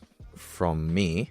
Say you really liked this video and you want to break it down. So like, let's just copy the link, and then you'll be able to go onto Subscriber, and then it'll be able to analyze. So we'll just let it load for a little bit, and then we'll see what it comes up with. So you can see here, right, 20,000 views, 2.4x average, the different topics, the tone, the narrative techniques, right? It gives you about this video, the potential audience, the title analysis, the outline, and then it's analyzing the opening hook and the curiosity gaps. Will give it a little bit of time, right? It says it's a shocking statement, right? It'll give you literally a breakdown of the winning video that you want to analyze. So that way, as YouTubers, you look at all of these outliers and you see what's working, and you need to break it down, and you watch it bit by bit by bit. This uses AI to really break it down, and because it understands the YouTube context, and it understands, hey, I have to look out for a really strong hook, and hey, I have to look out for really strong curiosity gaps. That's when you can kind of use something like this to analyze the videos, and it gives you a lot more context, right? Say the knowledge gap, right? The first step is by far the most important, yet also the most overlooked, right? This is the open loop, and this statement sets up a knowledge gap by suggesting that most people miss the most crucial step. paradox, reveal, mystery, challenge, reveal, and call to action. Obviously, you'd only be breaking down some videos that have performed well, right? If a video hasn't performed well and isn't a strong outlier in a certain channel, there's no reason to even break it down. So something like this, it's really easy to learn YouTube a lot faster and learn YouTube script writing a lot faster when you can break down the script of these winning faceless or educational videos. And another thing that I use Subscriber for, right? You can use it to write descriptions, right? So you can add the video details, add your channel, and you can immediately generate descriptions. It needs a little bit of editing. If you paste your script here, it'll be able to generate you a pretty good description. And then you can use it to write hooks, keywords, generate different titles, right? Use it to create tags, right? So you don't have to use any whatever tool. You can use it to use tags, the thumbnails, transcripts, or you can generate transcripts. You don't have to use like Kome or anything. These are in the tool section. But what I really want to show you guys is how you can use it to write scripts. So here you can go to channels, right? And then you can say add your first channel, and then say you want to write for Imangaji, say you have a client, or you can use it for yourself. Immediately, once you type in, you can see its icon here, you'll immediately get aspiring young entrepreneur, right? You can get the demographics, right? 16 to 24, male, their income range, education. All of it's like pretty accurate, right? Motivational videos, business podcasts, self-help blogs, entrepreneurial forums, YouTube vlogs, business advice channels, personal finance channels, right? And like the key questions you can ask. These key questions will help you come up with video ideas, will help you come up with, what exactly that you want to talk about within these videos. And here you can see all the different tabs, right? This is the audience. So this is the first thing that you get. You can understand your audience a little bit better, and that way it will help you write the scripts a little bit better, or it helps the AI understand how to write the scripts. So let's go to voice here. Here you can immediately see the voice, right? So you can use it to generate a voice, right? And here we can use it to generate the preview, right? You're a successful young entrepreneur speaking directly, while making acknowledging the hype and misinformation online. Emphasize that achieving this isn't easy, but it's achievable. Frame your advice around 3 key components. Find the right vehicle, right? So this is, kind of like a sample prompt that you can give it, and you can see whether the voice is accurate or not. So look, ladies and gentlemen, that's something that Gaji starts his video with usually, right? I know a lot of you guys are seeing these crazy videos online about making $10,000 a month and thinking it's some kind of magic trick. Let me tell you the truth right now. It's not easy, but it is absolutely achievable if you approach it the right way. I hit my first 10K month when I was 22, but here's the thing that nobody talks about. It took me 3 years of grinding. And honestly, I got lucky with timing on a few things. Your journey is going to be different than mine, and that's completely okay. Like first draft, this voice isn't bad, right? And that's also because Gaji has like all of these videos out there, and we can have a good idea of his voice. And if you put in your own channel and the preview isn't accurate, what you can do is you can go here and you can edit the voice, right? You can give it feedback. You can paste samples of writing that you have. Maybe you have emails that you've written. Maybe you have, Instagram reels that you scripted. You can just put it all here and you can give it feedback, and it can refine. But with someone like Gaji, he has so many videos out there already that's so in his voice, like I think it picks it up pretty well. And if you want to edit it, you can. And this is simple mode, and then there's advanced mode, right? And you can kind of like edit all of these on your own. So it's actually very customizable, and you can prompt it accordingly. Really, the problem with using most AI script writers out there is that there aren't really guardrails, and it's difficult to teach it, kind of like what the different guardrails are. But here you can see that here you can give it the style, the type, the narrative perspective, the vocabulary level, the style, the tone. And if you combine like Subscriber with what we did with Claude in order to get the brand voice, right? It's the exact same thing, right? Oh, what is the sentence structure that you want? Okay, short sentence length distribution, short sentences, medium sentences, long sentences, right? Paragraph structure, language complexity, writing characteristics, narrative structure, right? Common phrases, right? And you can add even more common phrases. So it knows exactly what kind of words to say, right? So that's the channel voice. And really the most important part about writing a script of AI is answering the channel voice question and being able to identify that at a very high level and being very granular and very specific with that.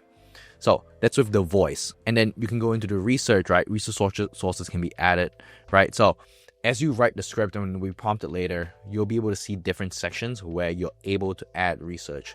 And here, the last bar here is the settings, right? You can change the audience, you can change the voice setting, language, the target length of the video, the format. You can choose which AI model you like to write with, right? DeepSeek is pretty good nowadays. Gemini is getting a little bit better. Claude is getting a little bit better. So really, when you get this subscription, you're able to write with all of these different models. So it's actually, you actually like save a ton of money instead of just buying, ChatGPT Premium and Claude Premium.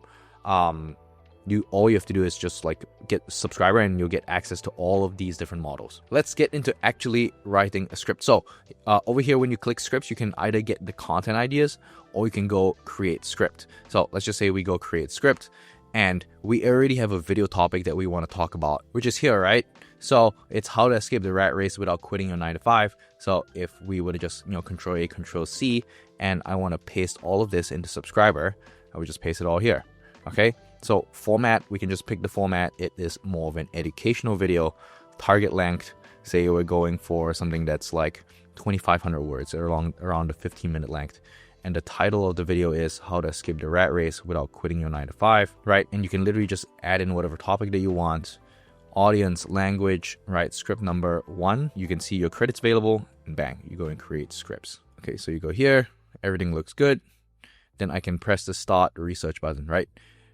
Right, use the menu on the left to navigate, start with research, progress through each step in order, feel free to revisit and refine previous steps.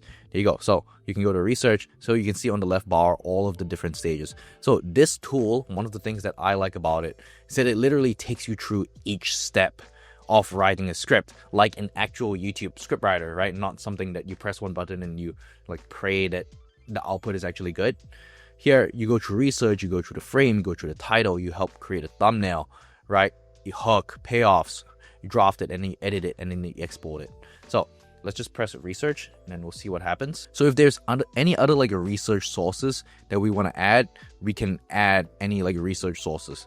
So one of the things that you can do is you can just add YouTube videos. So we can see here, if we go back here to how to escape the rat race, we would just go into this. I felt trapped on a... We would just go into this, and then I can immediately add my research sources, and it'll just transcribe it manually. So I'm just going to paste a bunch of these YouTube videos here about this. As a tax strategist. And then if you clicked on this video without getting offended, here I'm just going to add the 3 YouTube videos just for the sake of speed.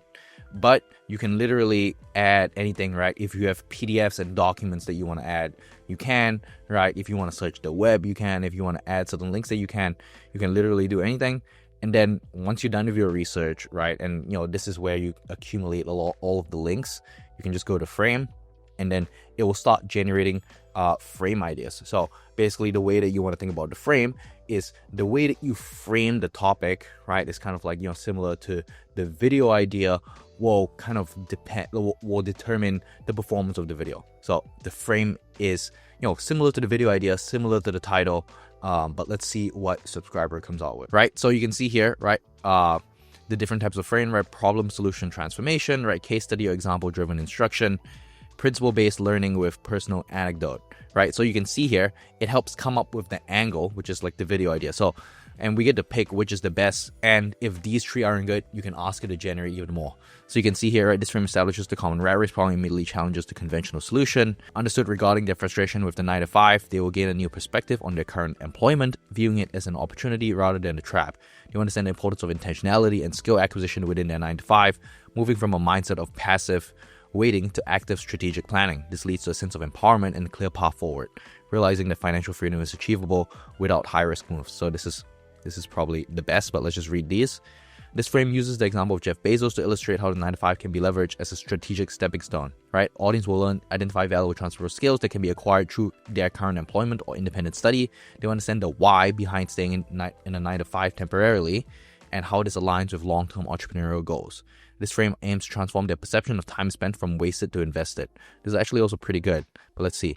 This frame introduces the first key principle for escaping the rat race, recognizing one's independent. It uses a personal anecdote about feeling controlled in the past job.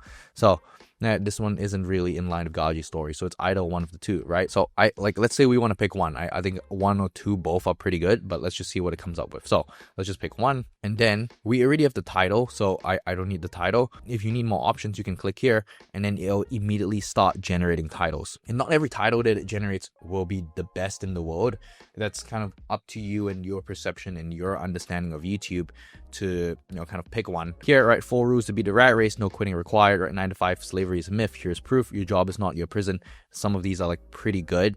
And here you can see the different variations. For the sake of this, we've already picked the first one. So let's just run with it and let's see the next step. And the next step will be the thumbnail. Right, so you can see here, you just wait and it'll start generating you thumbnail ideas. If you don't need a thumbnail, right, you're not a thumbnail designer, you're just a script writer, you can just go on to the next one. But like, let's just see what thumbnails it helps create. So here you can see, you're a young man wearing office attire, stands on a treadmill, reaching for the golden exit marked freedom, while a city skyline looms, blending office and dream life, right? So some of these can be pretty good, right? Some of these are more for the faceless side. I'm personally not a huge thumbnail expert, so I won't really be able to say it, but you know, maybe something like this, right? A split screen. Left side shows a bored young man at his desk with chains on his wrist. Right side shows the same man energized and free with a briefcase full of cash, still in office clothes. You know, kind of depends, right? And you know, it kind of depends how you bring this to life. I personally don't use this tool as much for like the thumbnail ideation. I use it more for the script because I'm a script writer. So let's just see what kind of hooks it generates. So it literally follows the exact same step, you know, I personally use to write these scripts. Is you go in the exact order, right? You do the research first, right? And you give it links, you give it transcripts, and then you go and write the hook. Right now it's writing the hook. And then once you write the hook, you start selecting payoff. So you outline the video first, and then you pick whatever payoff that you want, and then you go and write those payoffs. And then only once you get a first draft of everything, then you start editing it, right? It goes through the exact same steps, and we'll see what kind of hook ideas that we generate from this. There you go. So immediately you get a bunch of different hooks, and you know, it's nice to have a bunch of different hooks because you can immediately pick which one you think is the best, right? So let's just read a couple of these. What if I told you there's a way to escape the rat race without quitting your 9-to-5? Most people think the only way is taking huge risks, but it's exactly why they stay stuck. I built multiple 7-figure businesses while working a corporate job, and today I'll show you how to use your 9-to-5 as a launch pad instead of a prison. The game changer, 4 principles that completely reshape how you view your job. Number 3 will shock you. It's what Jeff Bezos did before starting Amazon from his garage. Like the first half I think is really good, and you don't necessarily have to use the whole thing, right? You can edit it based on like your own knowledge. So let's see. Here's the brutal truth about leaving the rat race. Quitting your job is actually the worst first move. The wealthy don't take unnecessary risks, they leverage what they have. Your 9-to-5 could be funding your future business right now if you know these 4 principles. Principle number 2 transformed how I used my free time and tripled my income in 6 months. Stay to the end and I'll show you exactly how to implement it starting tonight. Let's see this one. 3 years ago, I was stuck in a soul-crushing corporate job, watching the clock tick slower than my bank account grew. Then I discovered you don't need to quit to escape. You just need to change your strategy. This realization helped me build my first $1 million business while still employed. If you're watching this frustrated and you're 9-to-5, lean in close. I'm about to reveal how you can start your escape today without taking massive risks or sacrificing your paycheck. Right? So say something like this is good.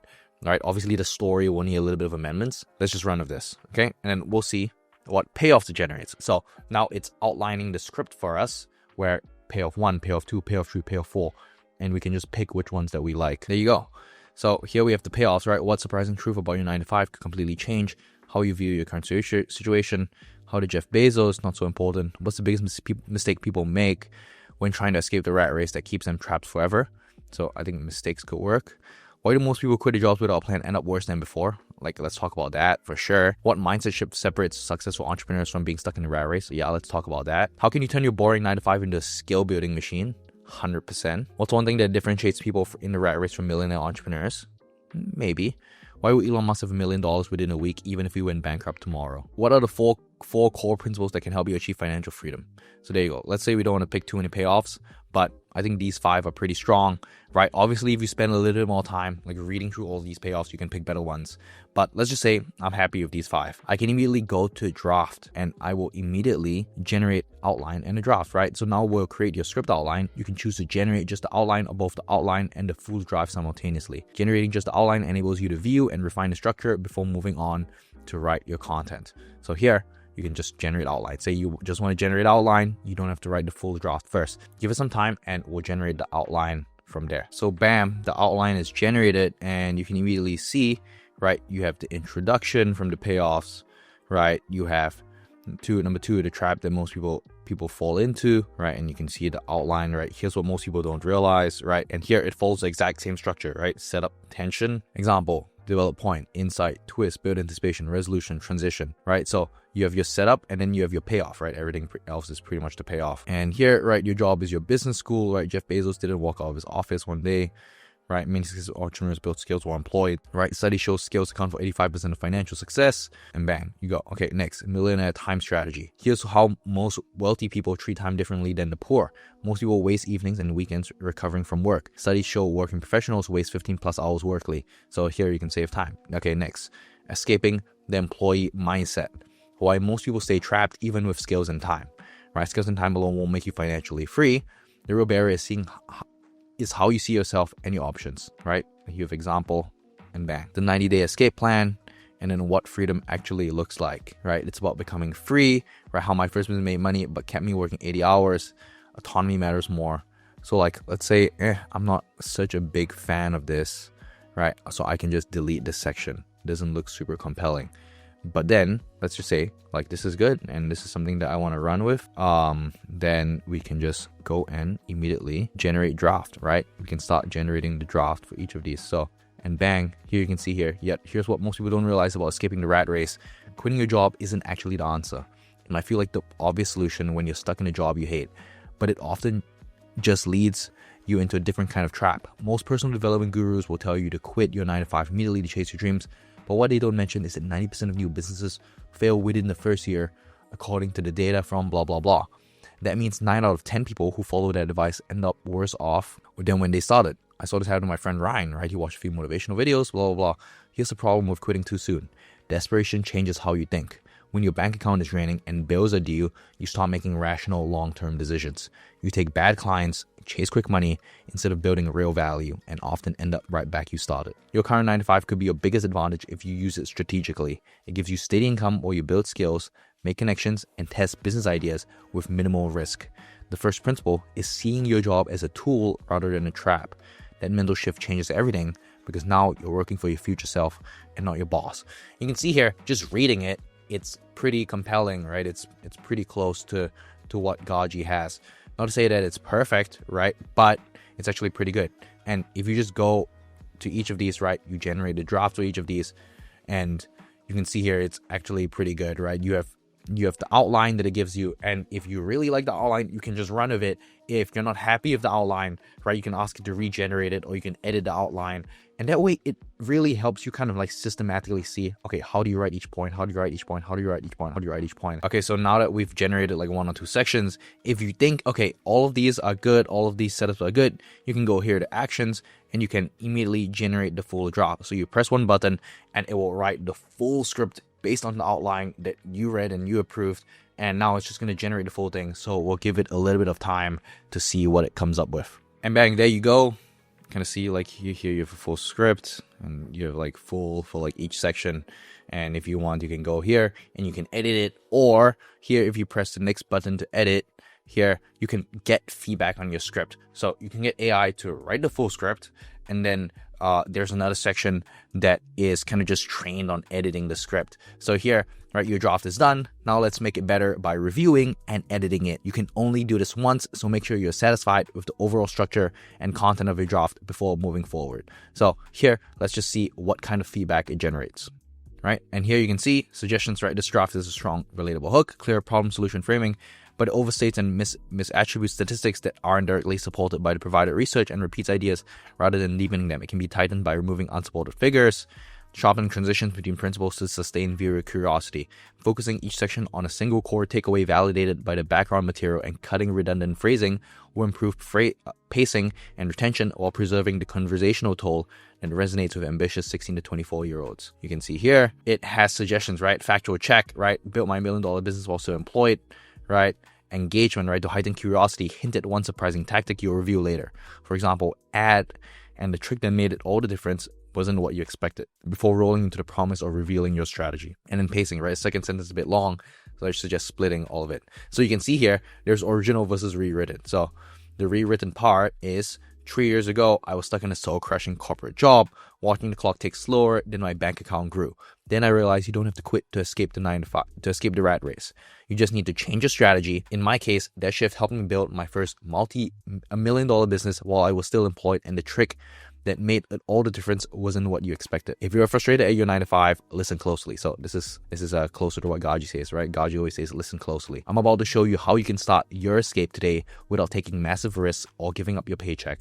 But first, let's clear up one of the biggest misconceptions that keeps people trapped. It's like a pretty good rewritten hook, right? And you can see here, it rewrites like entire sections, right? And you can just read it and be like, hey, right, do I accept it? Say I accept it, then this will be good, right? You can see the rewrite. If you accept it, it's good. You see the rewrite, you can accept it, it's good. So this is a really great way for you to, even if you're a beginner scriptwriter, number one, to see how professional scriptwriters think, right? If you don't have access to me, you can use a tool like this, and it will be able to tell you, hey, what does bad look like and what does good look like? Very rarely does an AI tell you what bad looks like and what good looks like, but with Subscriber, it tells you, hey, actually the initial draft that we wrote isn't that great based on all of these criteria that we have for editing scripts.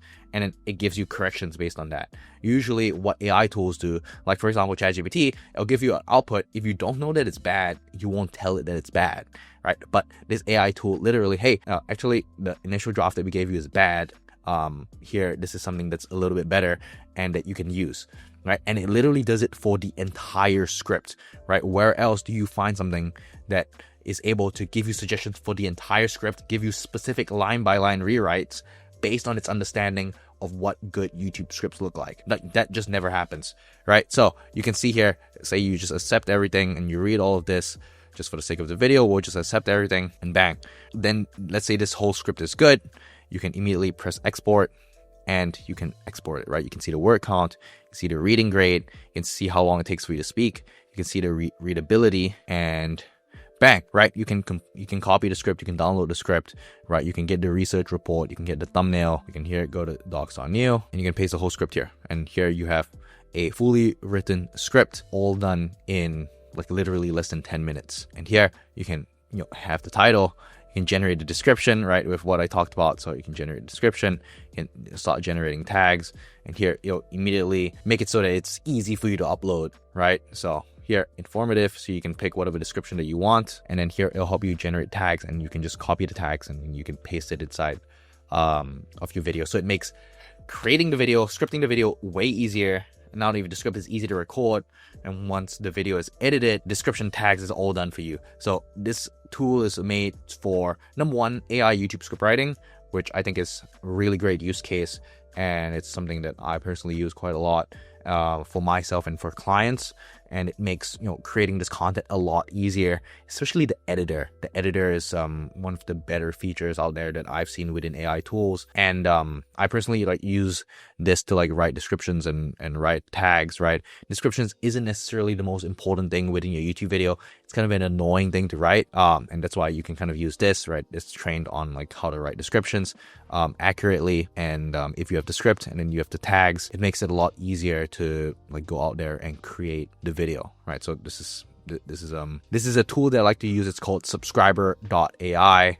Once again, right, it's $199, right? There's a bunch of other features, right? You get 100 scripts per year, right? 2 channels, 1 additional user, the viral topic finder. So if you need to find viral topics, you're not sure of content ideas, there was a content idea button which allowed you to find, okay, what's working right now. There's kind of an analysis of YouTube as a whole, and it's able to give you recommendations based on that. And then there's a remix any viral video feature. That means you can paste a YouTube video into Subscriber, and then if it's a format that you like, it's able to remix it in your voice for your specific channel. So that way you can take something that's working and then remix it for your niche. So there's also that function, right? There's the research tools.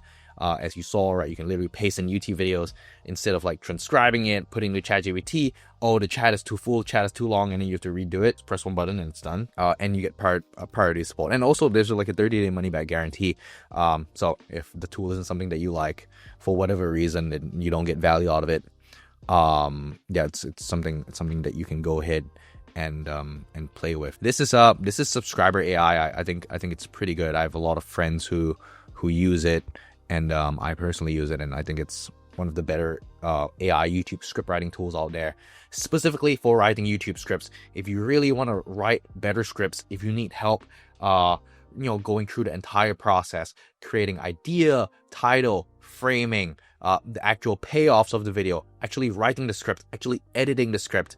I think this tool is probably the best tool out there to do that. So Gail, the founder, and I are good friends, and he's kind of put together a special deal for Viral Bangers and the Viral Bangers audience, my audience, and the subscriber tool, and it will be at $199.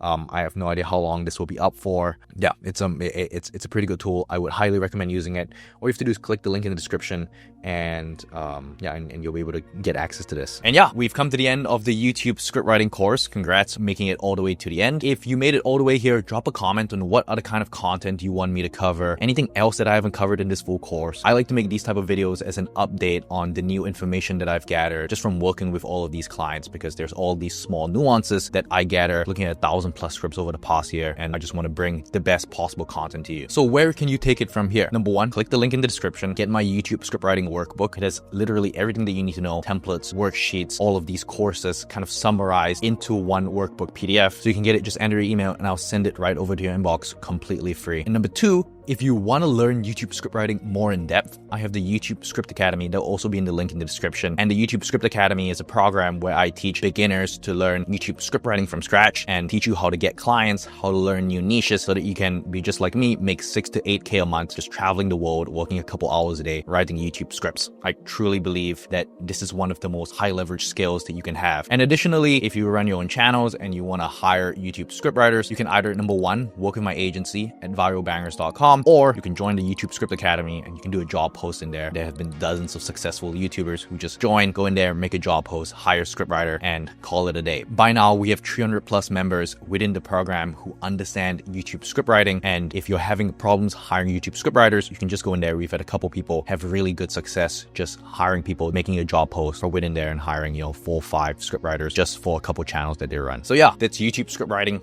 all summarized in one video. Hope this was helpful, and I'll see you in the next one.